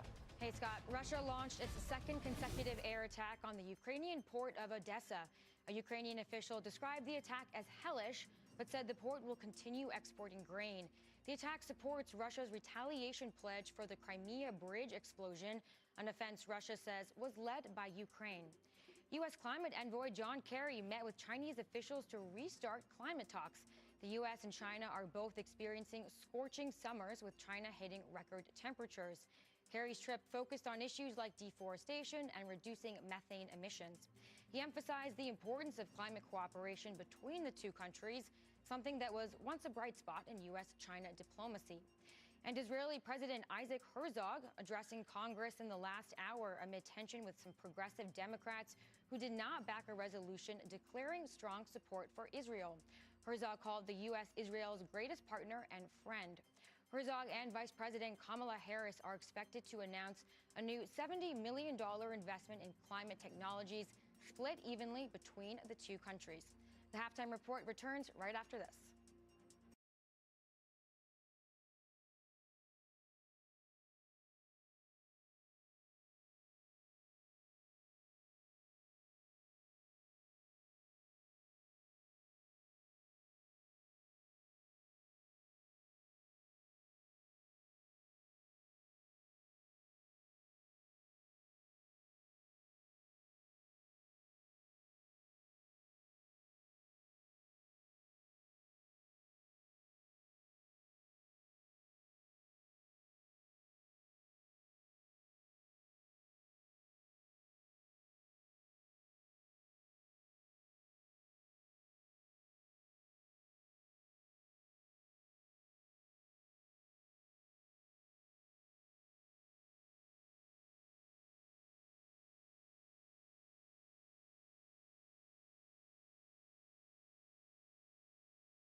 Welcome back. You see green across the board, including for AT&T. It hasn't been that way lately, though.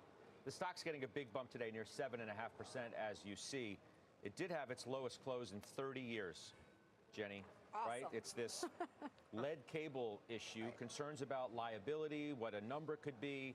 AT&T said on Tuesday that it, quote, in a filing, represents less than 10% of its copper footprint of roughly 2 million sheath miles of cable, the overwhelming majority of which remains in active service. So what's your take here on the stock? So I think as investors, we're always making decisions with incomplete information. And you need to figure out how much of that incomplete information you're willing to act upon. So when I woke up last Wednesday morning and read this, I was like, oh, are you kidding me? And immediately I started thinking about Halliburton and asbestos, and 3M and the PFAS and earplugs, and Johnson & Johnson and the talc. And I immediately thought, is this what this is going to turn into? And should I sell it right now, here today, before I have any more information? But then I thought, here's the difference between AT&T and those three.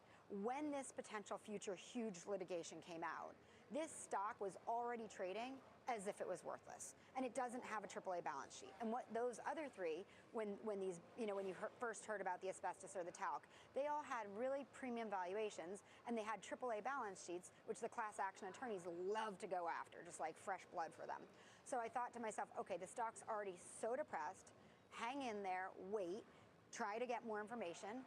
They didn't put out a press release right away, and I was really stressed about that. So when I saw this morning, I'm like, okay, phew, at least they're talking, trying to quantify it. Yeah. And what I want to do is I want to wait for the earnings call and just start to quantify it, and then I'm going to make a decision if I hold or sell. I'm sorry to interrupt. The street doesn't really know what to make of it, it feels like. No. It got downgraded today at Argus, right? They're talking about new material risk. That's a quote from their note today from the Wall Street Journal investigation, whereas Deutsche Bank reiterates a buy. Says we don't see it as a $34 billion problem. Right, and as to your point, as the destruction in market cap would imply. Right, and I think that's the thing. Like, if you think about the cables, and I read back, which is I think until in the 1960s, that was just protocol, right? They wrapped the copper cables in lead and they buried them and they put them like up high on telephone poles, and so they've already removed a lot. But they also said in the journal article that over the years they've done studies where sometimes removing the cable from these riverbeds or lake beds is way more detrimental to the environment than leaving them in place. And so I don't really know how that all plays out, but it was nice this morning to have it start to be quantified. The other thing is too, like if you think about 3M, where PFAS is still going into the water, and they say, okay, we'll stop that. These are legacy assets. It's not like it's not like AT&T's been wrapping things in lead, in the era that we all know how bad that is, and doing it today and just turning a blind eye. So these are super old assets that they bought. So it's going to be hard to figure out what a legal liability could be. The removal of them seems completely manageable. You have to believe that at least the story itself is going to be a bit of an overhang, right? And for that's a while. What I really and again, this is about. AT&T's side of the story that you got today, but probably to be continued. I think so. But it's a respite for some of the selling that's taken place consistently in the name. Jenny, thank you for that. All right, Mike Santoli, he's up next with his midday word. We're back after this.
I think we could get a bounce here on the SPY.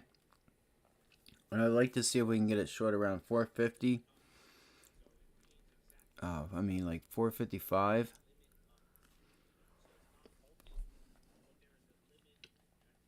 Um, 455.50.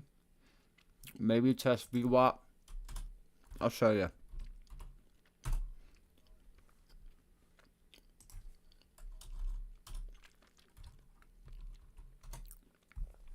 So I'm going to look here.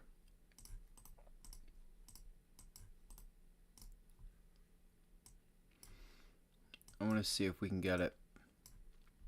Right here. 55. Oh, we broke this. Okay. All right. Never mind. I might change plans. Hold on. Welcome back to the Half. Senior markets commentator Mike Santoli. I have some longer dated puts I'm looking at. Midday word.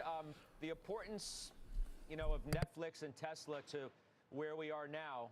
Are you thinking about those most especially today, or what's on your mind? Yeah, I actually do think there's something a little bit different as we get into this phase of earnings season, which is we're starting to hear from the companies whose stocks have really run a fair bit. They haven't been on the outs like the banks and some of the old economy areas. So there's a lot of expectations built into them. Arguably, the formal consensus on things like Netflix might be a little stale, so there's already some buy-side expectation that we're going to get a beat. I don't think they're going to steer the entire NASDAQ or the rest of the market just based on their reactions, but there is a little more of a kind of spring-loaded factor in here just because we are, kind of getting stretched. Everybody's pointing out the fact the market has helpfully gotten overbought and stayed overbought. That is a characteristic of a strong trend, but it still means that you might be wound a little bit tight on the reaction. So we'll see how the market accepts those. You've been talking a lot about, really looking at signs of too much froth, euphoria, animal spirits, the fear of missing out, really leading people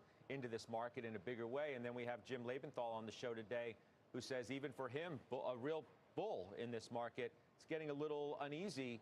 And he thinks we could have a 5 to 7% pullback, and he's trimming. So at least there's some of that out there. There's plenty of that out there. I think it's fascinating because as soon as things start to look like, people are feeling it and they want to play the upside and, they're buying call options, the put call ratio is declining. Everyone sees that when it's happening. So it's not just that people kind of leave their worries aside, it's that it creates new ones. So I think the too far, too fast call is hard to distinguish from a bull market acting like a bull market. There's often a belief phase, but it is going to go overshoot at times. 5 to 7% can happen any time for any reason or none at all. So I think that's the way you have to think about it. Yeah, which we will. Mike, thanks as always. I'll see you on Closing Bell in a bit. That's Mike Santoli. Next, we turn our focus to a few key earnings reports on deck beyond the marquee names that we've already talked about. We'll do it next.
You guys know how this market's been.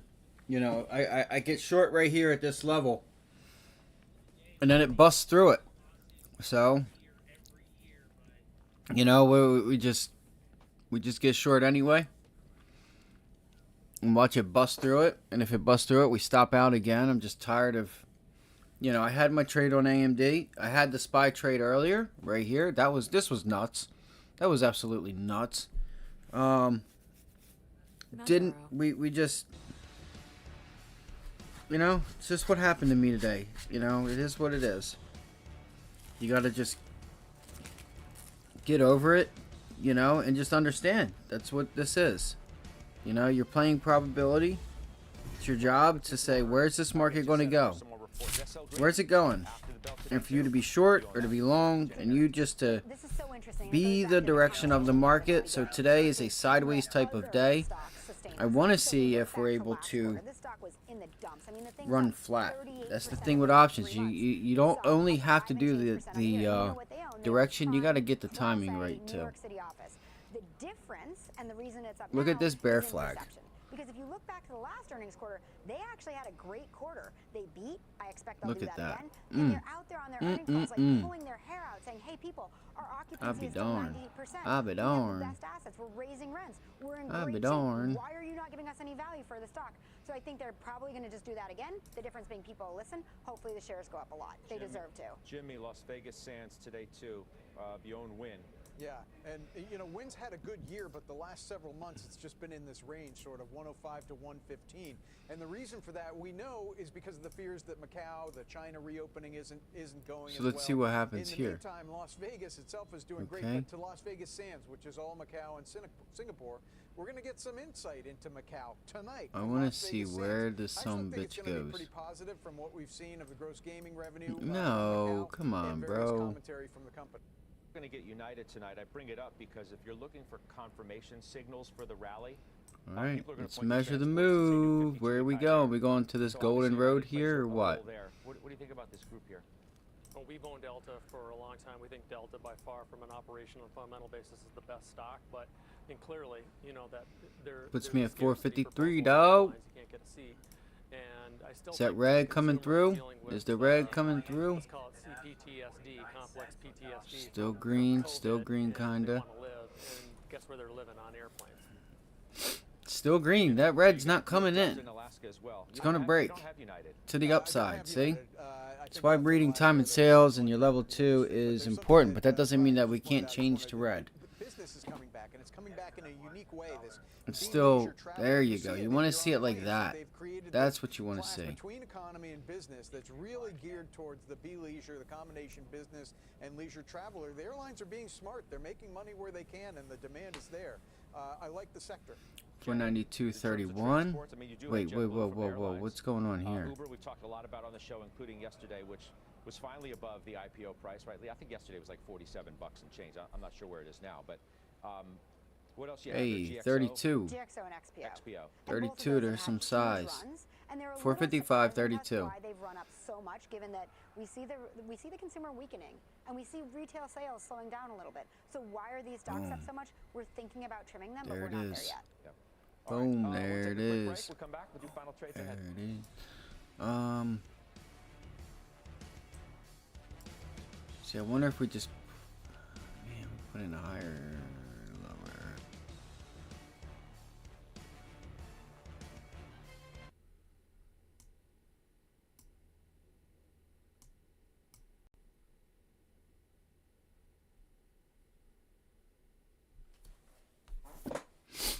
Like I say, guys, right here was my target. This is ultimately what I'm thinking, right here.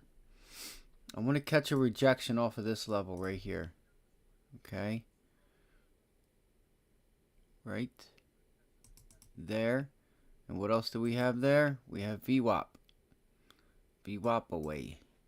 Okay. That's what I want. VWAP. VWAP, this rejection here. And we'll be taking it right if it doesn't go without me. If it doesn't start now. This is why I didn't want to just short here randomly. We could get a possible fate, you know, like a failed breakout. That's also an option. but I think it'll put in another little, it'll pivot back up, mean revert, and get back up here and kind of see if we can roll it over. That's what I want to see. I want to see if we see that. Again, this tells you whether or not you're kind of understanding the pattern and reading the markets correctly. So I want to be short right here in this area. 455, 50s, 60s. The mid 455s is where I want to take this position short. Today is the 19th.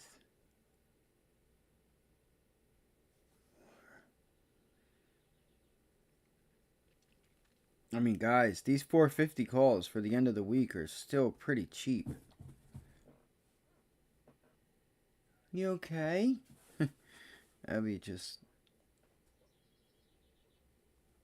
went ham.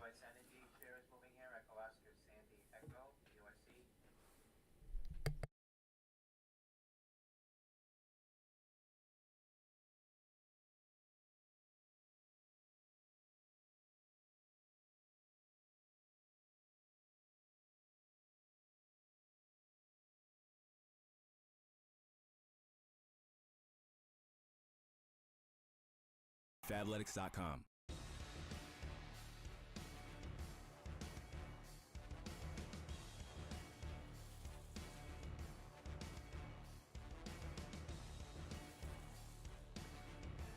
There was some pretty big selling here, guys.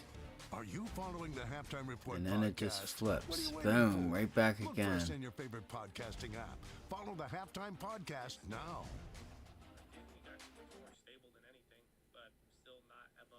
No, not yet. Hang on. Not yet.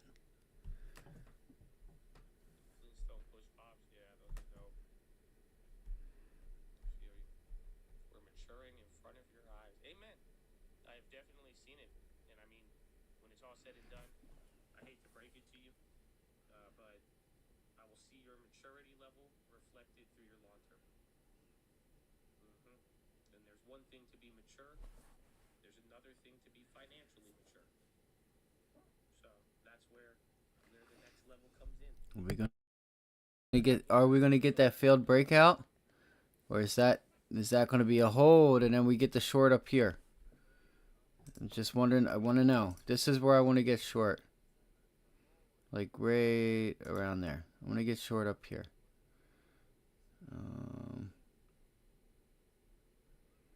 Yeah. Yep. Right there.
It's crazy because we held yesterday's highs, guys. We still haven't broke yesterday's highs, and I wonder what it's going to take to do that.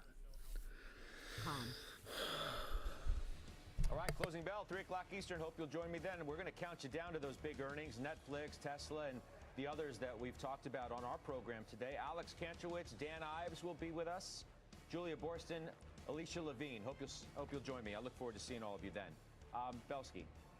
I want to show Goldman Sachs too, just to continue our conversation on where we were on the banks. There's a stock near 1.5%. Maybe the thought is they kitchen sinked it, stocks troughing.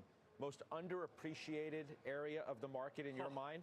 Financials. Totally. You know, Well, AMD got to the target, guys. That's a shame.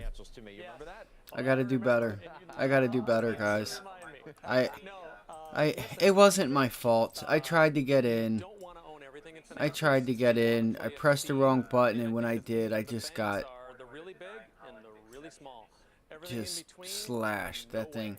It gave me another entry, but the target's been hit. And it includes broker dealers, and it includes asset managers. But I think really big picture that nobody wants to talk about, and I'll talk about it. Financials and banks cut. She's so funny. She puts it. She gives me like this mean face when she's laying down or something. I'll pet her or something. She's like she's gonna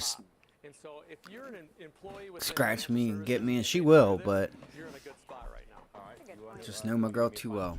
While you're at it, Stifel Financial. Okay.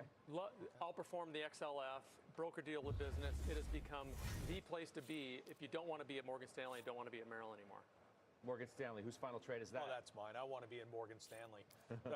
Listen, it's clear to me when you think about leadership in companies that right now, James Gorman and the management team at Morgan Stanley can be mentioned in the same breath as James Dimon. The confidence to come out yesterday and say what they did about trading, investment banking, they're going to raise capital through debt issuance. Morgan Stanley all day, phenomenal management team. Jimmy the Bull, Citi must be you. Citi's me. And listen, I'm with Brian on the financials here, and the money I take out of Goldman might be recycled back into a financial in short order if the market corrects a little bit. But Citi has come back from that ridiculous response to good earnings last week.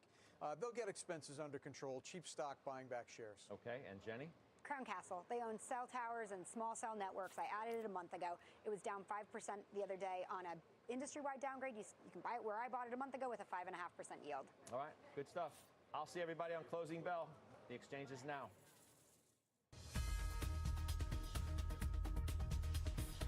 Thank you, Scott, and welcome to the exchange on this National Hot Dog Day. I'm Kelly Evans. Here's what's ahead. The soft landing, maybe even the no landing, has now fully become consensus. But just as we're declaring the coast is clear on the economy, could we be caught off guard by an actual slowdown that no one is currently expecting?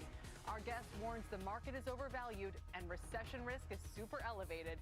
He is standing by to make his case.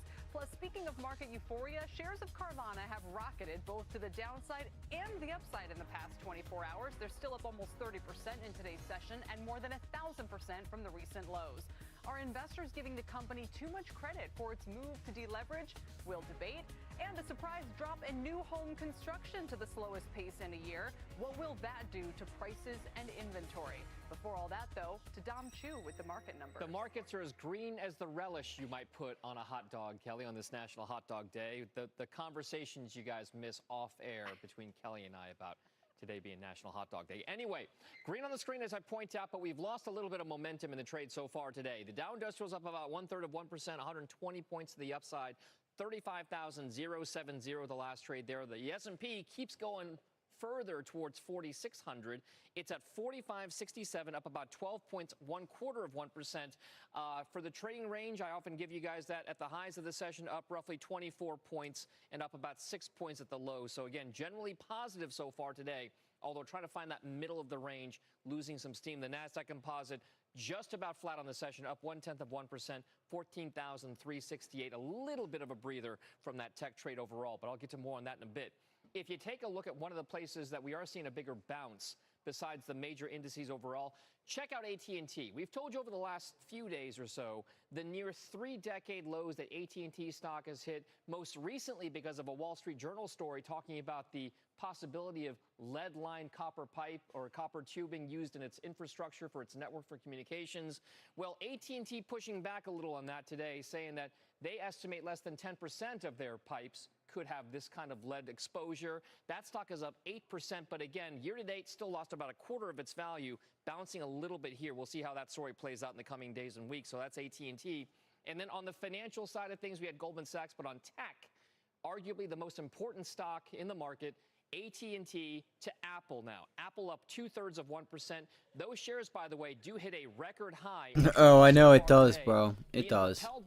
It's holding up. This is what I was waiting for. I was unsure what I wanted to do. I think the real move's going to come in the afternoon towards the after hours, and that's really going to give us the direction. There was a lot going on, so the market started moving, and then you could see how long these candles were, and then the actual market started moving. Like, I went to AMD, the SPY and stuff, and then I know if I'm doing it, other people are doing it, you know. So let it kind of do its thing and see if it like flips this direction. The way that it's facing right now, I would be short, but it's gonna have to start putting in a low right here. I'm gonna show you exactly what I want to see. I want to see this thing do this. All right, I want to see it put in a low.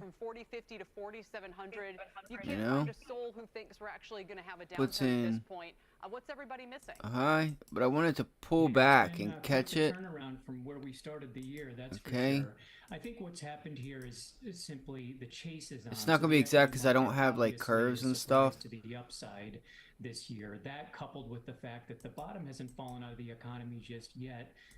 Seems to be leading many. And then you're gonna go. It's gonna shift. All right, it's gonna shift.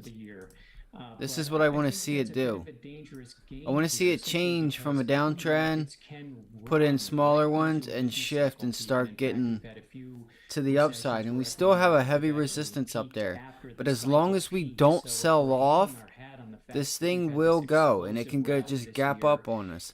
Because Carvana still has not had that AMC, GME, Hertz, Tilray, all the big ones. It has not had that blow off top, and where it just blows off. It's called a blow off top. It still hasn't had it, where you get an extreme amount of volume. You just get people getting liquidated, getting margin called, and then buyers are. It's just irrational exuberance at its finest. That's what I want to see, though. Here in the next couple minutes, I want to see it put in a higher low now. I want to see it put in a higher low.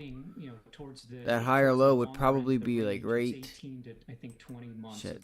And those spreads on those contracts. That's why I'm gonna buy shares. If we look at the yield curve, I'm just gonna buy shares. Inversion here. And then I won't have to worry about theta and all that other stuff too. And the spread. The spreads on them are huge. I don't know if you looked. At least the call side is. I looked at some puts and calls. I just looked at puts a little bit ago. But remember top? We just called top out a couple days ago, man. I told you guys it might start running. It looked like it was running. Look what it did. That's still a tough level. If we could get this thing going. It's a bit of a straw man argument. And with the Treasury yield curve, we're definitely getting there in terms of when we could start to see some serious trouble for the cycle. Let's see what the second half brings. If we make it through the first half of next year, then I think you're legitimately getting into territory where we can say, okay, the longest leading indicator, something has gone wrong here. But I think to be highly confident of a soft landing, simply because the equity market so exhausted, man. So exhausted. I need to get something to eat. Historic yield curve inversion, a historic collapse in money growth, historic tightening of lending standards. And let's not forget, the Fed's reaction function here is to get to a restrictive stance and then hold there. And they define is any level of in any configuration of the balance sheet that leads to below trend growth. So the no land actually doesn't make sense just based on what the Fed is seeking. I don't want to miss the SPY. Simply continue to tighten. I'm gonna have to do some more push-ups or something. I'm just, oh my God, you fucking kidding me, man? Are you kidding me? It was the failed breakout. Damn it. And so with the equity market up here at a 20 forward multiple, I mean, we've got the Infotech index. It's led the rally this year at over a 28 forward multiple. We haven't seen that since the end of 2021, just before a more than 30% collapse in that index. So I think if we're upping the bullish bets here based on this action, and it's happened on no earnings growth, I mean, there's no increase in forward estimates from where we were last October. A dangerous place to be. But I admire your conviction because, there's people, and I think to put it less eloquently than maybe Goldman did, it's almost like they can't find a way to get to a recession at this point. We look at some of the consumer metrics, we look at housing, which has been kind of on the upswing, at least residential construction. You look at the fiscal impulse, which is getting more and more attention because so many of these fiscal projects have to happen before the end of 2024. And that seems to be kind of feeding in the construction boom that we're seeing, the investment, the infrastructure. So how do we kind of tip this economy over enough that within a quarter or two, and it looked like with claims going up a month or so ago that was starting to happen, and then they came down again. Yeah, well, things could turn quickly. The so-called excess savings will essentially run out by the fall of this year. And so that could start to change the picture a bit. If you look at same-store sales tonight, I'm going to work on getting like 8 hours of sleep. Nominal terms now year over year, and it's going to be hard, but I will. People seem to get excited. It's going to be my goal, is to get a good amount of sleep so I can be in here fresh, ready to go. Last night was a really late night. 5 months in a row. Unprecedented. Every night is usually, but the jobless claims numbers have been volatile. And have early morning turns into a late night. Year over year, continuing claims are still up close to 30%. Again, unprecedented outside. I don't even know what I'm talking about. Or just prior to no, I do. I'm just kidding. I don't think we're quite out of the woods here. So there's the retest. Simply coloring the perception that the shake out whoever was short. We'll see how that works out. No, it's like you can't move him. He ain't moving. There's a song lyric that'll come to me in the middle of the night, Mike, to describe it. And it is fascinating to watch this play out. And more people are saying, don't be too fooled. In 2008, it did feel like this as well. Thanks so much for your time and for joining us. Thank you. Michael Darda with Roth MKM. Speaking of the consumer, it does look like spending is stabilizing a bit, but there's a divergence when it comes down to who is spending what. Higher income spending has been trailing low and middle income cohorts for most of this year, with weaker spending growth apparent across retail, as Mike was referencing, and even the services industry. That's just one finding from Bank of America Institute's latest consumer checkpoint. For more here, let's bring in the author behind the report, Liz Everett-Chrisberg, head of Bank of America Institute. Thanks for coming in. I appreciate it. It's great to be here. Thanks for having me. And maybe you can kind of add some color to the concern that Mike was just expressing there. I mean, what would you say is the health of the consumer overall at this point? I think when you look at the headline and overall consumer spending, it's really stabilizing. It's coming off the peaks of last year, but we're kind of in a consistent spot. What I think is interesting and what we're able to do within Bank of America Institute is dig into the data of the 68 million consumer and small business accounts and understand where the divergence is between different. So that looks like a hold right there, pre-market. That's resistance. It broke. There's resistance. Bada bing, bada boom. Just grab some puts, guys. It may break through it though. And renters. I still don't deny that it's going to go up there. Would be disproportionately infecting homeowners because we'll see what happens here, guys. But the reality is, before the rate hikes, only 1% of outstanding mortgages were floating rate. So 99%. And it's a little bit less than that. Just going to stick to the targets and we'll. So they're kind of insulated from that change. Whereas if you're a renter, see what happens here. You're renewing your lease. And what we've seen since rent inflation really started at the beginning of last year is about a 2 percentage point. It's going to be such a jerk that it's going to go back and forth. Where renters are pulling back. So that it shakes you out. And if you're getting options, you're better off selling them. Especially if you don't know what you're doing. It's just going to turn you. You're just going to be red. It does. It's so whipsaw. It's just whipsawing all over the place. We're actually seeing that consistently across the different income profiles. But to the point you were just making, if you look at spending patterns between lower and middle income households. That was yesterday's high, by the way, guys. Lower and middle income are continuing to spend. The higher income households have actually started to contract. And there's really, I think, one reason for that we've identified looking at our data, which is wage and income growth. You gotta be shitting me, man. What sectors are continuing to hire? What sectors are continuing to have spending? Leisure, it's gonna go services. all the way and up. We're seeing that not necessarily in the all the way up. Data of income coming Dude, into I'm just putting. deposit accounts, but also Just gonna have to small be. business data. Just gonna have to wait a minute. I got time on this one too, by the way. July. Which looks at payroll payments. So not on who's getting the money, but who's paying the money. And there, Payroll payments are up about 2% in June, but a big difference in sectors. All the way Year on up. year or month on month? Year on year. Wow. So lodging. Let me just pause for a second to point out how shocking this is. Well, first of all, the fact that we don't often see the headline, middle-income consumers doing better than high-income ones. I mean, that itself is not where kind of the media or our sense tends to go, and it's important to highlight as you have. But the other thing is what you said about small business. We were told and warned that by this point in the cycle, small businesses would be facing 9 or 10% rates on loans, massive problems from the banks, which kind of goes back to Fed hikes and Silicon Valley and all the rest of it. And that's where we'd be seeing the hiring pullback, and that's where we'd be seeing the weakness and the recession that Mike is talking about. You bastard, man. It's going to show up there first. And now you're talking about trends that kind of point in the opposite It's direction. going to go to the Depends on target. what sector you're looking at. So if you're looking at lodging, if you're looking at restaurants, their payroll spending growth is up 13%. It's going to go to. It's going to go to Construction, we're VWAP. just talking about residential construction. That's up 6%. You gotta be fucking But kidding those me. are usually what we think of. This as is what I mean, lower guys. It's income, whipsawing. You lower can't. earning sectors. You can't. It's If we look on the too flip side, ridiculous. finance, real estate, Unless you get insurance, the areas that like you put your entry right where it's got to be. and that fits in with the narrative that You we're know. seeing in our data. And even then, it's as it like. relates to the higher income consumer. And the lower maybe middle. also helps explain why it's such a confusing economy right now. Where we It's just do gonna see rip certain up. parts of I'm it telling you under guys, it's gonna pressure rip and then other right parts on up. holding well. What does this tell you on aggregate? Well, I think in aggregate you don't want to Still thinking there. And that's, I mean, that's the issue. It's not, you know, we're not in Lake Wobegon. Everyone's not the same, right? And I think that's the value in what we're able to do at Bank of America Institute, which is dig Yeah, into the you know details to me. uncover those different cohorts and understand where What the the distinction hell? is, because not everyone's experiencing the economy the same way. Yeah, that said, as a whole, aggregated credit and debit card spending is down 0.2% year You on year. gotta be So, fucking you know, shitting me, again, man. if you say that kind of represents, I hate the you know, market. maybe nominal GP, something like that, there is No, pressure man, there, I love you know, it. to be sure. Leisure in particular, I wanted to I ask love about it. because we've been told about the strength in services, strength in leisure, travel. This is why you don't want to get puts.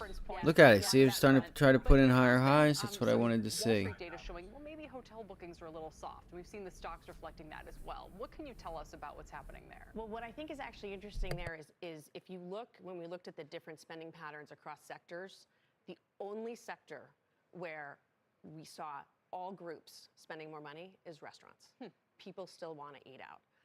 Not necessarily the same for the lodging side, but restaurants, people want to go. Amazing. And maybe that's because it's a smaller luxury. Sure, right? But you'd think with higher ticket prices, we've all had a little bit of sticker shock at restaurants lately that that's not holding people back. It's not holding people back, and restaurants are going out there and they're needing to pay more to get people to work because of that demand. So. Final question, what would have to happen in this data to tell you, you know what, be careful, the economy's about to slow, or maybe the opposite conclusion that it's picking up steam? I think we were just going to keep letting the data lead the discussion. We're going to continue to be looking at the U.S. consumer in terms of not just the income that they're going in and that they're getting in and the spending that they're putting out there, but also the state of their balance sheet. And one thing that I think is really important that we've been following since we launched the Institute last April is what's the level of deposit balances.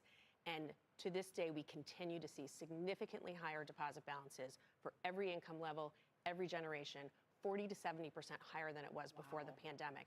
And while that has come down from the peak, it's stabilized over the last few months. So as we think about, is the consumer going to run out of money anytime soon?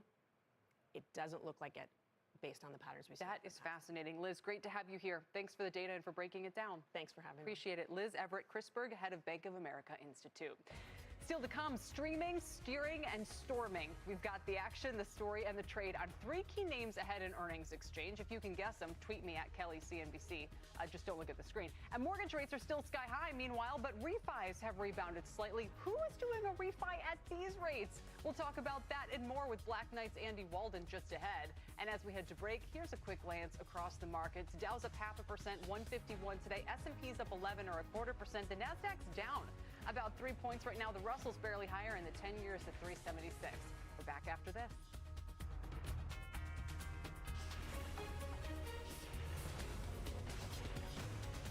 This is The Exchange on CNBC.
Come on, what are you gonna do here? What are you gonna do here, man? This feels like it's been cool because it's been a busy day. What are you gonna do? All right, you bear flag, you break down, you pull back up to retest it. Let's go down. Let's go down. I want to go down. Let's go down right now. Right this minute.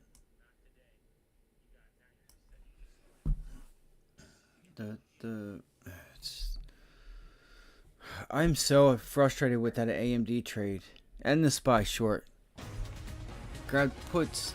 Trying to grab puts literally right here because it went down on us and we're like, all right, hold up, bounce back up, we got a second chance. Boom, right there they went 100%. AMD 100%. 52-week high after climbing 60% this year. The stock fractionally lowered today, but the company just finally removed its Now, do I even trust this enough that this doesn't just, it's under 90 MA, but does it hold and then just curl itself back up? Obviously listening for more on that decision and other factors like subscriber growth since the password sharing crackdown, updates on ad-supported tiers, and the impact of the Hollywood strikes. Here now with our trades today is Danielle Shea, VP of Options at Simpler Trading. Danielle, since you're the GOAT, I'm going to ask you an additional layer here because when I checked this morning, Netflix shares were up 3%, and now they're negative. The whole Nasdaq's negative. I don't know. Maybe you can just add some color there to what's going on with the stock here. So, Kelly, when you look at the stock over the course of the last quarter, we've seen a very bullish move. I mean, last quarter after earnings, it did fall 2.8%, but we had buyers come in ever since, and yesterday it was up 5.5%. When you look at that, that's bullish price action. Yes, it is down slightly today, but the Nasdaq's extended. Netflix has already had a huge move. And so that's why when I'm looking at this stock, I say, hey, you know what? It's longer term bullish, but the earnings move may very well be priced in today. Right, because everyone was telling us, oh, just wait, this could be an earnings. And I'm like, okay, if you're telling me, it's probably priced in. Yes, that's exactly true. And when you're looking at the options market, you can see that there's a pretty big move priced in. We have a $40 move that's being priced in today. Wow. And so as an options trader, when I see a stock that is in a bullish trend and we've already had a big move, there's a lot of news surrounding it. What happens is the IV gets incredibly high and it provides a premium selling opportunity. So with Netflix, you hear that? Premium selling. Sell the premium. But buy some outer layers. It's the only way you're going to make money and last. Crush overnight. All right, bulls, take note because, this makes sense to me based on all of the optimism that I'm seeing. Let's move on to Tesla, kind of a similar story. Huge rebounder this year. Shares have more than doubled and are just 5% off their 52-week high. It comes as the company is actually expected to post its worst automotive profit margins in years thanks to a series of price cuts. Investors are also listening for updates on the Cybertruck, which has finally started production, and anything AI related. Danielle, I know you're a longtime fan. I sold those puts, by the way. I'm not going to just sit in them. I pretty much break even on those. I'm going to see if it can get back up to VWAP. But again, bear flag, breakdown. 315, and Tesla has a market maker move priced in of about $20. It's an area. Remember, it's an area.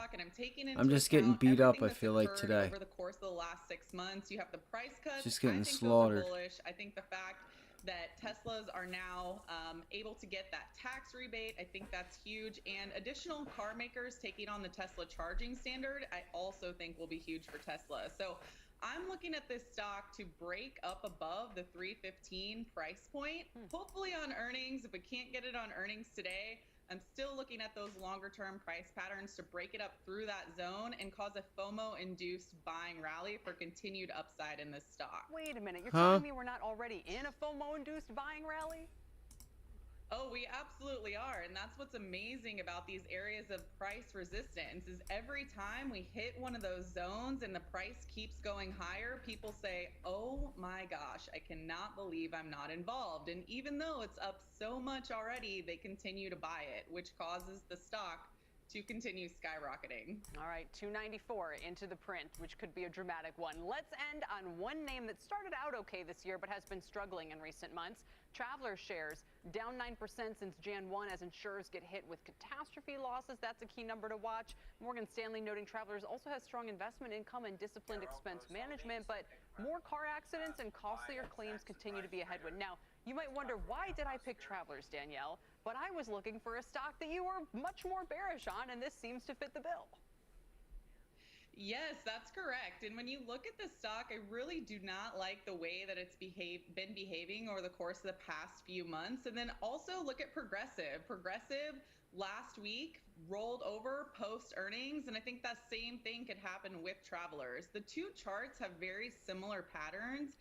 And when you look at the way that the trend has shifted into a bearish trend, we have some consolidation and we have a lot of overhead resistance. So I think with Travelers, you have resistance around 175. You have about a $5 expected move, and I think it can easily fall off a cliff here. So I'm looking for this stock to trade down into the 155, 160 price point.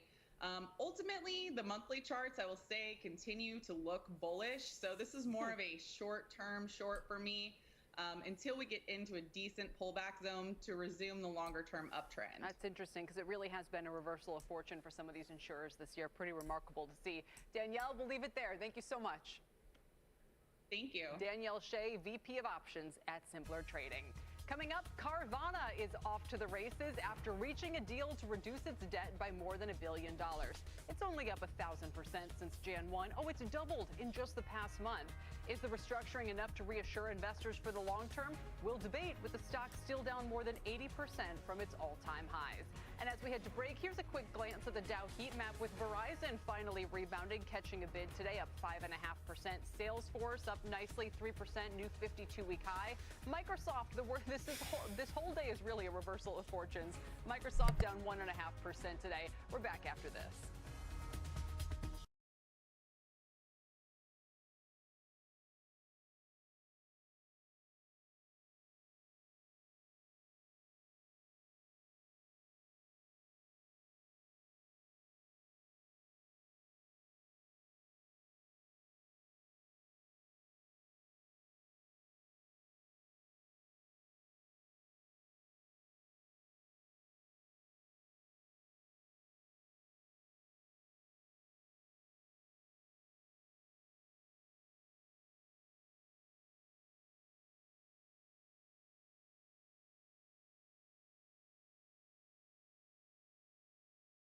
Netflix news.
You.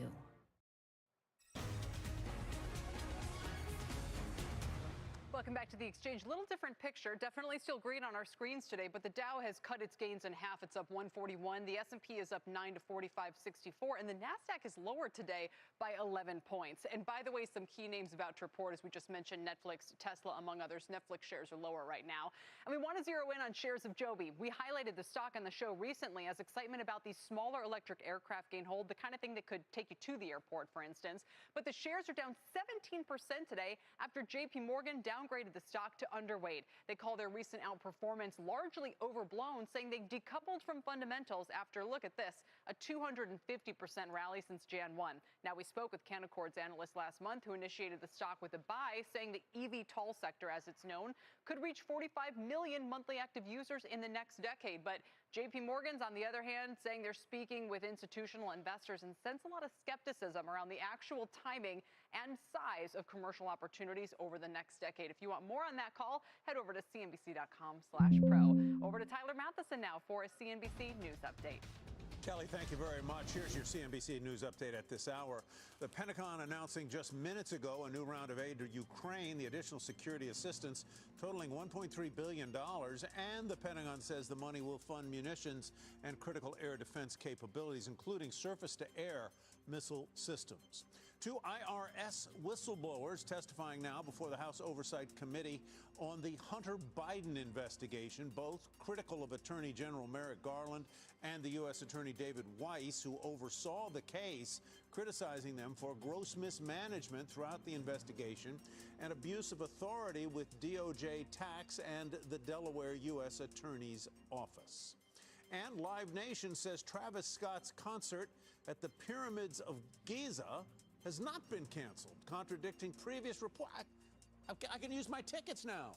The concert giant refuted reports from Egyptian media saying outlets saying they had revoked the permit because the show went against the cultural identity of the Egyptian people. Live Nation says the concert will continue as planned at the end of the month. Thank goodness. Kelly, back to you. I am sure this will not hurt buzz going into that concert. It'll probably do better than ever. Tyler, thanks. Coming up, it's harder than it's been in decades to afford a home, but new data still suggests the housing market may be perking up a bit. We will break down all the numbers next. And now, CNBC Trend Tracker.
Eastern.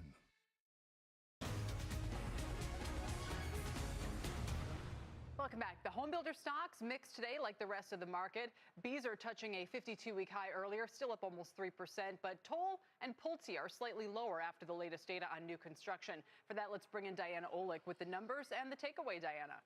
Well, Kelly, June housing starts were down, not as much as expected, but both single and multifamily fell from May. But I want to focus on single family because that's where we have this critical shortage of homes for sale, which has reignited home prices. Single family starts fell 7% both for the month and year over year.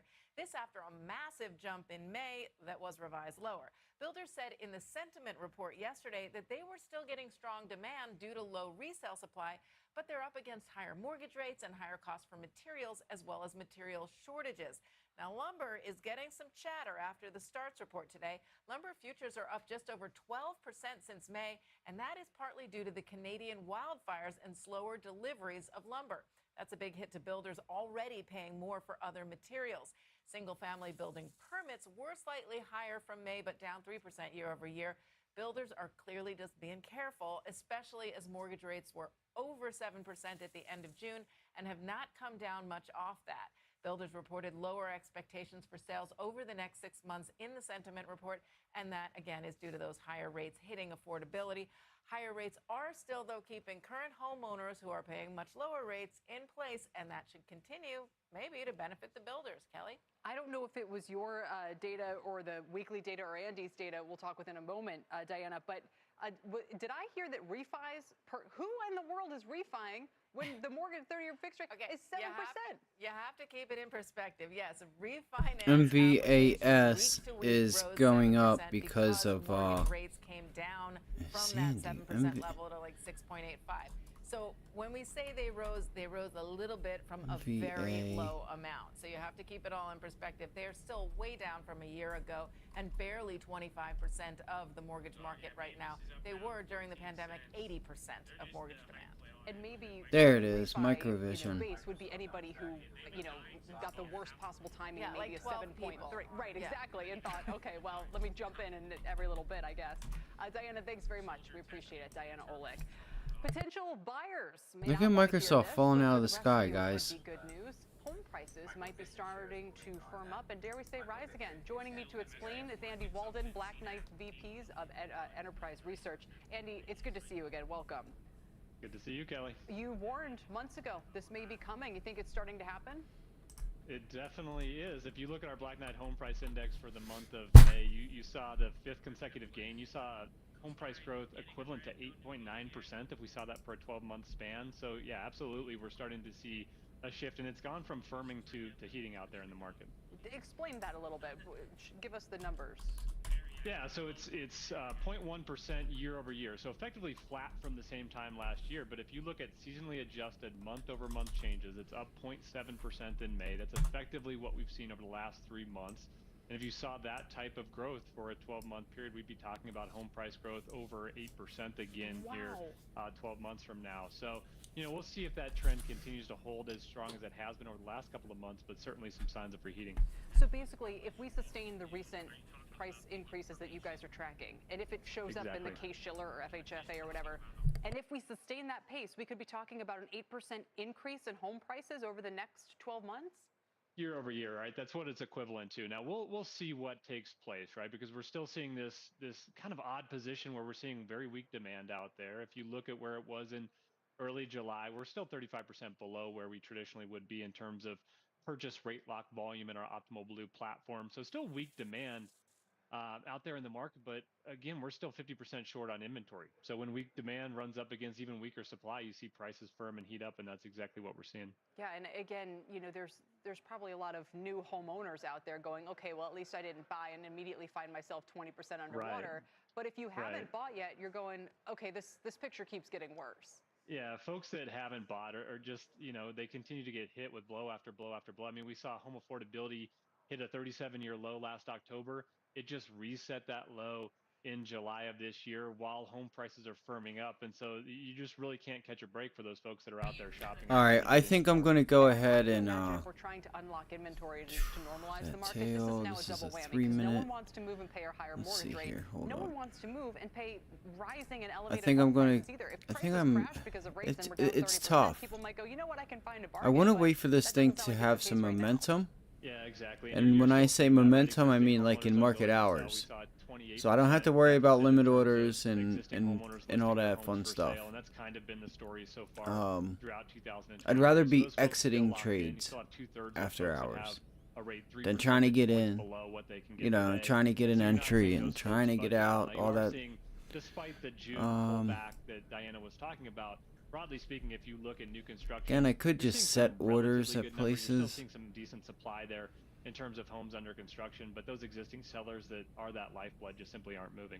So final question, because I've seen I'm really some more curious color on, if it Twitter and rejects places like that about how there are price or declines, if it can especially out west and grind areas like higher that. and make a How new high. even are the home price increases that you're Really, really curious. So it really depends Not on the sure way if it that you has look it. at it, right? If you look year over year, where we are in May, June of this year compared to last year, absolutely prices are down in the West, right? And a number of markets across the country. If you look at the reheating, right, San Jose is a great example of this. San Jose lost 10% of its value last year faster than any market ever has. Wow. They were the second in terms of month-over-month price growth in May. So And you're there seeing some goes of the those SPY, markets that just had ripping those right to the massive top. This is declines. why They're still down from I that don't want peak you in guys to the get West, screwed but you're starting on to see trying to those pick short back this up. market. But there are It's still 27 of the holding 50 yesterday's largest high. markets that are now Look at pushing that. new highs this spring Still in terms of holding it. prices, and they're primarily in the Midwest So, and upper Northeast. whenever it figures out what Again, it wants to do, I don't think we really have let this you sink know, in yet, especially if it does continue. then we Just worry about it. extraordinary. But Andy, if thanks it for bringing it to us. We if appreciate it it. can't let us know that it wants to break down or is having trouble and wants to go, We are just 2 you know, days away from the highly wants to anticipated jump off a bridge the and, double feature of the Barbie movie you and know, the Oppenheimer until one. then, But the we buzz just is wait. not enough to offset It'll let us concerns know. about the ongoing She'll tell us strikes when in she wants Hollywood. to In fact, come JP down. Morgan downgraded Cinemark today. We will have those details next. Stock's up about 2%. And also take a look at shares of Oddity Tech popping in their I still trading think we debut could today. get this was an area IPO in here. priced at $35. It I opened still at think we could reject $49.10. this area So we're actually at almost VWAP. about $1 below that So opening VWAP's price starting right to pull back down here to another 155.70, you'd call it for the 155, IPO market, and the or best ticker maybe all 455.50. time, I'm sorry. ticker odd. We're back after Just keep your eye on level 2. Level 2 has been awesome today to us, guys. It really showed you what's going on. You know, it has. Let's see here.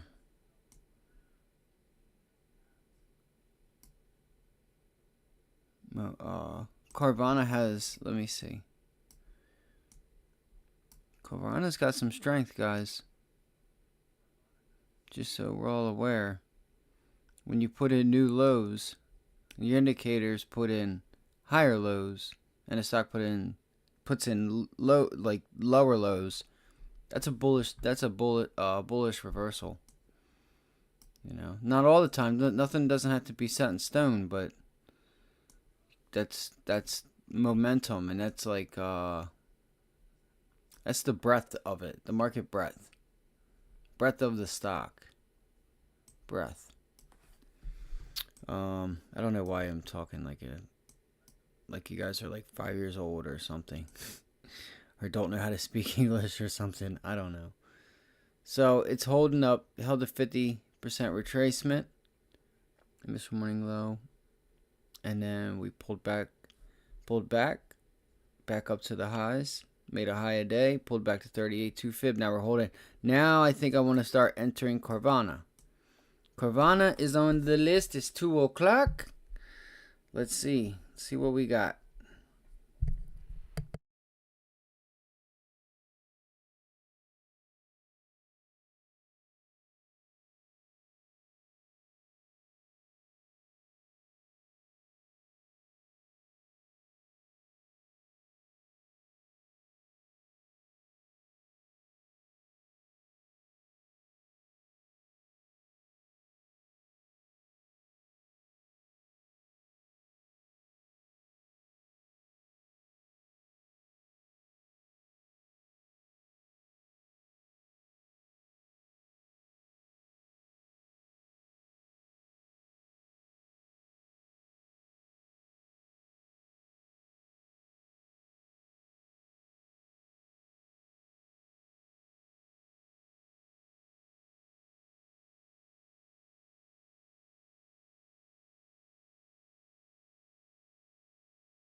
different.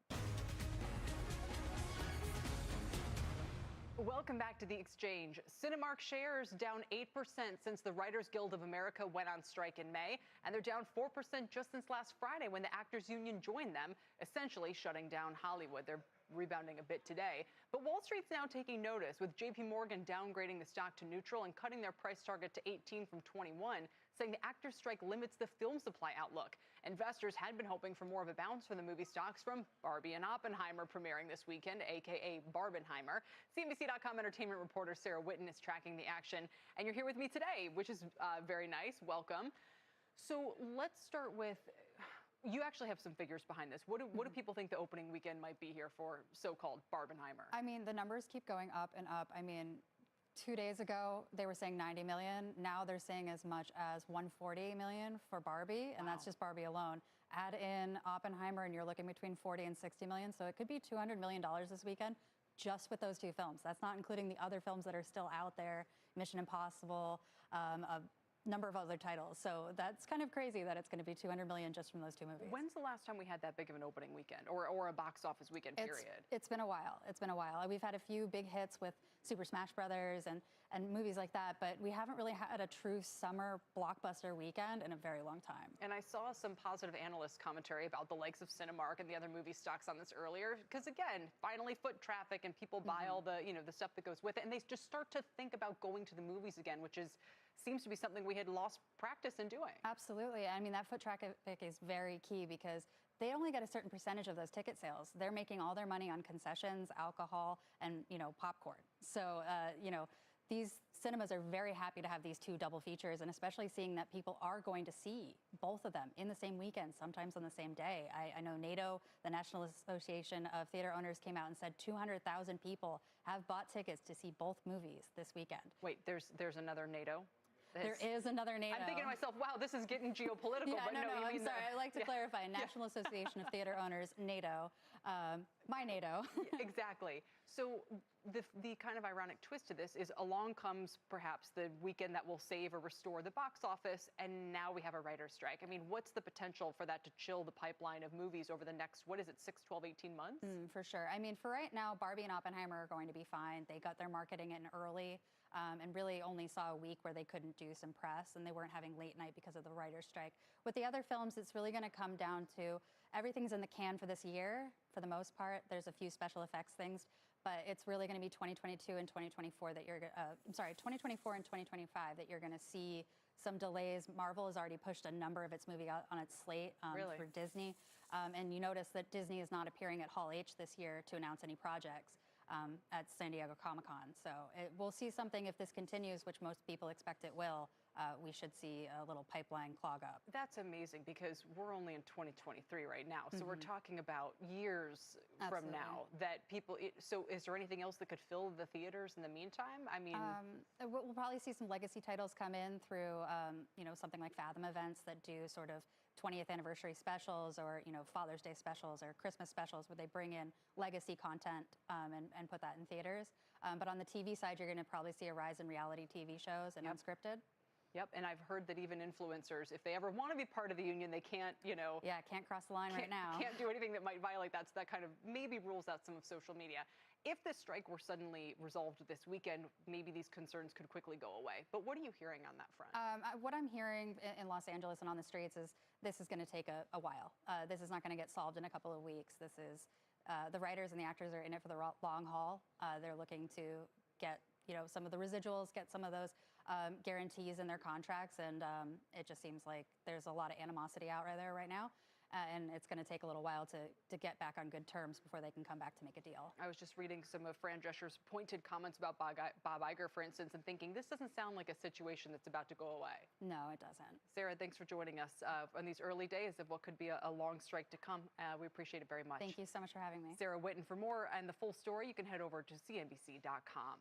Still to come, Carvana shares surging today on top of their already massive run this year. The company reporting a blowout second quarter, also announcing a debt restructuring plan. But will it provide the financial flexibility Carvana execs are promising? Or is this just a Band-Aid move on a leaky ship? We'll discuss that next. Don't go anywhere.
aid prices.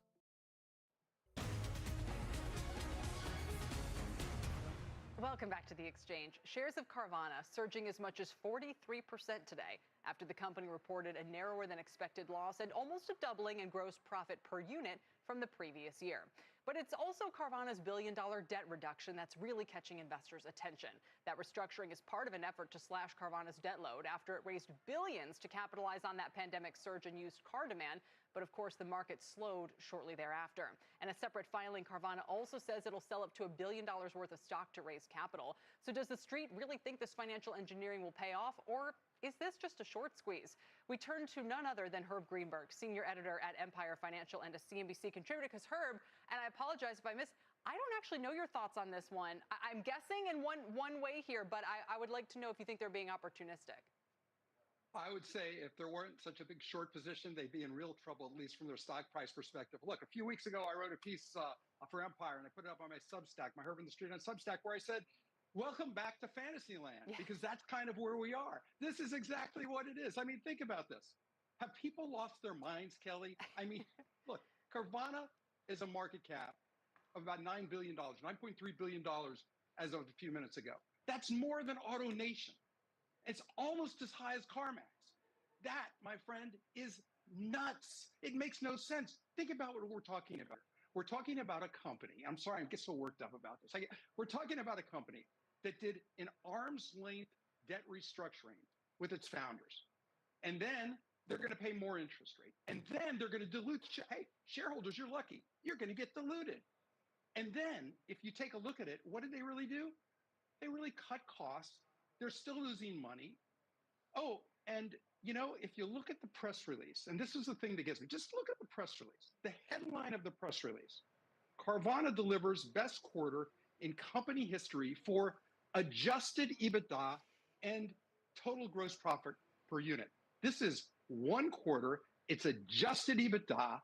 If it wasn't for the short interest, I would say we wouldn't be sitting here having this discussion today. And we had a separate guest. The market, the overall feel of the market. Right sure. Now. Jim Gellert from Rapid Ratings had warned a couple of months ago that had the worst financial profile of the major, auto names they cover. 43% short interest or something to that effect. So again, you're sort of saying sellers beware here. Market cap of Macy's, by the way, $4.5 billion. So Carvana is worth twice that. Now, let me take the meme trader side. I don't know who's in it, but let's just say, right?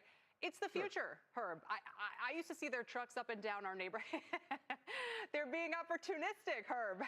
They're tapping the market's giving them the door, and they're going to do a Netflix. They're going to dominate the market, and then they're going to walk away with the last laugh in 5 or 10 years' time.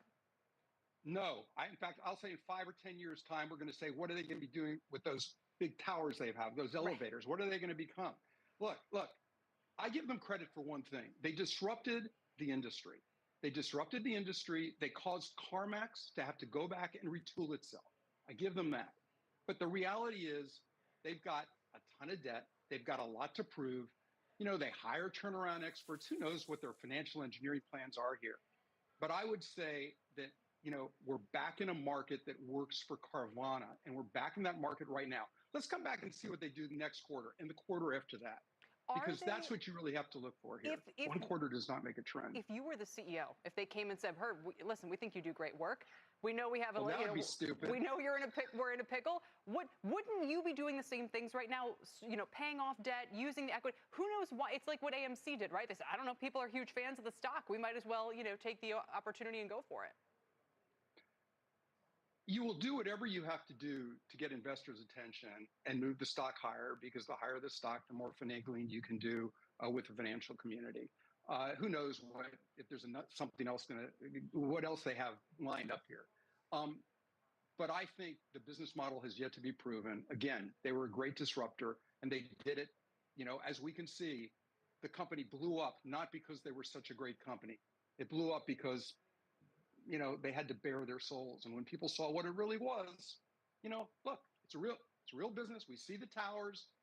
They're not earning any money. They've got to prove themselves. And they haven't yet. Would anything change your mind?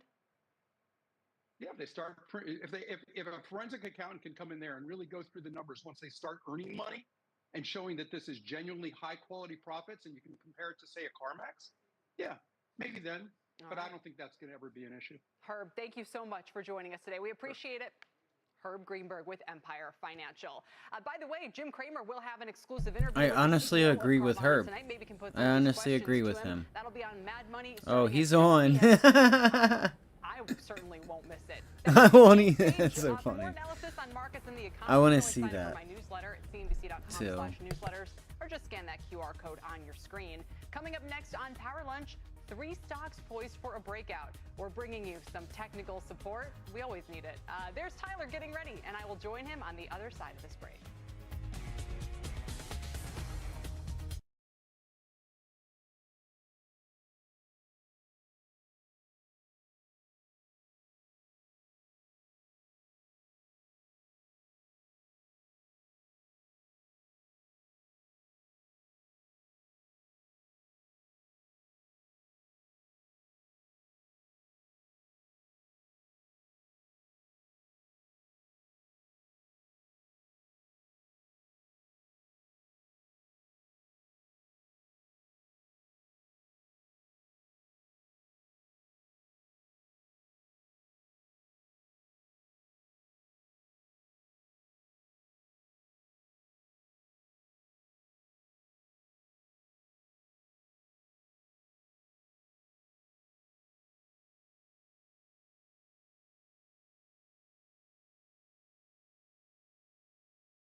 Today.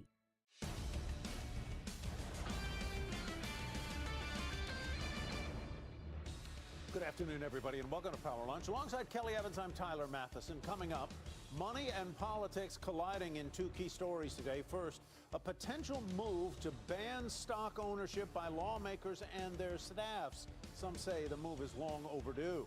Second, after a couple of stinging losses, the Federal Trade Commission proposes new major guidelines for mergers.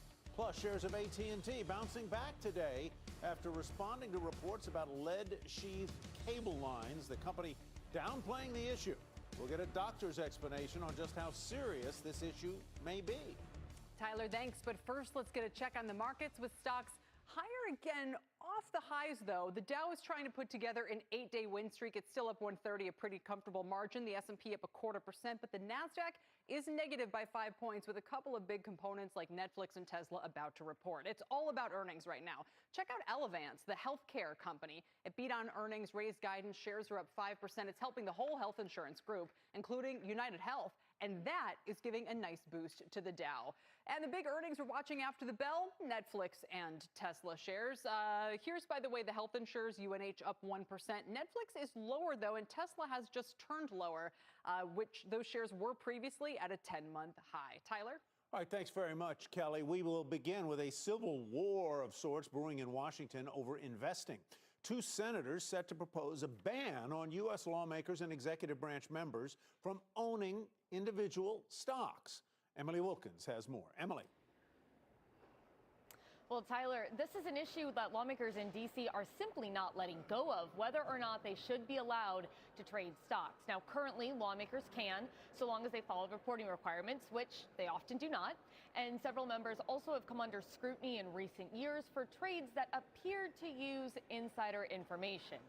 Now, 2 senators Josh Hawley, a Republican, and Kirsten Gillibrand, a Democrat, introduced a new bill today that would not only ban members of Congress from owning stocks, but prevent their family members and executive branch officials from any trading. Now, momentum around a ban has picked up last year, both inside Congress and out. A new poll released today from the program for public consultation Why? found Because you work for the government. I think it's pretty fucking and stupid. unlike so many other issues today, there is no divide Who among gives a party shit? lines. 87% That's of not the Republicans, issues 88% of Democrats these have agreed triggers with that need to ban. be working However, on. it's really not clear right now whether this new bipartisan bill will have more success than past iterations. This but it isn't the shows that the issues. settle This is not an issue. Owner stake, taking ownership stake in companies is not the issue. The issue is using people that break laws by murdering people when murdering someone is against the law, and then saying you law-abiding citizens can't have this no more because the people that have already made the decision to that break laws do, and they put that on the law by itself. Like, that's the stupid shit that I absolutely fucking hate. All right, this one take from you. Why is it that the government can have tanks and armors and big guns and stuff? What if we don't trust you?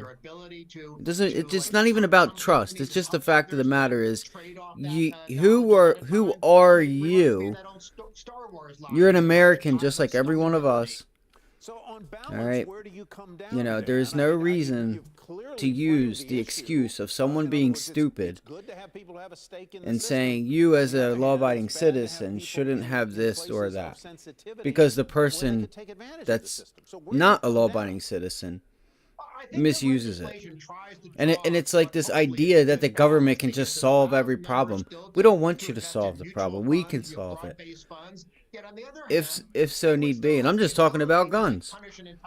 You know, I'm just talking about guns here. Let whatever teachers want to have guns, gun safety class, whatever, have it somewhere in the class. I don't know. There's ways to do things. All right, that's just there.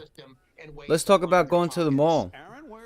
Let's talk about each and every other American out there that would be armed and seeing if people would start a bunch of shit and start doing some of the stuff that goes on now. I mean, at the end of the day, people should have the right to defend themselves to their last breath. And it's not like you're going to be able to hire a cop to follow each and every single person around. So you can't guarantee someone's defense. That person can guarantee their self-defense.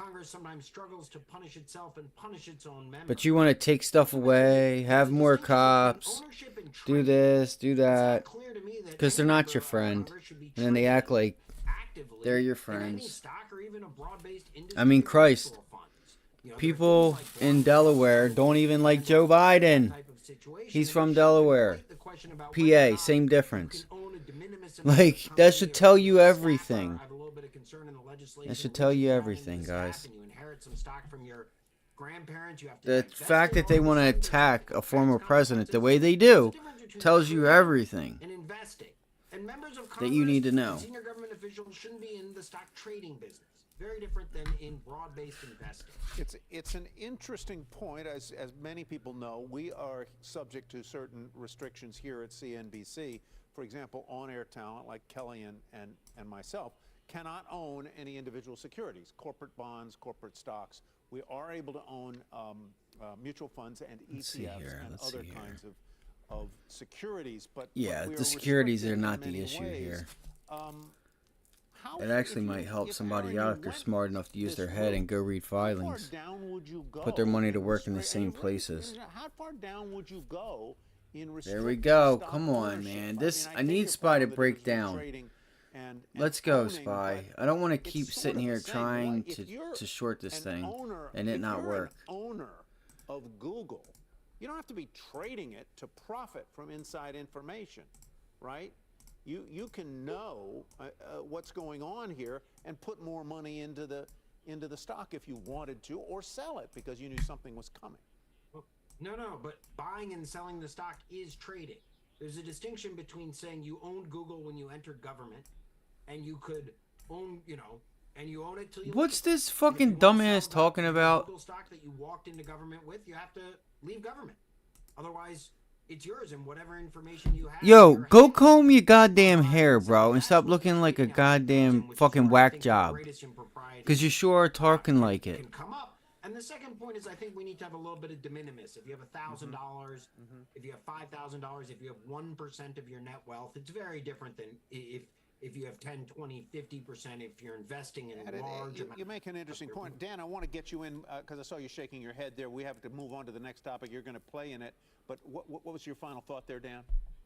Well, I think Aaron made a couple of good points, but I would still warn that if you say own a bunch of Google stock, and even if you're not trading it, you might pass some sort of legislation that improves the price of that stock. Or like if you owned a bunch of Intel stock, you had a big incentive to pass Biden's big subsidies for the semiconductor industry. So yeah, there are. But no, but no, that's not how it works. It doesn't matter because you could easily sell one thing and just put the money to work in another company and just sell what you had. So that's stupid. That's the stupidest. Please, oh my God, this world is so screwed. At least this country is. Oh, you own a bunch of Intel. You can just vote for this. Motherfucker, you can just buy whatever company you voted for. Like, come on. In the Forest Service, who may know something. Intel sucks. Career employees. Yes, exactly. Right? Is it the grandchild who, on this panel? as you say, is it the grandchild who inherits something from grandmother or grandfather, or who comes into government service after having worked in the private sector and accumulating stock? Do you have to sell it then and incur a big tax liability? It gets gnarly fast. Yeah, I've run into problems just trying to give so stock to it my doesn't younger matter. cousins, but I can't. Yeah. Because it's, I'm talking about like, $10 at a time. Anyway, just to teach them the basics. Guys, 1 second. Let's also talk about some of the other big news out of Washington coming from the merger side, where the White House is not backing down from its antitrust fight with the FTC, and the Justice Department is proposing new merger guidelines. You swear on oath, right? So what's the point of swearing on oath if apparently they do this stuff? This is all hypothetical things that they're saying. And go ask Jerome Powell a hypothetical question. He'll say, I can't answer hypothetical questions. Agencies will use 13 criteria to I guess it makes for good TV. I don't know. mergers in which companies in the So we same made a new industry are high, merging, and put in a vertical lower low on the integration where MACD, companies guys. in the same supply So chain is are it this merging. one or the Assistant next? Attorney General Jonathan The Cantor next one. explained the I Biden guess it's going administration's now. approach here on Jesus Squawk Box fucking this morning. Christ, man. Every Antitrust fucking enforcement time. oxygenates the market. It gives opportunities for new firms, technologies to flourish and thrive. And what we want is we want competition. We want disruption. We want innovators. We want them doing it throughout the economy and throughout the country and throughout the world. And that's what we're trying to promote. We're not trying to prescribe outcomes. We're not trying to pick winners and losers. We want the marketplace to do that. Now, the proposed new language updates existing guidance that was last changed in 2020 in the case of vertical mergers and in 2010 for those horizontal mergers. But the administration's approach to antitrust was blasted as harassment of big business by Republicans on Capitol Hill just last week. The saying in Washington, guys, is that personnel is policy. And by selecting Lina Khan as his FTC chair, President Biden has clearly decided that he wants the agency to take this more aggressive approach. Back over to you guys. Well, if the FTC has tried to get tough on tech mergers, but it hasn't worked out, then is Congress the next avenue here, Eamon? Well, that's a really interesting question. You know, the FTC has not had the kind of success that maybe they'd want to, but you could argue, and some have who are in Lina Khan's camp, that simply by bringing these cases, you put a little sand in the mill here, so to speak, in terms of the pace of deal flow as lawyers on all sides of potential acquisitions and mergers look at the administration's approach, decide to slow down, decide to hold off on some deals. You can affect the antitrust landscape even if you're not winning the individual cases in every single instance. So they could be getting sort of a general trend toward what they want, even if they're not winning in court, Kelly. All right, let's turn back to our panel of Dan and Aaron. And Dan, we'll start with you. What's your take on kind of the right way to move forward here, and if we should be moving forward at all to change the way that mergers are allowed to be done? There was a major revolution in the approach to antitrust starting about, I don't know, 40 years ago, when instead of just this sort of simple, clumsy, big is bad approach, lawmakers, regulators, people at the FTC and DOJ, they adopted a consumer welfare standard, which was based on are prices coming down? What's the evidence of actual competition? Are you factoring in overseas competitors and things like that? And unfortunately, it looks like the Biden administration Thinking wants about to go getting back to another short that right here, guys. old-fashioned, big is bad approach that led to really embarrassing mistakes by the government, like the harassment of AT&T and IBM. And of course, the marketplace ultimately shrank those companies a lot. So I prefer innovation, competition, diversity, all those words that that administration spokesman was talking about on your network this morning. But I just don't think you get that through having a bunch of bureaucrats at DOJ and FTC adopting these prescriptions. Aaron, what about if Congress goes the route of trying to tighten some of I think the new rule would be that anyone who would automatically have more than a 30% market share, would trigger a review or something like that. Yeah, I'm disappointed. I have low expectations that this Congress could agree on much. I mean, I'd like to see them first agree on their own ethical standards for stock trading, as we just discussed. But Dan's idea of going back in time to the 1980s. Why? What's wrong with making money, especially in the equity markets? As opposed to the reality of a modern economy. That's the question. Like, absolutely needed to be updated. Why? What is it that why they can't? We had rideshare apps. Anybody want to think about taxi regulation and taxi competition? Before we had Uber and I'm just Lyft. wondering, like, why? Because he says, oh, they might make a decision based on this. Motherfucker, they got money. Doesn't matter what decision they make, they would be able to own it. Doesn't matter. Doesn't matter. So they're going to focus on which one is going to be the best. Whether they own it or don't own it. Because if they don't own it, they could easily just buy it. What's that mean? They put out the files, and then some little girl, some guy, whatever, they read it. They say, hey, they've been putting money to work here, so they start building their own position because they see that that professional lawmakers are. So, I mean, come on. I mean, the guy can't even brush and cut his hair, and he looks like a whack job. Like, come on. He looks like somebody who would want to tell somebody else what to do. I mean, these are just my opinions. Because it doesn't dictate opinions on what you make. Or it doesn't dictate your decisions. Because you already have enough money. You're not worried about making a few more $1 million. You know, it's like, so if I go to work, I have to worry about a job saying whether I can or cannot own equity. It's equity. It's ownership of a company. Okay. And when you go into Congress and the Senate and stuff, you're making a already fair amount of money. There's already plenty of money flowing through you and your team. So the decision to say, hey, I'm going to make a bunch of money here, I already own it. Like, it's stupid. Because if you don't own it and it gets passed, you can do what? You just easily buy it. You can buy it. It's just these hypothetical things is what is frustrating. That's all. You know, because they act like they don't have money or something. Like, oh my, God forbid, they're going to trade it, like, or own it. And what is trading? Could I ask you that? So if I hold Apple for 2 years cycler, or I buy energy, I buy oil for 2 years because I think we're gonna have a 2-year sector. And that's not a swing trade. That's not a trade. Is that a hold or is that a trade? Like what? It's just let them own fucking equity. It's not like they don't report what it is that they own. And if you want to, you can't beat them, join them. You know.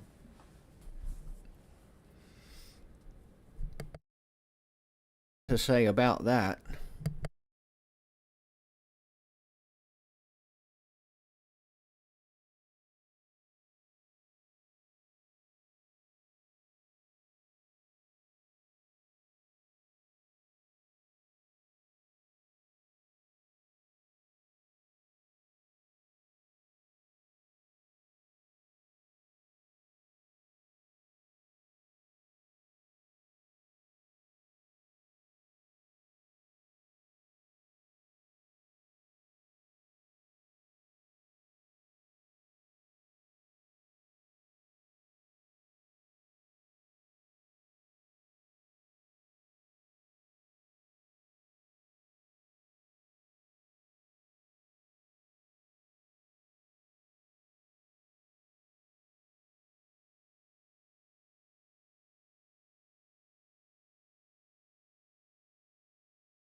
by Bose today. Welcome back. Goldman Sachs reporting a miss on profits, write-downs to commercial real estate, and the sale of its Green Sky lending unit. The stock is rallying today. They also stated how tough of a quarter it has been for the firm. CEO David Solomon saying he remains confident the environment feels better, and a lot more investors wondering if this is now an entry point to turn things around. Let's bring in David Conrad. He's a managing director at KBW. David, one of the worst quarters for Goldman in some time, and investors seem almost relieved.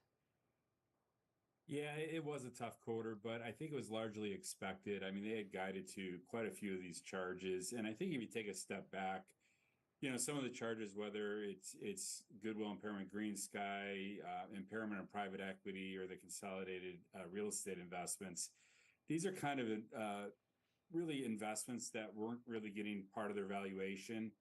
Investors weren't fully on board on these investments. And so as they are exiting them, certainly the cost to exit is a big issue. But I think, taking these impairments to exit these businesses, ultimately, we think will be a positive for the company. Where does it leave Goldman, 6 months, 12 months from now? I think where it leaves Goldman, if we look into 24, there'll be, the consumer business will be largely curtailed.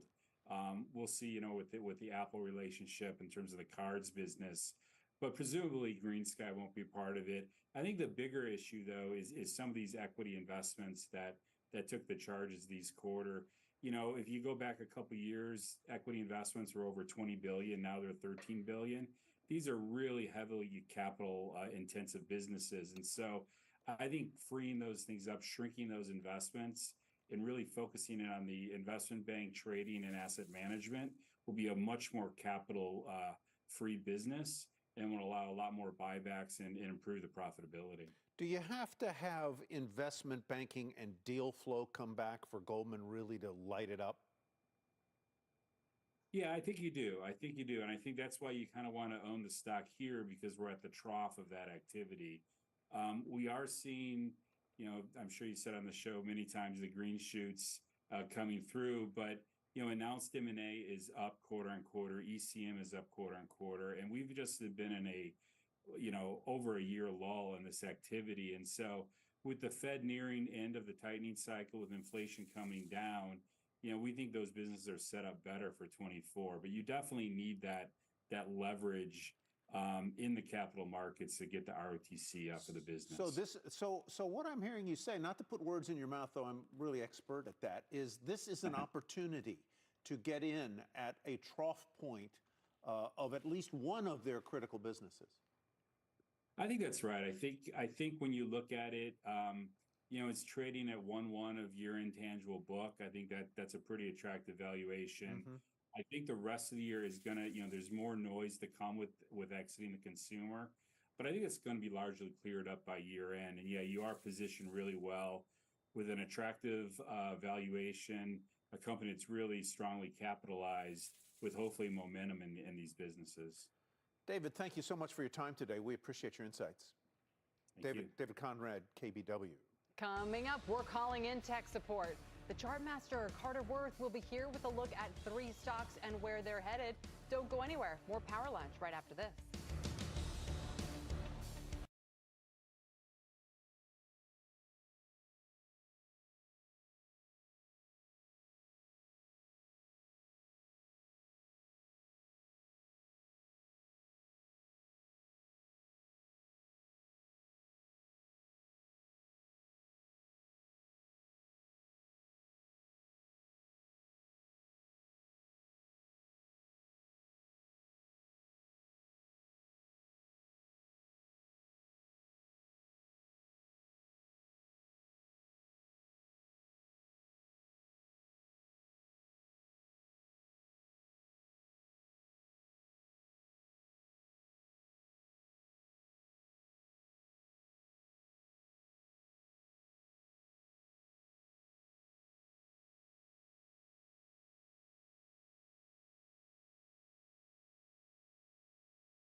Welcome back to Power Lunch. Stocks rising once again today. Nice rally for the summertime. Bond yields, meanwhile, continue trending lower.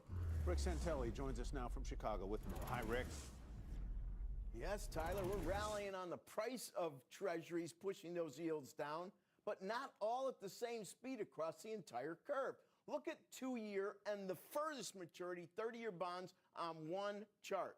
And you can clearly see that the long-dated treasury yields are racing down lower, many investors buying them more aggressively, as was evident by the 20-year bond auction today. I gave the grade a B for demand, but you could clearly see that long-dated treasuries were leading the yield curve lower. And as you look at a 10-year chart starting on Jobs Friday on July 7th, today we're on pace for 7 of 8 lower yield closes, which really is something to ponder because that report, along with some of the recent inflation reports, have definitely changed the tone of yields. And if you look at overseas, the UK, who has potentially the stickiest inflation horizon, well, they got a reprieve. When we saw their CPI and PPI today, their yields dropped. There's a 2-day chart of 10-year gilts, and their currency dropped against the dollar from what just a few days ago was a 15-and-a-half-month high.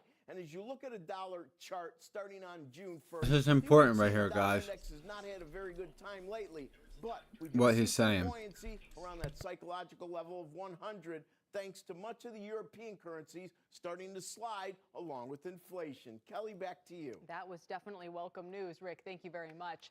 Let's get to Steve Kovac now. Hi, Steve, for the CNBC News Update. Hey there, Kelly. Yeah, Stanford University's president is stepping down as he faces concerns over his past research. In a statement, Mark Tessier-Levine says he was cleared of fraud and falsification of data tied to his past work as a neuroscientist, but he says he will still resign at the end of next month for the good of the university. Also, New Hampshire Republican Governor Chris Sununu announced today he will not seek re-election. Just last month, the 4-term governor announced he would also sit out of the 2024 presidential race after teasing a possible run. Sununu said he feels like it's time for another Republican to lead the state. But New Hampshire Democrats issued a statement saying they have 2 candidates prepared to enter the race. Oh man, I missed the long. God damn it. Affirmative action, Wesleyan College in Connecticut is ending legacy admissions.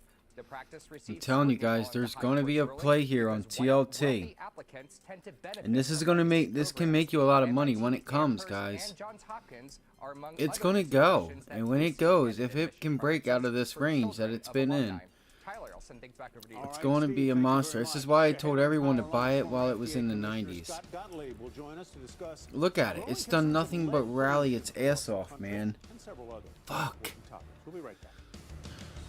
I'm gonna give it to here. And if it does break this 103 and breaks it and I do get a test of it, I will be long TLT to the top of the range around 108, 110. Trying to think about what I see.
Welcome back to Power Lunch. Shares of AT&T are back up 8% today after the company responded to the issue of lead-sheathed cables that some are concerned could cause health issues. We've got Pippa Stevens here looking at them and the other telecom names so far that are impacted. Oh, that's right, Kelly. So last night was the first time we heard from AT&T since the Wall Street Journal published its investigation on July 9th.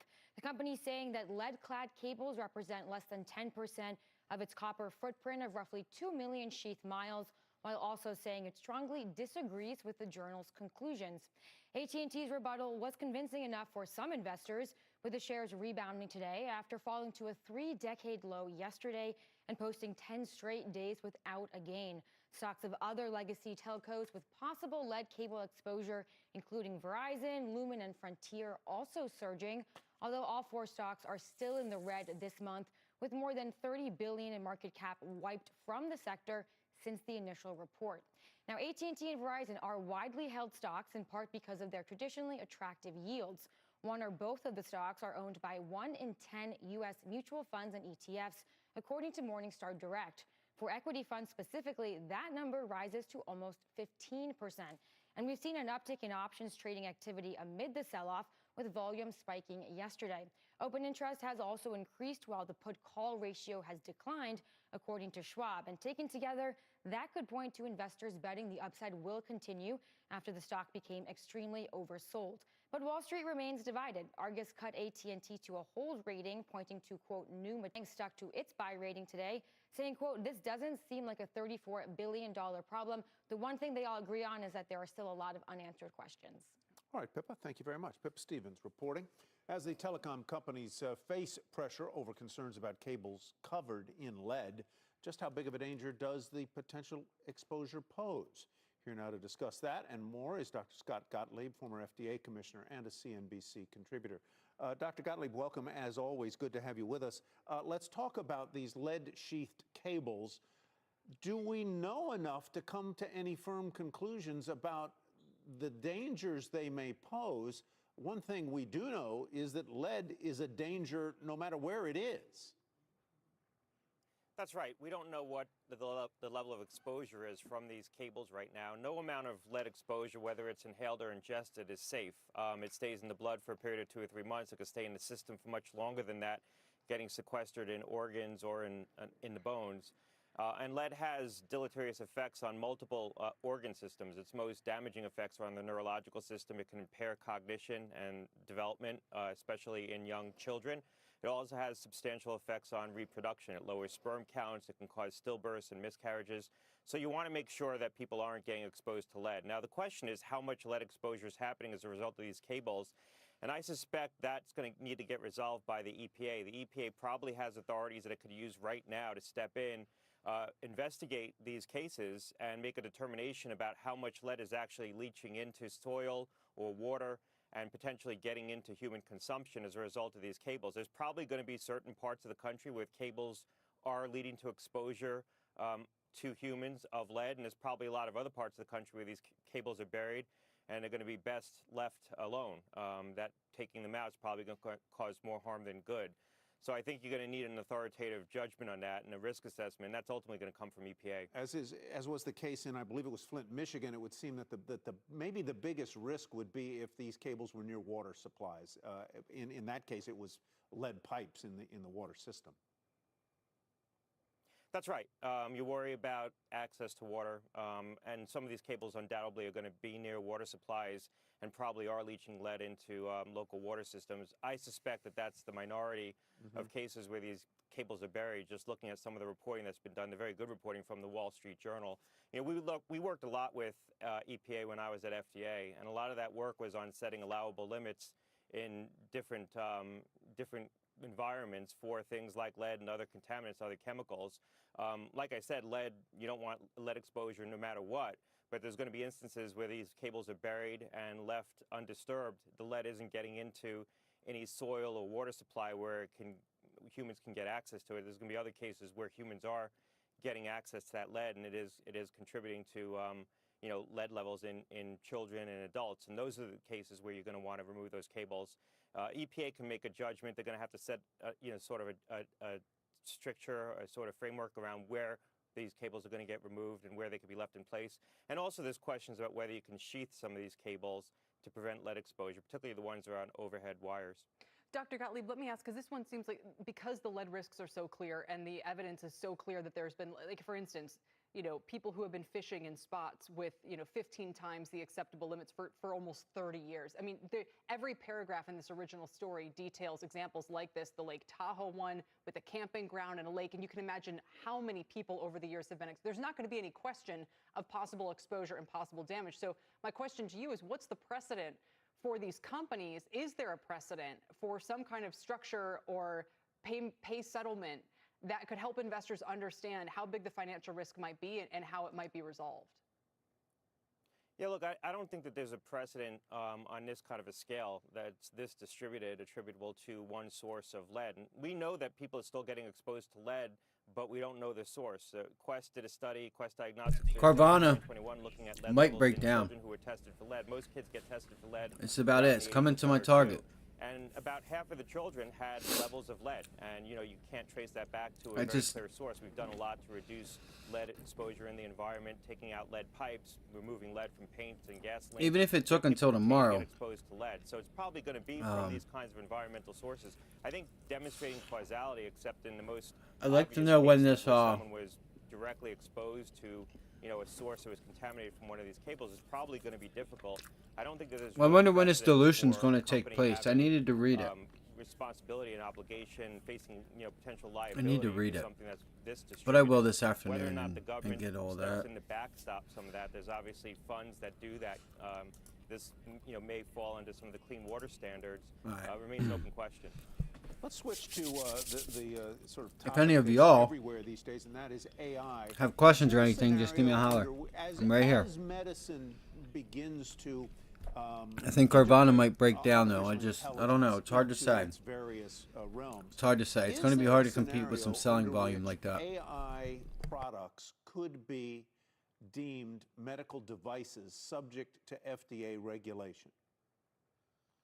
Yeah, look, artificial intelligence already is embedded in medical devices, and it's in software that's regulated as a medical device. For example, there's programs that help radiologists, examine X-rays and make determinations based on X-rays, and that's regulated as a medical device. Those software products are regulated as a medical device. Now, in that case, the software product itself was built on a locked data set. What I mean by that, it was built on a data set where FDA knew that the scans that the device was being trained on were known results. They either, for example, mammography piece of software that helps radiologists diagnose breast tumors, that was trained on a data set where you had breast tumors that either were or weren't cancer, and you know the result. It was confirmed by a pathologist.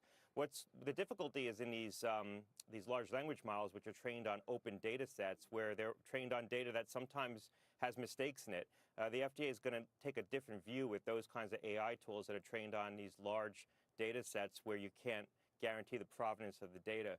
But this is already happening. I think the next leap is going to be using large language models, particularly in drug development, where it isn't going to be necessarily regulated by the FDA if you're using it to actually assist in drug development. But if you're trying to apply it to patient care, to informing decisions about when a patient should or shouldn't get a therapeutic, or when a clinician should or shouldn't intervene on a particular medical problem, that's going to be regulated as a medical device. And the question is, how is FDA going to regulate that? I think ultimately they're going to have to develop standards for guaranteeing the provenance of the data, the integrity of the data that goes into training those large language models, making sure it's representative enough and large enough that it could correct for any mistakes, and ultimately confirming the result.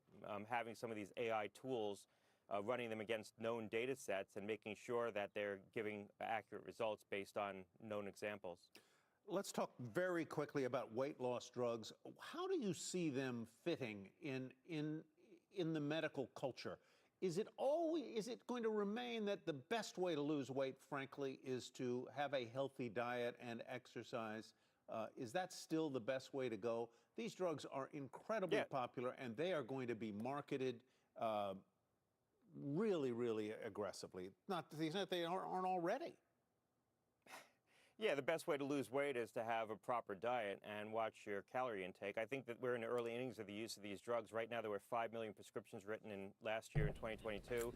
Upwards of Raise your 40% hand of the if you population guys is think eligible Tesla's for going to have a drugs decent based on earnings. the criteria that's been set, Or having a BMI of over 30. thumbs That's down. 220 pounds for a 6-foot man. One. How or about this? having a BMI over 27 and risk factors Type 1 related in the to chat. weight like hypertension. So we're going to see broader use of these drugs, and I think as we do, we're also going to unmask some of the You side think effects Tesla- associated with these drugs. Remember, we've used these drugs for a very Tesla- long period of time, but we've used them in Let me a setting see. of type Hold 2 on. diabetes mostly. And in that instance, the dose that you're using is about 1/4 the dose that you're using to promote weight loss. So as we go into these higher doses, I think you're going to unmask more of the side effects of these drugs, and it's going to start to target these more appropriately. Dr. Gottlieb, as always, pleasure to have you with us. Appreciate your time. Thanks a lot. You bet. Still ahead, Apple's AI ambitions. The shares hitting a record high today on reports it's working on some new artificial intelligence tools, but apparently it's struggling with something that it's been admired for in the past, a marketing plan. We've got details when Power Lunch returns. So there we go. And then we'll use 3 and yes, and 4 for now.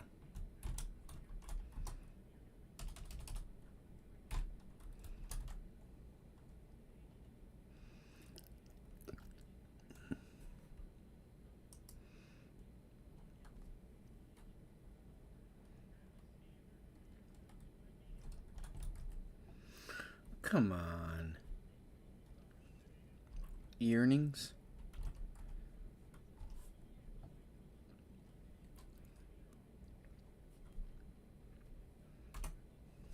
Bada bing, bada boom. As my old lady would say, and she not old.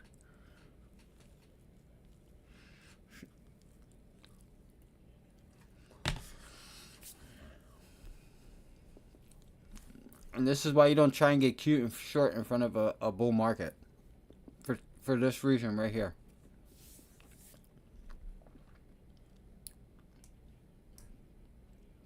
You never broke yesterday's close. So this was my target. I took it off to get short. And just like that, we're up to VWAP.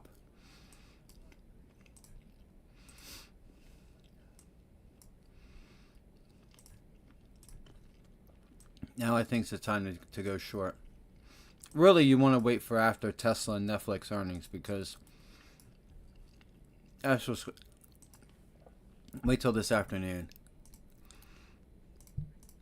It's listen, guys. I'm telling you, if anybody is out there listening, this market will continue to run and price in. I don't know, a 10% move, 15% move. It will go and go and go and go. Told people last quarter. I was told this. Whenever you have decent earnings or good earnings, let alone great. We're not even talking about great earnings. You have had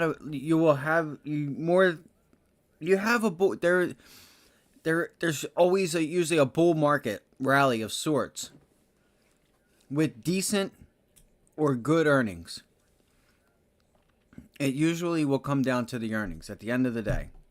If it can't price in anything else, it will price in earnings. Shares of Apple briefly hitting a record. So far, we're almost 10% the way there. We're about 10% of the S&P 500, and they're all beats.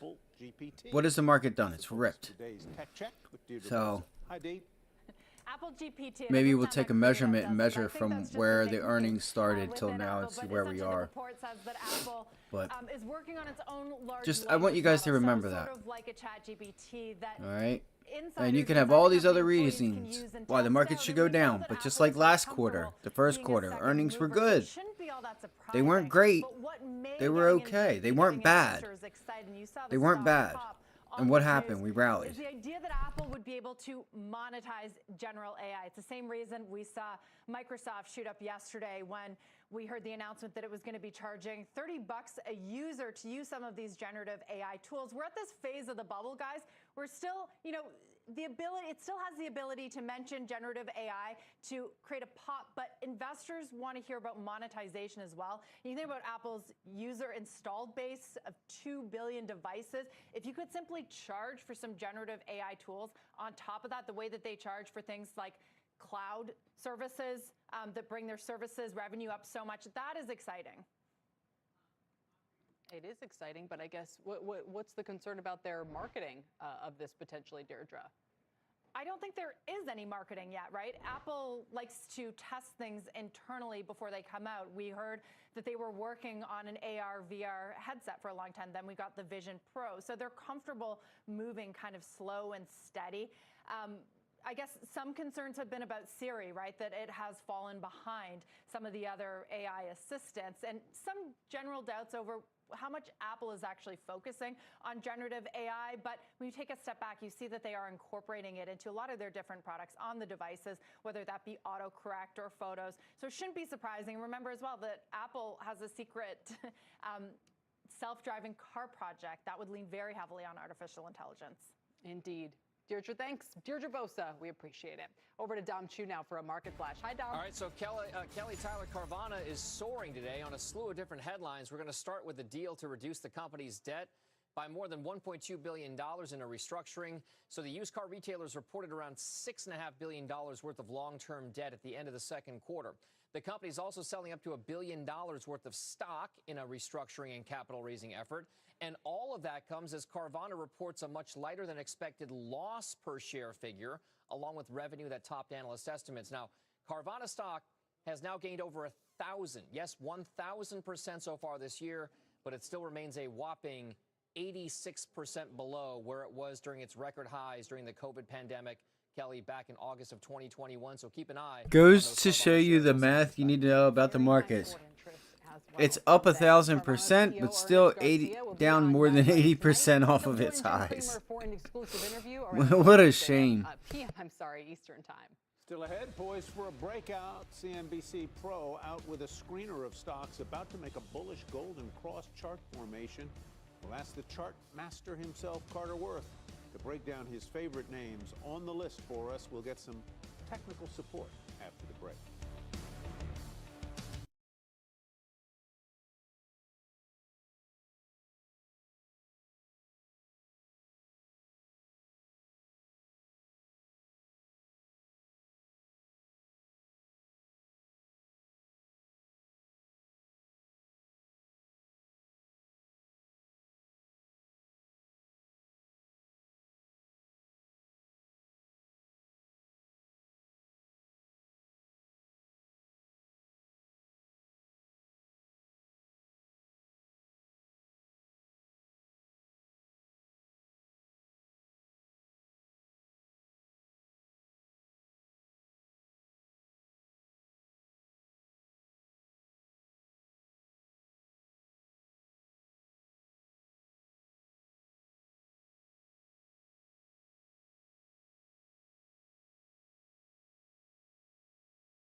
CNBC Pro out with a new screener laying out a list of stocks about to break out according to the bullish Golden Cross chart formation.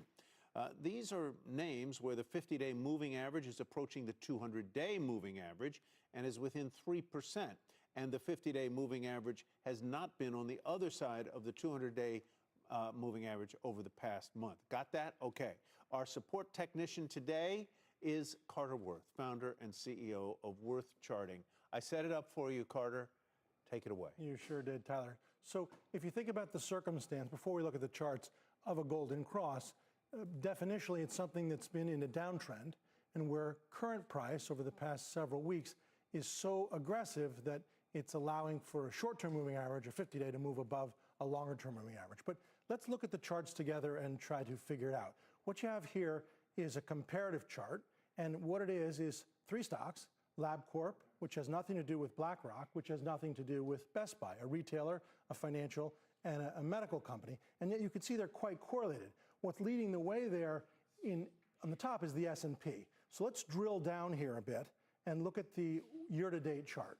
And you will see, if you look at this next iteration, what we're talking about. So these are laggards, definitionally, yes, that have not kept up with the market. And you can see the spread is quite wide. But that is the opportunity, which is to say playing for stocks that have not kept up with the market.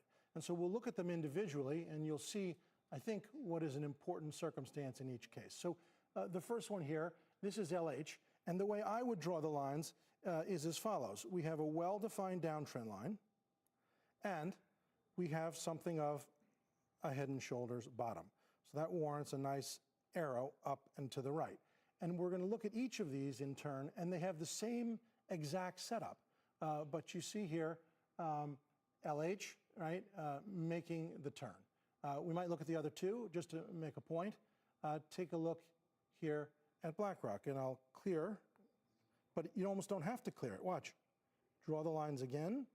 Here's the head and shoulders bottom, and that warrants the up arrow. And then finally, let's do a third, and then we can... I wouldn't have drawn it like that, like this. Boom, right down the middle. Or even this one, look. It's the exact Boom. same thing. A well-defined downtrend. Stock strength, recent strength is allowing a move above that downtrend, and of course, the head and shoulders bottom. That ain't no goddamn... Who the hell showed it like that, bro? Here is that these are stocks that have an opportunity because what? They've lagged, but on a short-term basis, they are handily outperforming. That's a perfect 1-2 setup. A precondition of underperformance. What the f is wrong with him? Very developmental. Look at that shoulder. He just did that. What you just pointed out there very, very clearly. I see those. Look at her laughing. Or the head and shoulders Look at her laughing. She had this smirk on her face. Suggests that that upward trend presages another downtrend. Because she knew there wasn't no shoulder. Was intact, a downtrend sequence, that would be the case. Meaning he got hit. Must have got hit by a bus or something. Triple bottoms, right? Which is to say, we were coming from a new low and then rallying. Yes, but the sequence is different now. We haven't. This is a head and shoulder. Look, left shoulder, head. And that's what a bottoming formation is. So this strength, no right shoulder. You're referring to is maybe, but here, it's like quite good. Those lows are lower than it's likely to go on any That's right. pullback. That's exactly as you said. Carter, as always, great to see you, my friend. Thank you. I think I'm going to see you Friday night on Fast Money. I'll be there. Oh, I thought maybe you had a dinner reservation or something. Well, maybe. You never know with Carter. All right. Those were just three of the names, but you can get the full list at cnbc.com/pro. And still to come, speaking of dinner reservations, maybe your grandparents had the right idea after all. Data shows America has slowly become a nation of early birds. More 5 o'clock dinners, more matinee shows, and less time out after midnight. That story and more when Power Lunch returns.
You came down, hit the close. What would you say if I said we sit here and we go and rally?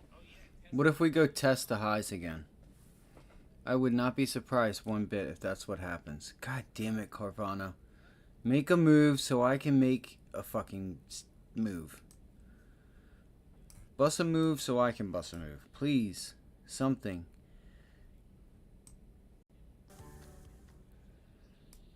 Welcome back, everybody. Less than 3 minutes in the show and several more stories to highlight, so let's get right to it. Alright, so it's Microsoft almost and power hour. Activision Come on, Blizzard let's start agreed making to the move. extend the deadline for their merger until October 18th. They were originally supposed to close by July 18th, but the regulatory pushback here and in the UK delayed that takeover of the video game giant. Microsoft would have been on the hook for a $3 billion breakup fee if they did not extend the deadline. I assume this is, if you are in favor of this merger, that this is good news, that they're not pulling out, they're not giving up on it, and they're going to continue to fight the fight in the regulatory And that was the tone that Bobby Kotick struck with David Faber this morning. So Faber said, do you think there's a 99% chance of this deal getting done now? And he wouldn't comment. But the question suggests that that's how high the market is thinking about it.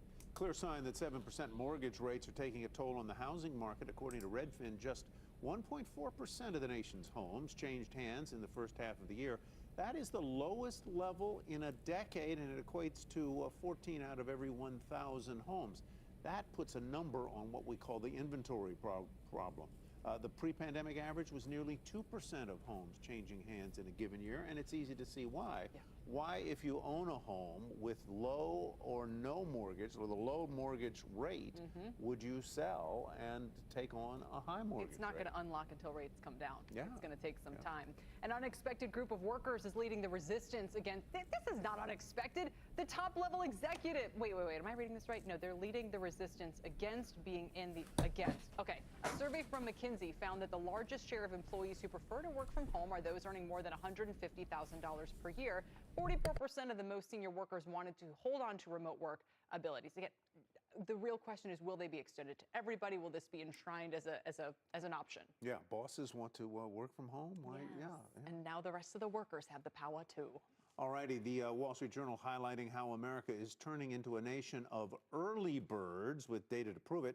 Yelp says restaurants are now seating 10% of diners between 2 and 5 p.m., a 5% increase from 2019. A third of all Broadway shows now start in the 7 o'clock hour, according to Playbill, a rarity before the pandemic. And Uber says trips in the 4 p.m. hour are up nearly 10% since 2019. What? I don't know. I guess I go out earlier and dine earlier now than I used to. Maybe it's a function of age. No, maybe I do too. Maybe it's well, yeah, you got kids. They insist on eating early. But I wonder, why did it used to be so late? Who are these heroes of previous generations who are just lighting it up at 9 p.m.? They had bigger families than we do. I got to go to bed earlier. Thanks for watching Power Lunch, everybody. I'm going to dinner. Closing bell starts right now. And welcome to a big closing bell. Thanks, Kelly. I'm Scott Wapner at Post 9 here at the New York Stock Exchange. This make or break hour begins with the countdown to two of the most anticipated earnings reports of this early season. Netflix and Tesla, they both hit in overtime.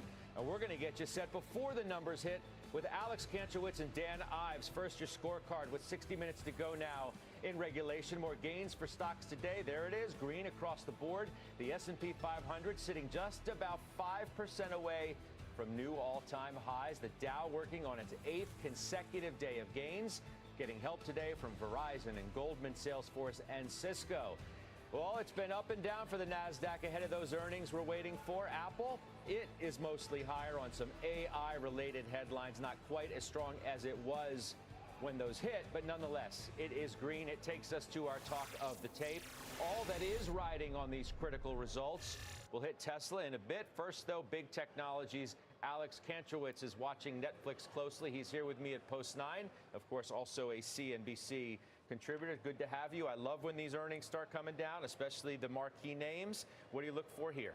I mean, the good news is that Netflix is going to have subscriber growth. Well, whether that's a few decimal points one way or the other, it's a completely different sea change, really, from what happened last year when it was contracting those subscribers. So I think the story for Netflix, whether it comes in a little bit above or a little bit below, is it's making the right moves as a business to exist and thrive in this economy. Lost 1 million subs in the year-ago quarter, right? You had 2 straight quarters of sub losses. Why have they been able to reverse that? Well, password sharing, the crackdown on password sharing has been crucial for them. You know, they had 4 of their highest single-day sign-up, according to some third-party data, right after this happened. When you do that, it just shows that your product is working. People want Netflix. They got used to it over the years, and they always had this lever. They always had this ability to say, all right, enough with the free ride. They said it. They're growing again. That's been huge for them. Speaking of free rides, the ad tier, right? They just say they scrapped their cheapest one. It's $10 a month. How is this contributing, do you think? Yeah, right now it's doing okay. 20% of new signups are coming in via the ad tier, right? So that means they are getting some growth from it. We're going to start to see them monetize that tier, by the way. I have hearing Madison Avenue talking again about growing advertising dollars. And there was a long time where the economy was uncertain. They weren't spending. Now they're starting to spend again. That's another incremental revenue source for Netflix. I'm sure you're thinking about the strikes that are ongoing out in Hollywood. This company has had to think about it less than others in the media space. It just hasn't been as impacted. Now, who knows what happens if it really drags on for many, many, many months. But nonetheless, they've been able to avoid the biggest impact that others have felt. Oh, yeah. They're in much better position than their competitors. And that's for 2 reasons. One, they have a nice stock of foreign shows and movies. Korean dramas on Netflix are really hitting. I'm in the middle of one right now. Crash Landing Into, super fun. And then there's a lot of reality television that they use. Now, people have been slagging Netflix, saying, oh, it's junk, it's filled with crap. Actually, Americans and people worldwide love watching these shows. Lots of great dating shows on Netflix. They can thrive on those while the rest of their competitors try to figure out what to put in their sites and on TV. So we're looking at media stocks right there on the right-hand side of our screen, right? And you see the one at the top is Netflix, and it's up 62% year to date. It's outpaced everything, and it's done incredibly well relative to some of its big tech brethren as well. Maybe that's one of the biggest obstacles going into the print. The stock's already up a lot. How do you think about that? Yeah, it's definitely up a lot, but it's still down from the highs, where it was around $700. So when Netflix had its big drop, this was really a question of, like, can it settle into the right valuation? Can it settle into the right little place girl for a company like it is? came to join us. It's Her woke really up. not a technology company. It's more of a media Let me company. wipe her and it's eyes. been valued, and it still Look how really is white being the valued as a tech eyes. company, but just it can't really live to sustain those highs. It's in a much better spot right now. And, you know, it's down from the all-time highs. It's grown this year. Maybe that's the right So place for it. Carvana's breaking down, it looks like. It just, I don't know about it. But when we talk I don't know, about those, we the always debt, cite the execution with of them the Tim Cooks and the other CEOs doing the, who are front and center. Do we talk the about dilution, the it's, nobody's of going to the want it. Netflix management team I don't know. I and still what they've think, been able though, to do, it doesn't matter. They were losing 200 and some million fucking dollars, The reason why we're not spending and they as much time on got it it's down just to a different 50. business. Like, It's a there's, completely different world to build an that Apple speaks than it is to build a volumes. Netflix. You know, Apple has a mini Netflix It speaks inside volumes. Apple. It's still building the iPhone. So I give Netflix management a lot of credit. They've come out of a really tough time. We are They're growing almost at all-time subscribers. They highs. built this So app just as product. quickly They're as we doing came everything down, they we need to came do. They're up. insulated in some ways against the strike, but they're just not on the same Kind plane of curious as some of if the great tech we leaders don't that we have get a today. pullback. No, but they've had to figure out some complicated issues when you're We're going to losing 480. subs, like we said, when you're losing a We're million going to subs a 480. year Look how ago, and straight you have up two this is. consecutive That is quarters insane. of quarters of declining subs. You've got to Oh deal with my the gosh. password issue, which they were pretty forceful in. They're like, we're doing it, like it or not. It's worked. The ad tier, which they initially shunned, they decided to do. Don't they deserve any credit for that? Oh, definitely. I'm not taking away from them as a business. They've executed the playbook perfectly in terms of what they needed to do, where they were, where they needed to get to. I just think that this is kind of it for Netflix. It's a great company. It shows great, it's great shows and movies. People love it, but it has a ceiling. Do you feel like, I mean, I've seen some, I won't necessarily call them bears, but Michael Nathanson, for example, who has not exactly been the biggest bull, declared of this one, this is the one to own in the space. And it's not lost on me either if you look at the comparison between, say, Netflix and the stock price trajectory and versus Disney, it's pretty stark. Yeah, so tells you part of the story too. Absolutely. And I was just on the phone with a former Hulu executive yesterday and said, break down what's going on in streaming right now. His perspective was very simple. All the other companies have focused on profitability. They had to spend, and now they're really pulling back to get profitable. And Netflix has been in that place where it has free cash flow, and in some ways, it's going to benefit based off of the capitulation of some of its competitors. So it does seem like it's going to consolidate a lot of ground in this space. And, maybe we change financial conditions and the others have the ability to spend again. But until they do, Netflix does seem like the lead horse here for sure. Netflix investors are, usually confident going in. Jason Snipe is one. He joins us now, Odyssey Capital Advisors. It's good to see you. Are you optimistic, and how does the stock's gain already leading up to this day factor into your thinking? Yeah, so I think Alex made a couple of really great points about just where the stock has been. Obviously, it's up 62% year to date, but to your point, we're looking at ads this quarter, 2 million subs, which I think is really solid. And I think, as we talk about the management team and what the market has rewarded Netflix for this year is crack down on the existing base, right? So password sharing, expect to add $9 billion in revenue by 2025. The ad-supported tier expected to add $770 million in revenue by the end of this year. So the market has rewarded these two line items, that obviously Netflix is focused on as being accretive to the balance sheet. And I think that's why the stock has moved so much this year. Do you worry at all about a sell on the news that the stock is run, even though the story's great, and people just get a little bit skittish about, expanding valuations and the like? Definitely. I mean, one of the things as I'm kind of looking at the stock, as we've already mentioned, it's up a lot already this year. I mean, the options are implying a move of 8.5%, either way, right? So I think that obviously can be concerning going forward, but I do think there's thinking about getting some calls here. There's still some legs to this story, and I think they're in the early innings of this ad-supported tier and password sharing. There's a lot more market share to gain there, and I think that's why we could still see some movement going forward. We've been, Alex, we've been citing all of the positives that have been around this story, the reason why the stock has had its 60+% gain year to date. What are the risks? What are we not thinking enough about that we maybe should? I mean, the risks are that the economy turns. When the economy turns, maybe we get back to inflation and the Fed has to raise even more. Look at that sell on all these businesses.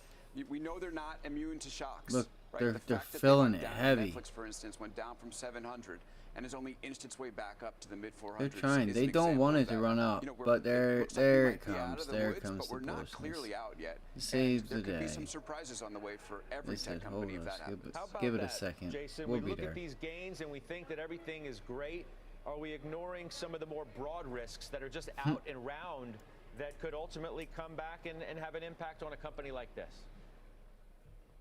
There's no doubt about it. I mean, we see it everywhere, right? Obviously, our main focus has been on the consumer, and the consumer has been hanging in there. And then, of course, the headwind potentially with what's going on with the strikes in Hollywood. Now, obviously, it's been well written about what Netflix has done internationally in the studios that they've built through the pandemic. Shows like Lupin, Squid Games, obviously have done very well, and there's been a lot of demand there.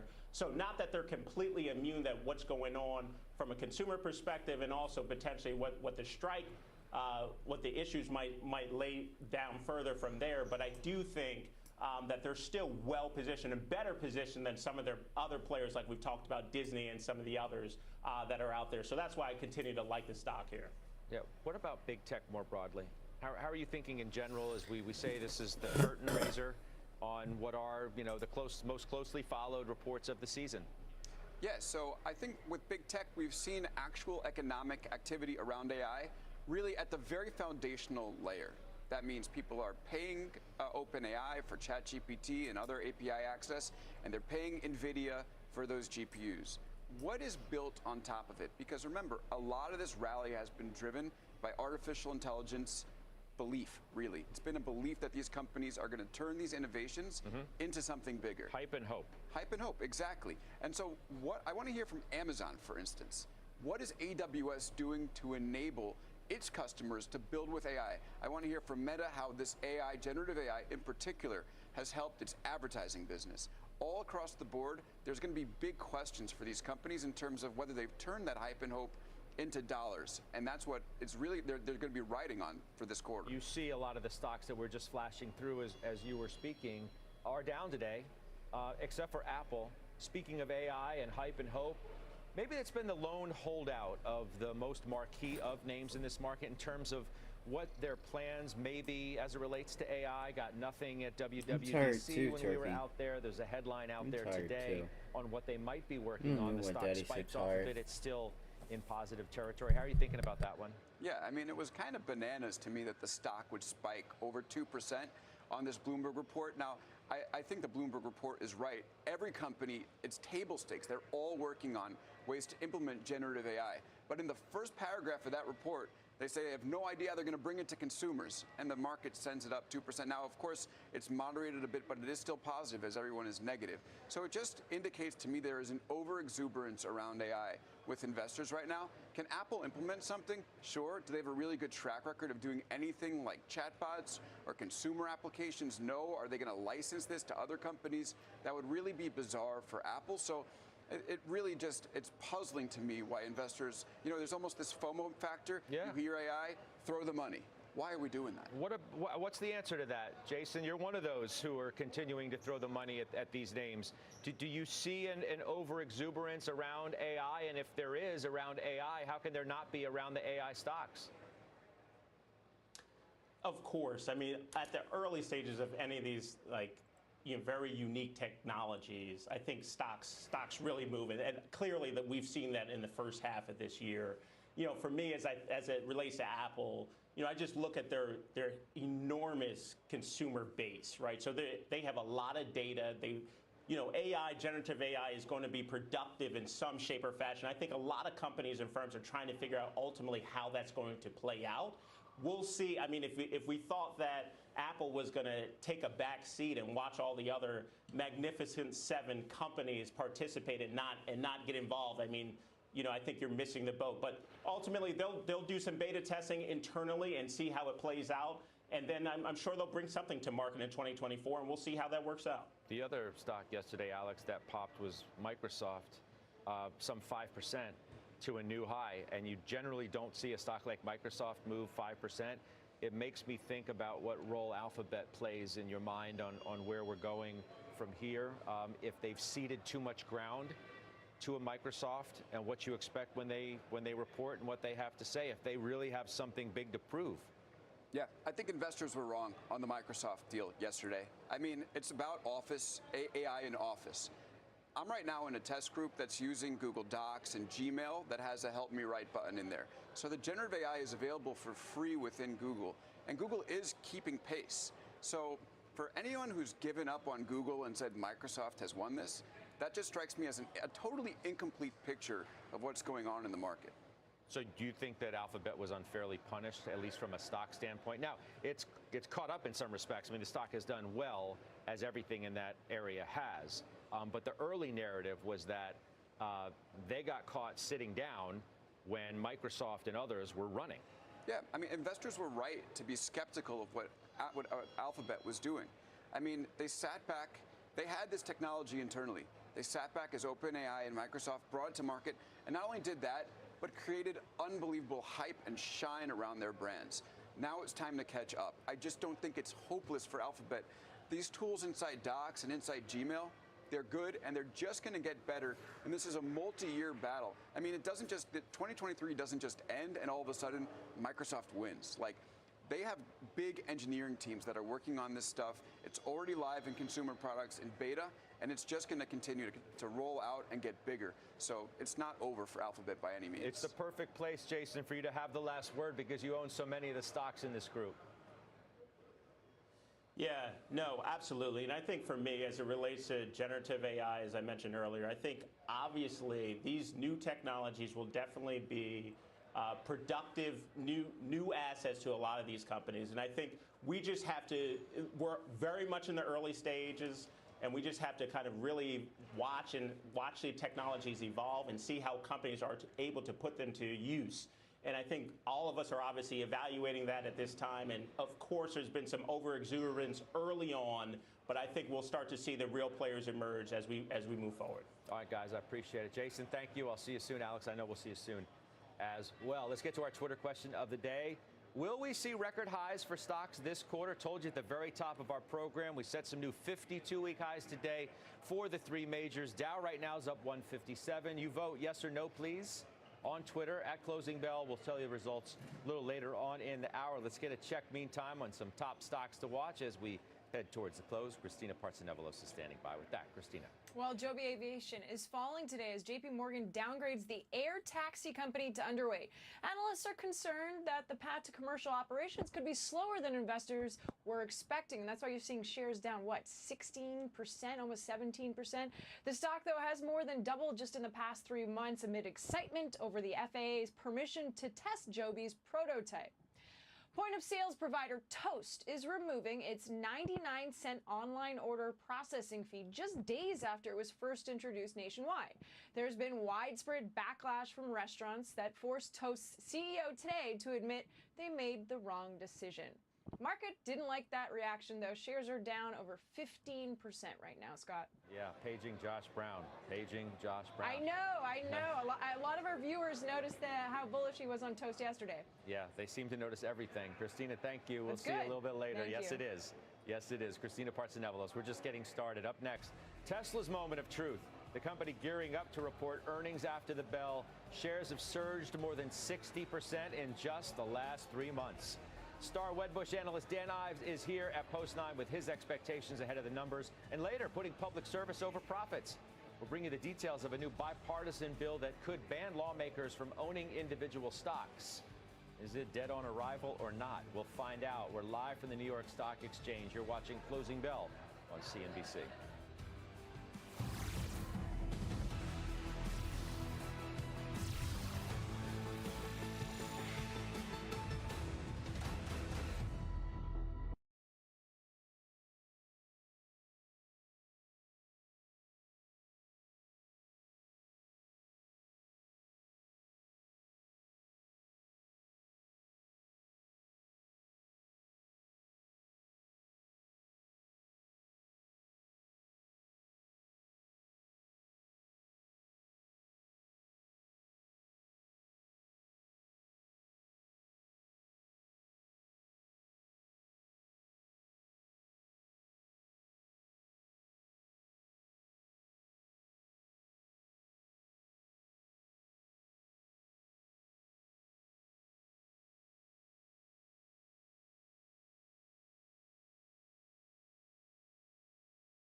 This break was surprising. It kind of surprised me.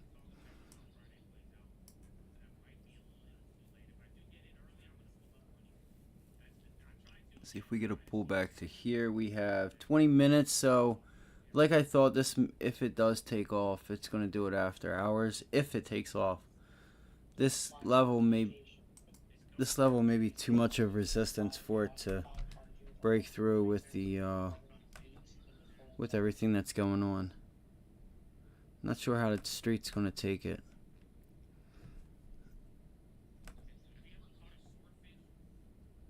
I gotta agree. I think the thing that will help Netflix maybe is saving money with this lockdown for not lockdown, but this writer thing. I don't know. I'm not sure. I mean, we got Tesla deliveries just 2 weeks ago, and Welcome back. Options are pricing in a bigger move up or we'll see. We'll see what happens. Why do you think that is? I think it's really about margins. They're going to be able to. I think they both might be. I think they both might do okay. I think they've cut down estimates enough to where they should be able to. I don't know. We'll see. See what happens. Really, I'm really curious about earnings, like guidance and stuff. Is obviously putting growth over profitability. Well, look, we drew this out. And in our opinion, we drew that out, and it's pretty much to the T. Poker move that they needed to ultimately do to go after volumes, cut costs, cut prices. But I think the price cuts, 95% of it is in the rearview mirror. So I think now you're starting to see ultimately stabilization. Appreciate that feedback, though, man. Cost, ultimately, that's coming down. It gives what's them a going on here? scale and scope. And ultimately, I think as we go into this year, this is now going to be that trough moment. I think it was a moment of truth. And ultimately, I think he continues to play chess, others checkers. Why do you think the price cuts are done? Just from a demand perspective. What we're seeing specifically in China, where Sorry, there's I had been to a price war going on, fix we're my now squawk starting box. to see demand continue to uptick. And I think that's important. This is going to be a record China quarter. That'll be a big focus in the call in terms of how Musk talks about from a Got demand lulled to sleep perspective. today. And also margins in China are incrementally higher than in the U.S. You don't think we're going to get a potential price war here in the U.S.? I mean, you look at what Ford did with the F-150 Lightning. You drop it by $10,000. This is why I said, as good as long as it looks, or short, like whether it's a scalp, just a, catching a momentum dive down, it's met with that.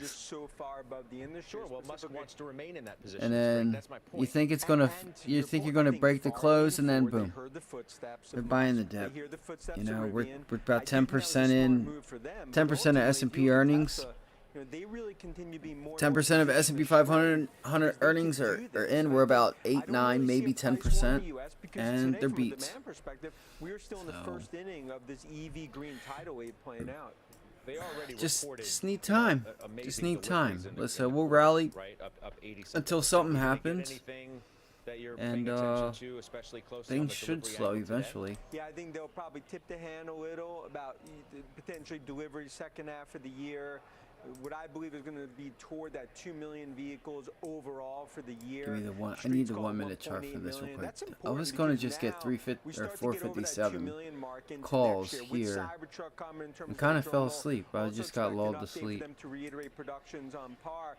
Look, I mean, the bears will focus, of course. There'll be certain things to focus on. Margins. We're already almost back at highs. I think we're 5-10% away from highs. Believe it or not, we're about 5% away from highs. All-time highs on the S&P. The bears are going to point to negatives. I mean, the stock's up a lot. All right, let's see what. Gross margins are coming in.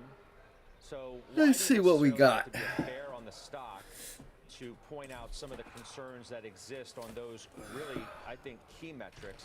Why can't you just be a realist on sort of where things are I had a nice relative to where they were? I just don't think I'm going to trade anything unless I see something that's there. I think clearly you've seen gross margins come down significantly. I think that was the right move. I think it's really looking forward because I think the major change in the story is that I mean, other than the AMD short that wasn't, and that this 5 put right here, we got it. We had opportunity twice. These went 100%. They went from 20. They went more. It might have been more than 20 cents. I think it was. They were like, the puts were like 25 cents. It went up to 80 some cents right here on this move. This is where I was talking about it. This is when I was talking about the entry. Fell down, came back up. We got our second opportunity on it, and then and I'm telling you, man, it just went. Literally, as soon as I looked away and looked back, it was all the way down, like something happened. I thought something happened. But AMD, I got flushed out of that. I tried calling that out. That was it. I was looking for AMD today. I was pretty focused on just getting my early morning trades in, and you know, my fat thumbs messed me up. I tried because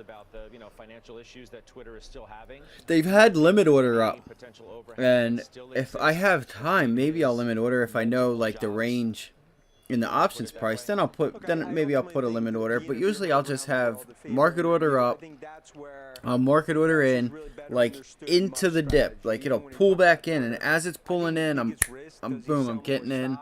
Or if I'm same thing with the short, you know, if it's hitting the spot, I'm just like I've already got my order set, and I'm getting in as it's getting to where I think it's going to reject from. So when I get filled, more times than not, I'm usually green, and I can expect that reversal, and then I'm taking a piece off, boom, and then we get follow through.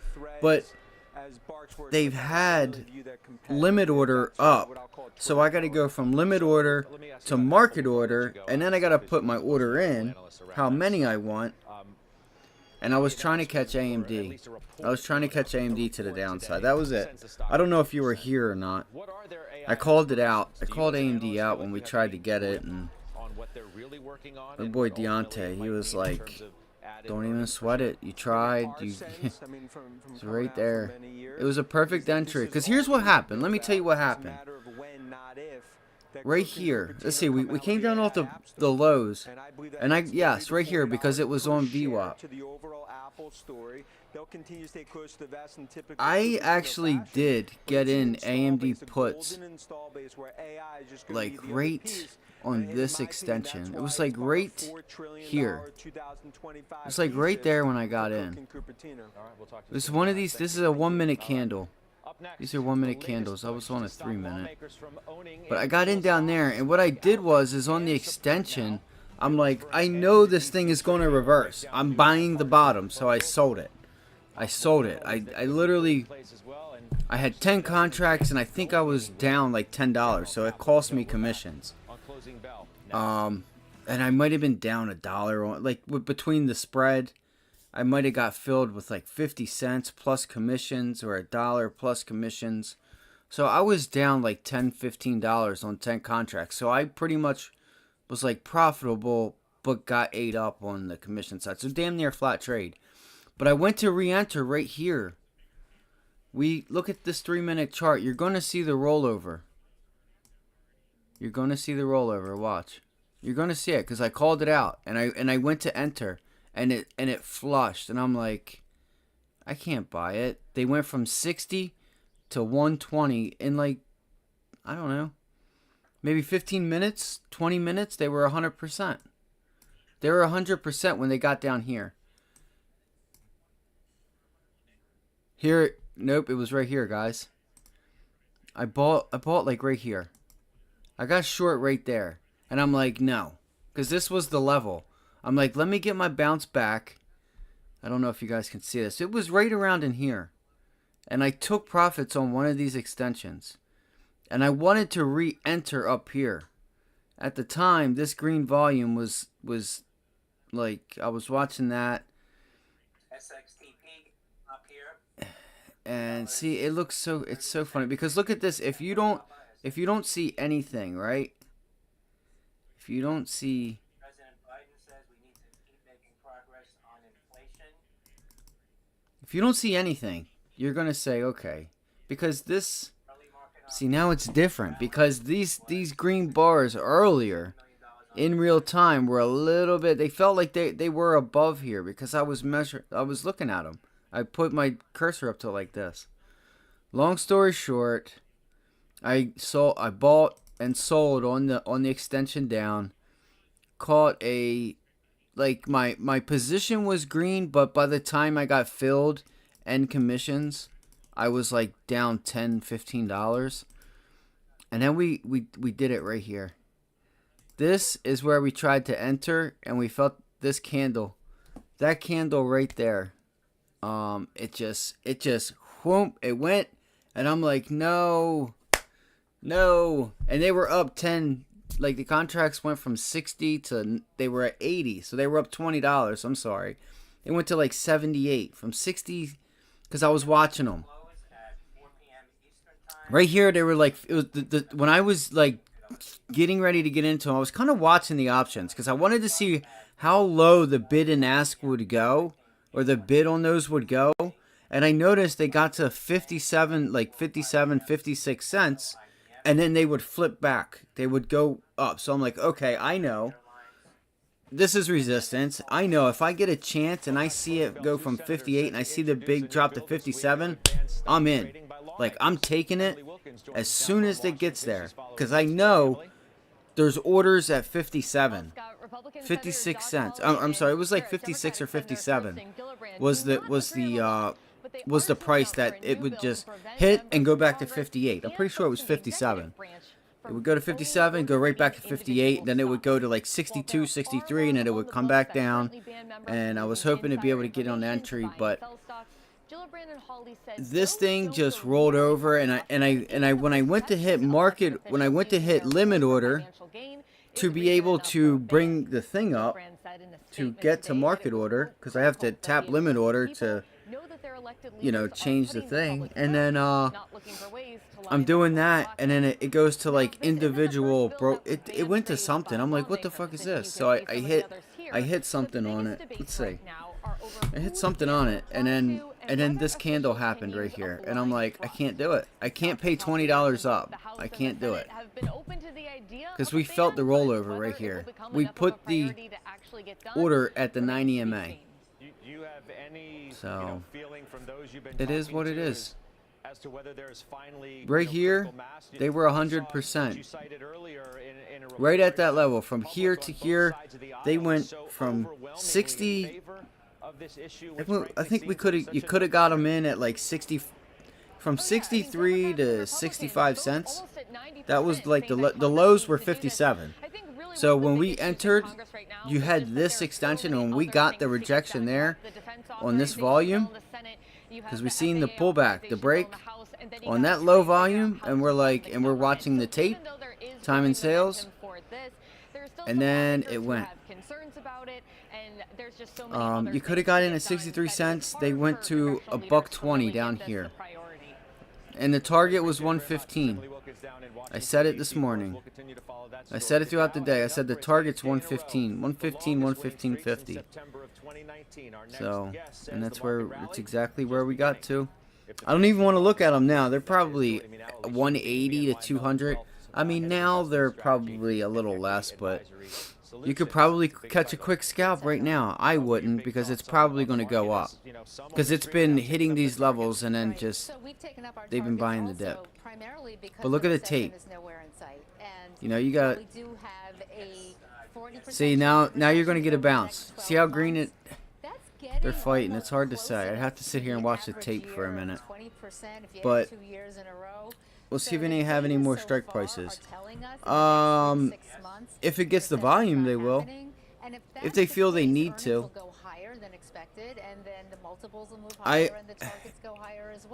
If this thing gets through 60, if this thing gets up there, what is it? What do they have it to? To 60, I think they do. I think it's like 59 or 60. I'm not 100% certain, but I'm more certain than I was. No, because people say it's too soon to sound the all clear.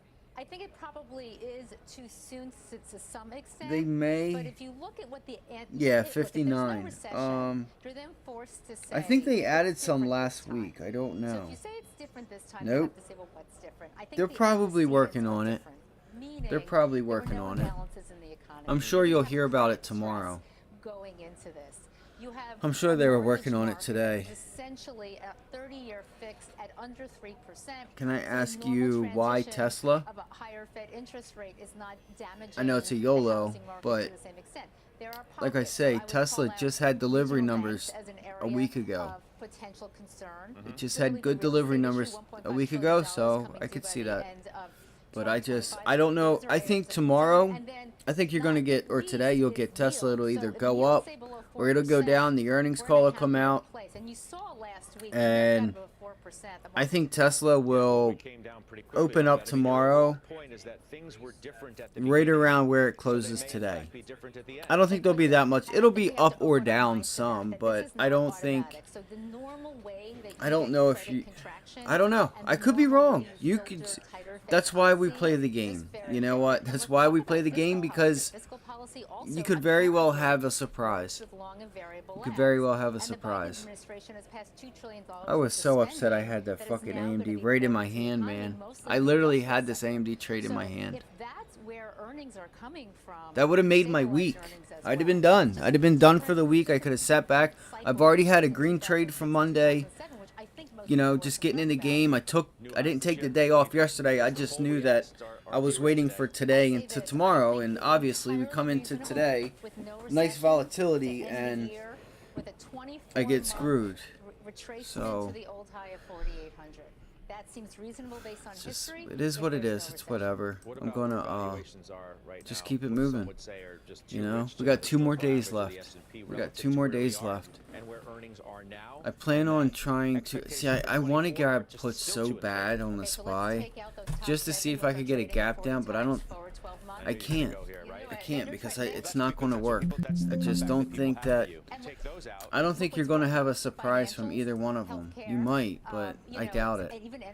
And if you don't have a surprise, that means that earnings weren't that bad, and the SPY is just going to continue to go up. Man. Telling you that if we have some sort of a cyclical recovery, then the earnings have to go higher. It means your multiple's not going to be. They are selling the shit out of it right now. I mean, other areas beyond tech are starting to look pretty decent. Right. It feels concerned. Like, look, we're paid to worry. Like, that's what we do. We worry. You have to worry about the left tail risk. I just think that the downside. Look how I drew that out, bro. It kind of played out, didn't it? Kind of played out. We drew that out back here at lunchtime. A raging, or at least an advancing bull market. Here it goes. Carvana is getting ready to go. Alicia, thank you. Thank you. Alicia Levine joining us. I wonder right if here. I should Up just next, go we're ahead and buy tracking the biggest shares. movers as we head into the close today. Pippa Stevens is standing by for us with that. Hey, Pippa. Hey, Scott. Well, one stock is staging a comeback after hitting a 3-decade low. We've got the details coming up next.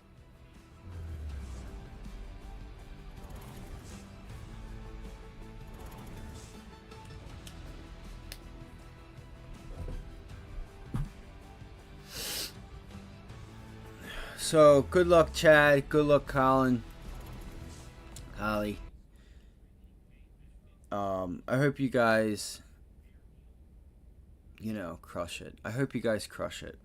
I really do. I can't do it anymore. I can't do earnings anymore. I've had so many...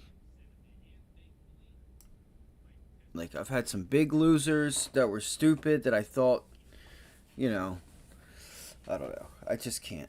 I just can't do it. Goldman Sachs got me.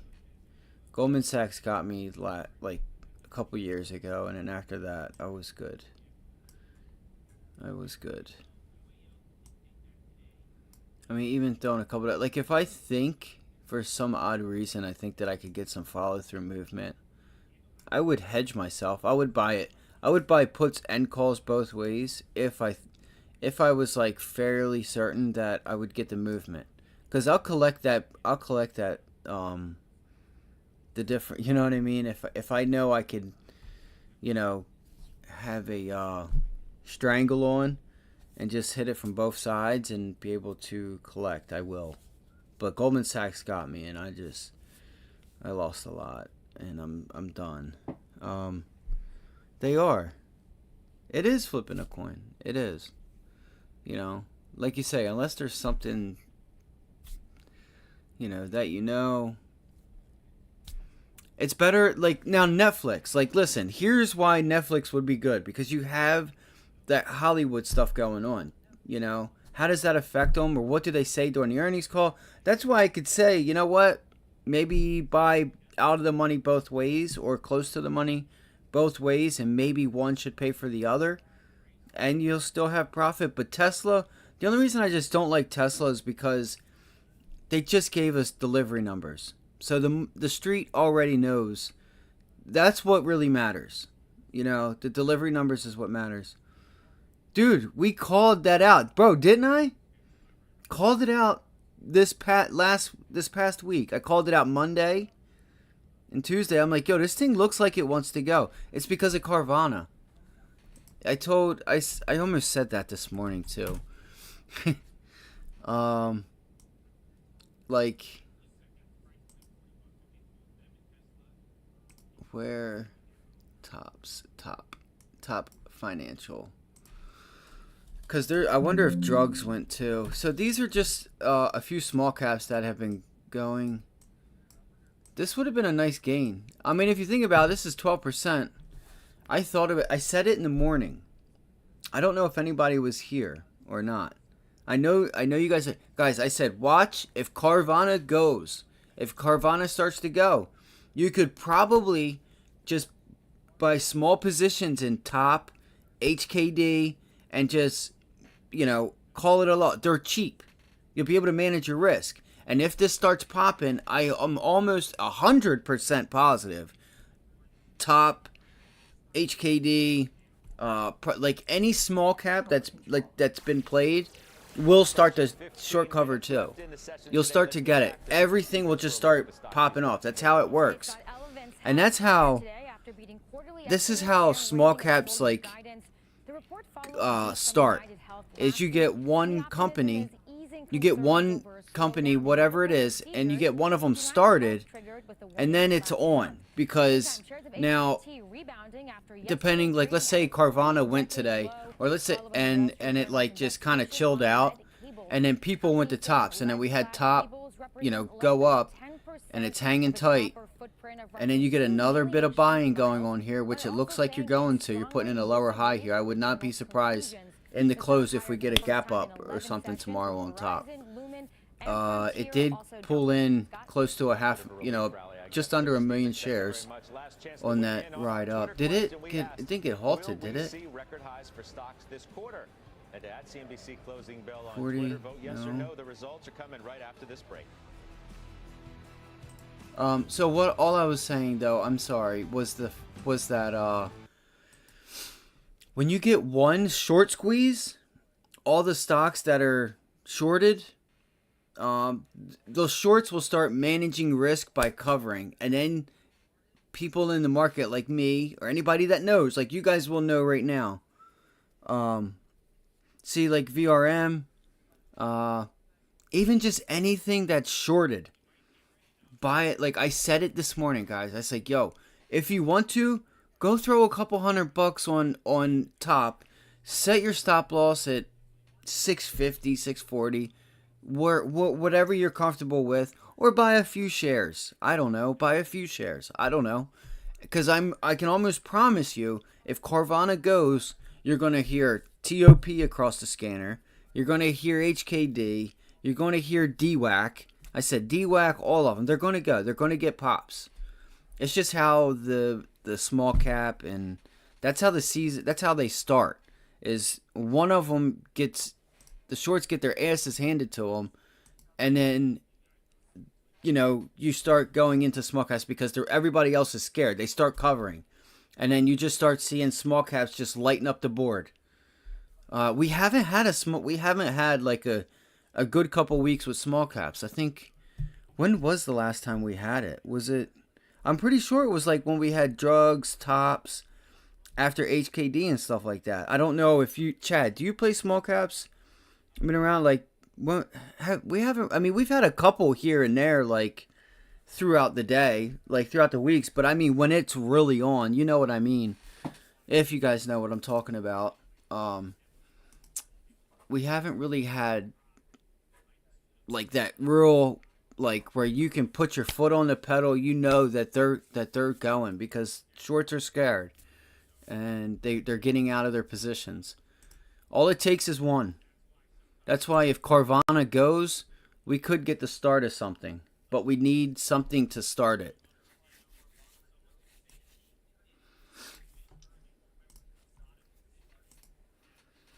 If you guys go to my watch list, I'm pretty sure it was Monday. Last Friday, Monday, I looked at this thing, right? I looked at it and I was like, because I was looking at 15-minute, half hour. For some reason, I just brought it up. And I was looking at it and I'm like, this thing looks like it's something's going to happen, whether they're going to come out with news or something. And it looked like it was just, I hate these charts. I don't want logarithmic. Please. I was like, this chart just looks like it wants to go. There was something about it. It just looks like it just, you know, because it dropped in. You had your squeeze, couldn't get through the level. It pulled back, and then look, it's putting in higher lows. You know what I mean? You can kind of see it. It's putting in higher lows, and then here you go. It tries to shake them out. Now look, boom. So I'm going to be looking to be a buyer. If this thing gets here, I'm buying. I will be a buyer again, and you guys will know. I will alert you. I will let you guys know. Even if you $7, $70 buy 10, 15, 20 shares, practice small caps, because the thing is, if you guys want to learn to trade and make some good money and be versatile with like setting stop losses and placing orders, buy a few shares. You know, spend $100, $50, whatever you got, $10. I don't care. Buy one. But you'll be able to, practice setting orders and putting orders like down here, getting them filled, having them set in your phone or your computer, and having it take profits along the way. And you don't have to do anything. You just sit back, and you don't do anything, and the computer will just do all the work. You know, you just set your stop loss, and you do have to know, depending sometimes on how you do it, you may have to, use a trailed stop. Obviously, or you'll have to take that stop loss and do away with it to sell to take profits. Just so you guys are aware, that does happen. It may all depend on the brokerage. I don't know. I know it's just been that way for me, where I will try to sell, and then unless you limit order. Maybe if you limit order, it may not. I'd have to find out. I don't know. Man, you guys know how tempted I am to try and buy this, because I really think it's just that I'd have to have a limit loss for after hours. The volume isn't there, so that's so funny. I called it Disported. I said, man, watch DWAC, watch Tops, watch Drug, watch HKD, all of them. Are they? What's the stock doing? NFLX. Thanks for hanging out, Chad. Thanks for joining, man. I appreciate that, bro. I hope you're doing well, man. I hope you had a good day. If there's anything you want to know, or if there's something you want to chart or whatever, just let me know. When I make trades and stuff, I just let you guys know, pretty much for free. I will say it, or I'll put it in the chat or whatever. I try to just say it. I talk out loud when I'm doing something. And again, that's completely up to you guys, whether you guys do it or not. I just let you guys know what I see, what I'm doing. And, so I'm not always going to be right, but I manage my risk, and I should even just be right more than I am wrong.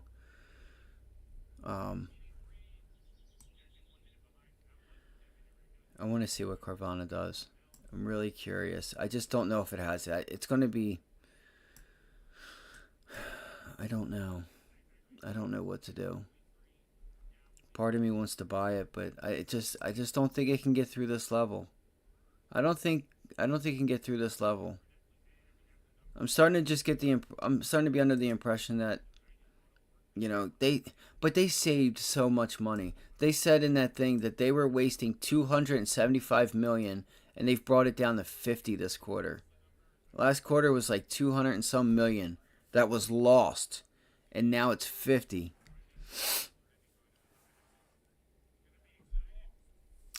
Thanks, man. I appreciate that, bro. Yeah, man. And again, man, if you need anything, just stop by, give us a holler. We're always here. Questions, whatever. I'm debating whether or not to have to run Tesla's earnings call or Netflix. I need a haircut. I need a shave. Like I had a late night last night because I did the live stream late. What I did was yesterday I hung out with some family for a little bit, I've kind of been, it takes, you know, just doing with the things that I got to do, it takes up all my time. And I had to, like, deviate from it a little bit. So, interesting test on how they're going to be received. Very So, different, though, in a sense. there was a really cool lesson on AMD with how do you know if you're going to get an extension through a level or not. And those puts are going up. I can see the volatility's going up. Look at the volume. Look at Carvana's level 2. It's just going nuts. Their importance right now, especially, is what? It's significant. Like AMD, I'm gonna put on a watch list tonight because I have a couple stocks I want to watch. I'll give out a couple levels. Talk about Tesla, Netflix. More so probably Netflix. I mean, I'll cover Tesla if there's a surprise or anything, but just don't know if there's going to be. I want to watch this tape. I'm sorry, guys. People are starting to wonder if This thing's screaming right we're now. in for a culmination of this little rally, at least in the short term. You made me look at Goldman Sachs, which is green, and most of these bank stocks, to your point, lately back on the back of earnings have been green. It's been tough to get on the market's bad side, even with bad news, in the very short term. So I do think we'll see if that continues, if basically we're going to forgive a lot during this earnings season, and frankly, if it's really just people, you know, sort of emptying the tank of buying power because they haven't participated enough in the upside. Phil LeBeau, one of All the right. most heavily shorted names in this market. If for some you period of time. see, I want you guys to see if where does this level or this time in sales just like flash, like where's the brick wall? See if there is a brick wall first. I'm gonna go. Wait, we'll leave them both up because there's Netflix and Tesla. But a lot of the shorts are retail investors. I don't think they've understood that the story with Carvana has been how much leverage it had. Well, they eliminated a lot of that today. They did. With a debt They exchange. really did. Essentially, I don't know what to make of it. And I said that this morning. I'm like, dude, all I can say is you were losing 200 and some million a quarter, and now it's down to 50. Like, okay. Company assets. Oh, and by the way, Oh, okay. All right, Chad. You're in the right place, man. You're in the right place. You know, you're in the right place. I would take it slow. Take it slow. Just put in the work. Like, if there's any words like beta, you know, even the Greeks for options and stuff, people say options are risky and this. And, well, they are risky, yes. But they say that they're like they're gambling and stuff. It's all on how you use it, because if I can, the thing is like when I hear people say it's gambling or whatever, or that they're going to futures because they don't want to deal with theta, like that tells me that they haven't been educated, don't know what theta is, because if they knew what it is and really knew it and understood it, they'd be able to use it to make money. But I don't know, maybe that's just me. But whatever we can do to help, man. If you ever have a question or something, or if you see me taking a trade and why am I taking it, why am I doing this, why am I drawing my fibs from here to here, whatever, you know, whatever we can do to help. I do have, see, I have 2 videos I've been working on, and then my next one I'll do an options one to really help, like, how do you manage risk during options? You know, I know how, but I don't think a lot of people really know how to do the math to be able to, you know, say, hey, this is my support, this is my resistance, I buy here, this is my stop loss, if it gets here, how much am I going to lose? You know, like say if the stock's right here, or the stock's right here, and I want to go short, and I say, I'm going to go short here, and I'm going to set my stop loss right here at $60.50. I'm going to know how much I lost, how much I'm going to or willing to risk. So that means I'm going to know how many contracts do I have to buy, and then I'm staying in my risk, you know, my risk tolerance. If I'm comfortable with $100, $1,000, you know, 3,000, 500, 800, what is it, you know, or what is it? What is the trade setup? It's like, you know what, whether I can risk X amount, maybe you only want to risk like $80, and you don't have to wait for it to get to your stop loss. I don't have to, because well, and I may be wrong, but usually I can tell how the stock is going to react by the level 2 and like how the stock reacts as it's getting to that level, whether I'm going to get the rejection or I'm going to get the follow through. You know, and that stuff just comes with time. So it's kind of fascinating. I think it's a complete eye of the beholder stock, and we'll see. Like this is kind of a mixed bag up here. It really is. Now I can tell you right now, buyers are winning. Look how green it is. And you want to notice size too. It's screaming, so it's going to be hard to read. There's a 2,300 sell. So there's 25, another 3. That was 2 different orders for 3,000. There's 15. Gotta watch. As well as its backlog of projects. Second, and then using like picking level 2, like on your level 2, either pick the bid or the ask, and sit and watch it for a day, like not a day, but you just sit, even watch it for like 15-20 minutes on like the SPY or something. By about 2 million in the quarter. Now, just today, Netflix announced it is no longer offering a exactly. And the main thing is you can manage your risk. You know, you don't have to like sports. You don't have to you don't manage your risk by just coming in with $1,000 or whatever for the season, and then just doing it by like units, by like 1, 2, 3, 4, 5, 6, 7, 8 units or whatever. You know what I mean? You got $1,000. It's like, all right, I'm gonna put 55 on this, or 25 on that, and it's either it's a winner or it's not. But this, you can really manage your risk. You can put up $1,000, $10,000, $20,000 and still risk the same, but make very good money. And I look at it with a percentage too when I go to make my trades. I have a certain percentage that I want to make, so I hit that percentage. I know what I'm bringing home.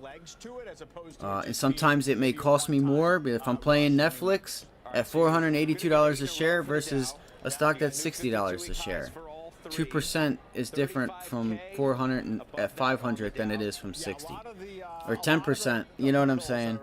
10% of $60 is a lot cheaper than 10% of 500, we'll say. But the risk will still stay the same. It doesn't change. Unless I know it.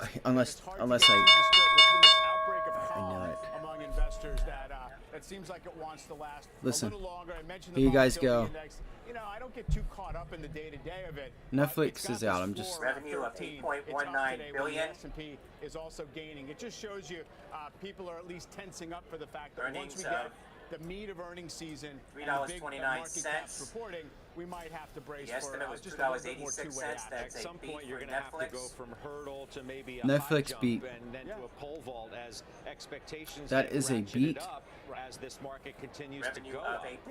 Unless we just get a little more of a pure momentum move and have everything kicking in at once, and then you get much more extended. To me, the bigger risk is that sort of upward spiral of hot money kind of feeding on itself. That's going to eventually make it unstable, but it really hasn't so far. I wouldn't get also caught up in the year-to-date return to the NASDAQ 100. It really is a round trip. It's still a few percent from its all-time high. Yeah, triple digits for the Dow. Airlines have revenue of $14.2 billion for United is a beat on earnings and revenue for Uniform Alpha Lima.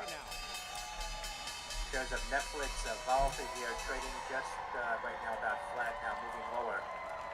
Pulling back here. We got your scorecard on Wall Street, but winners stay late for the numbers. Welcome to Closing Bell Overtime. I'm John Fort with Morgan Brennan, and the Bulls running wild on Wall Street again as the Dow extends its winning streak into an 8th day. And now investors are set for a massive hour of earnings. We will break down results from Netflix, Tesla, United Airlines, IBM, Las Vegas Sands as soon as they hit the wires. Plus Unity Software now allowing its developers to create game and app environments for Apple's Vision Pro headset. Coming up, the company's CEO tells us what that partnership means for gaming and for his bottom line. Let's get you ready for this busy afternoon of earnings. Joining us now is Adam Christofouli, Vital Knowledge founder, and Victoria Green, G-Squared Private Wealth CIO and a CNBC contributor. Guys, welcome. Victoria, so Thanks, John. The KBE's done well. The KRE, I think, is up 9. But hold on, we've got United numbers out already. Says it may Let's launch see. Phil paid LeBeau sharing has in the 100 numbers. plus Phil? countries, representing more than 80%. Hey, John, this is a beat on the top and the bottom line, and on the bottom line, Beat it's a on beat top that and people bottom. at United are going to be loving for a while. Down about 503, $17 that's what they following earned their for the report. second quarter Shares versus on an United estimate Airlines, of UAL, 404, trading almost at a dollar better than expected, 56.59, with revenue coming in better expected up from the at close of 14.17 billion. And as you look at the quarter, the numbers within the numbers, strong across the board. Revenue up 17% versus the second quarter of last year. Pre-tax. That's crazy, man. UAL's killing it. The airlines have been killing it, and people didn't think that they were going to get past this. Cost per seat mile. They didn't think they were going to get past this huge area of resistance. Like, Guidance is what's going to get a lot of attention here. They yeah, are right here. Third quarter They're going. I think they're going to get through it. I think we're going to go to all-time highs. Well above where the This was the area right here that was just like, they're expecting an increase of 10 you know, to 13% compared to the third quarter of last year, with capacity up 16%. right there. So it looks like a double top right there. The company is now raising it. It was in a range of $10 to $12 a share. Now United says it expects to earn And we broke it. We broke it. a share. It feels free. Can it get through it? I don't know if it'll get through it the first time. A Squawk Box exclusive you do not want to miss. We'll have him tomorrow morning, 8:30 Eastern time. We'll talk to him about. All right, guys. I got a couple things I'm going to do real quick. I'll leave this up if you guys need anything, like for earnings and all that. I'll leave the Squawk Box on and everything. What is up with Tesla? There we go. I'll see you guys. You guys have a great day. I hope you guys were good. I will have the watch list and stuff out. And probably, you know, we'll do it for 8:30 like we always do. We'll plan on it for being 8:30, guys. Thank you guys for showing up. Thank you guys for showing out. I hope you guys were green. Tomorrow we're still going to have some volatility, so don't get lulled to sleep like me. I missed a trade. It is what it is. You know, things happen. Got to keep pushing. Got to keep look forward. There's always tomorrow. Tomorrow's Thursday. Thursdays are always usually pretty volatile, or can be. They can give you some good momentum. We got all these earnings out, so tomorrow should be a good liquid type of day that'll offer some opportunity. I'll go over some of the stuff on the watch list tonight, some of the levels, some of the stuff I'm looking at, and what we think. You know, Carvana should. We're gonna see what Carvana does. It may. If it gaps up above the level, or if it gaps below it, then we'll see. We could have a nice short on our hands on Carvana.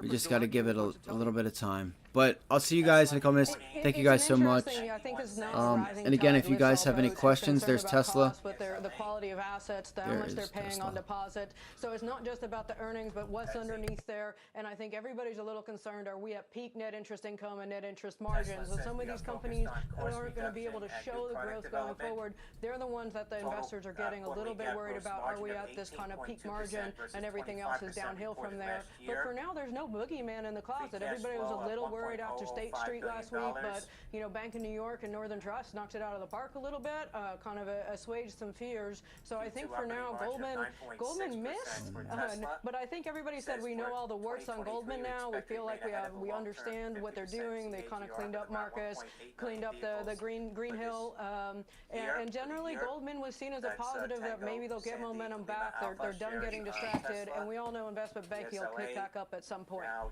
right, and we're seeing Netflix bounce between negative and positive right now in the after hours. Julia Borson has more color in terms of the guidance for Netflix. What is it, Julia? Yes, so the guidance is also mixed. We had mixed results in terms of top and bottom line. Look at that. Knocked it for resistance. Sees third quarter earnings per share. There's your level right there. 280. $3.52 versus 289. 288. 50s. 289. Coming in lighter than projections at $8.52 billion versus the $8.68 billion estimated. But the company in its I can't believe Netflix is still it wants to see the earnings call. Is working, and with these type of tails, it wants to see the earnings call. It wants to know about the street wants to know about what's going on with the that they're going to continue with it, and they're also saying they that strike that's going on in their ad-supported plan. So those are two of the key issues paid sharing, ad-supported. I'm sure we'll get more detail on the call, but they're saying that these two initiatives seem to be playing out and paying off for them. Yeah, and of course, one kind of feeds the other. You push more people to take on more accounts. Maybe they start thinking about it from a more budget-conscious standpoint. Julia, thank you. Adam, I want to get your reactions to that, especially when you did see net new ads almost 3 times greater than the street had anticipated for Netflix. Yeah, very impressive net ad numbers, obviously. We'll have to dig through some of the details as to why the top line fell a little bit short, but that stock had an enormous run into this release, and the fact that it's flat to down small is a huge victory. So I think the core numbers are very healthy. Business looks very much on track. They talked about their 2 big initiatives, which is the end of password sharing and then the advertising tier. Both of which seem to be moving in the right direction. So I think, everything's working, everything's firing on all cylinders. Oh man, if UAL gets right on this thing and holds it, man. Okay, Tesla earnings are out as well. Phil LeBeau with the numbers. Phil. John, we've got a beat on the top and the bottom line. Tesla earning 91 cents a share. That is 9 cents better than expected for the quarter. The estimate was for 82 cents a share. Revenue also coming in better than expected at $24.93 billion. The street was expecting $24.4 billion. Operating margin of 9.6%. But remember, what we're looking for are the gross auto margins, excluding zero-emission vehicle credits. We have not come across that yet. One interesting note, though, Tesla is not changing its guidance for full-year delivery, still keeping it at 1.8 million. There had been some speculation that the strength of the first and the second quarter, along with the expectation of increased production in the second half of this year, might lead the company to increase its guidance. But at this point, they're sticking with deliveries of 1.8 million vehicles. Guys, back to you. Phil, how usual or unusual is it to see Tesla change delivery guidance?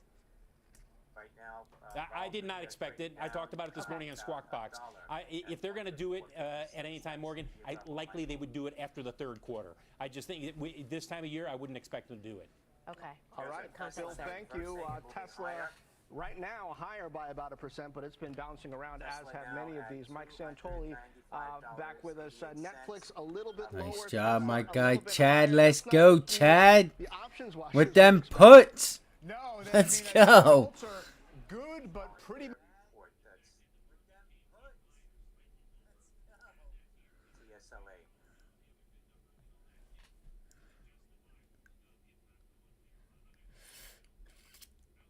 So UAL, we have Alcoa first, Equifax, Crown Castle still.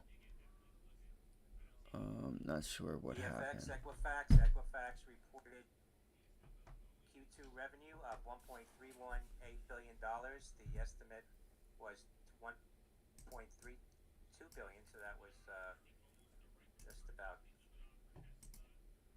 in line with estimate.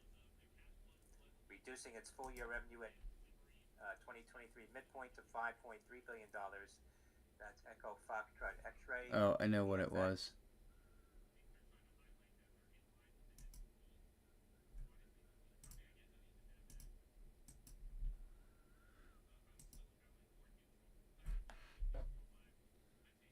What?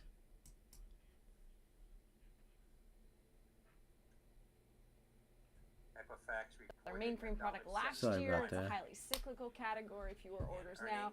The company, though, did reaffirm its full-year revenue guidance and free cash flow of $10.5 billion. I asked Kavanaugh. I love how I have levels for stocks I don't even play.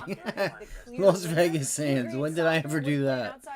It's so funny. He did highlight growth specifically in their Red Hat subsidiary, which also includes hybrid cloud products. He also said IBM sees the same kind of software growth with their generative AI business, think Watson X, in the coming year, which should also help drive its consulting business. So right now you're seeing the reaction. EPS, strong beat, revenue, slight miss, reaffirmed full year. Of course, Alcoa. Of course you did. Morgan, I was talking to Fucking IBM failure. A little bit as well about the quarter and this infrastructure cycle with mainframe. This is what you tend to see. It's when it slows down. It slowed down a little bit more than the consensus on the street was expecting. But then also, you got to look at security.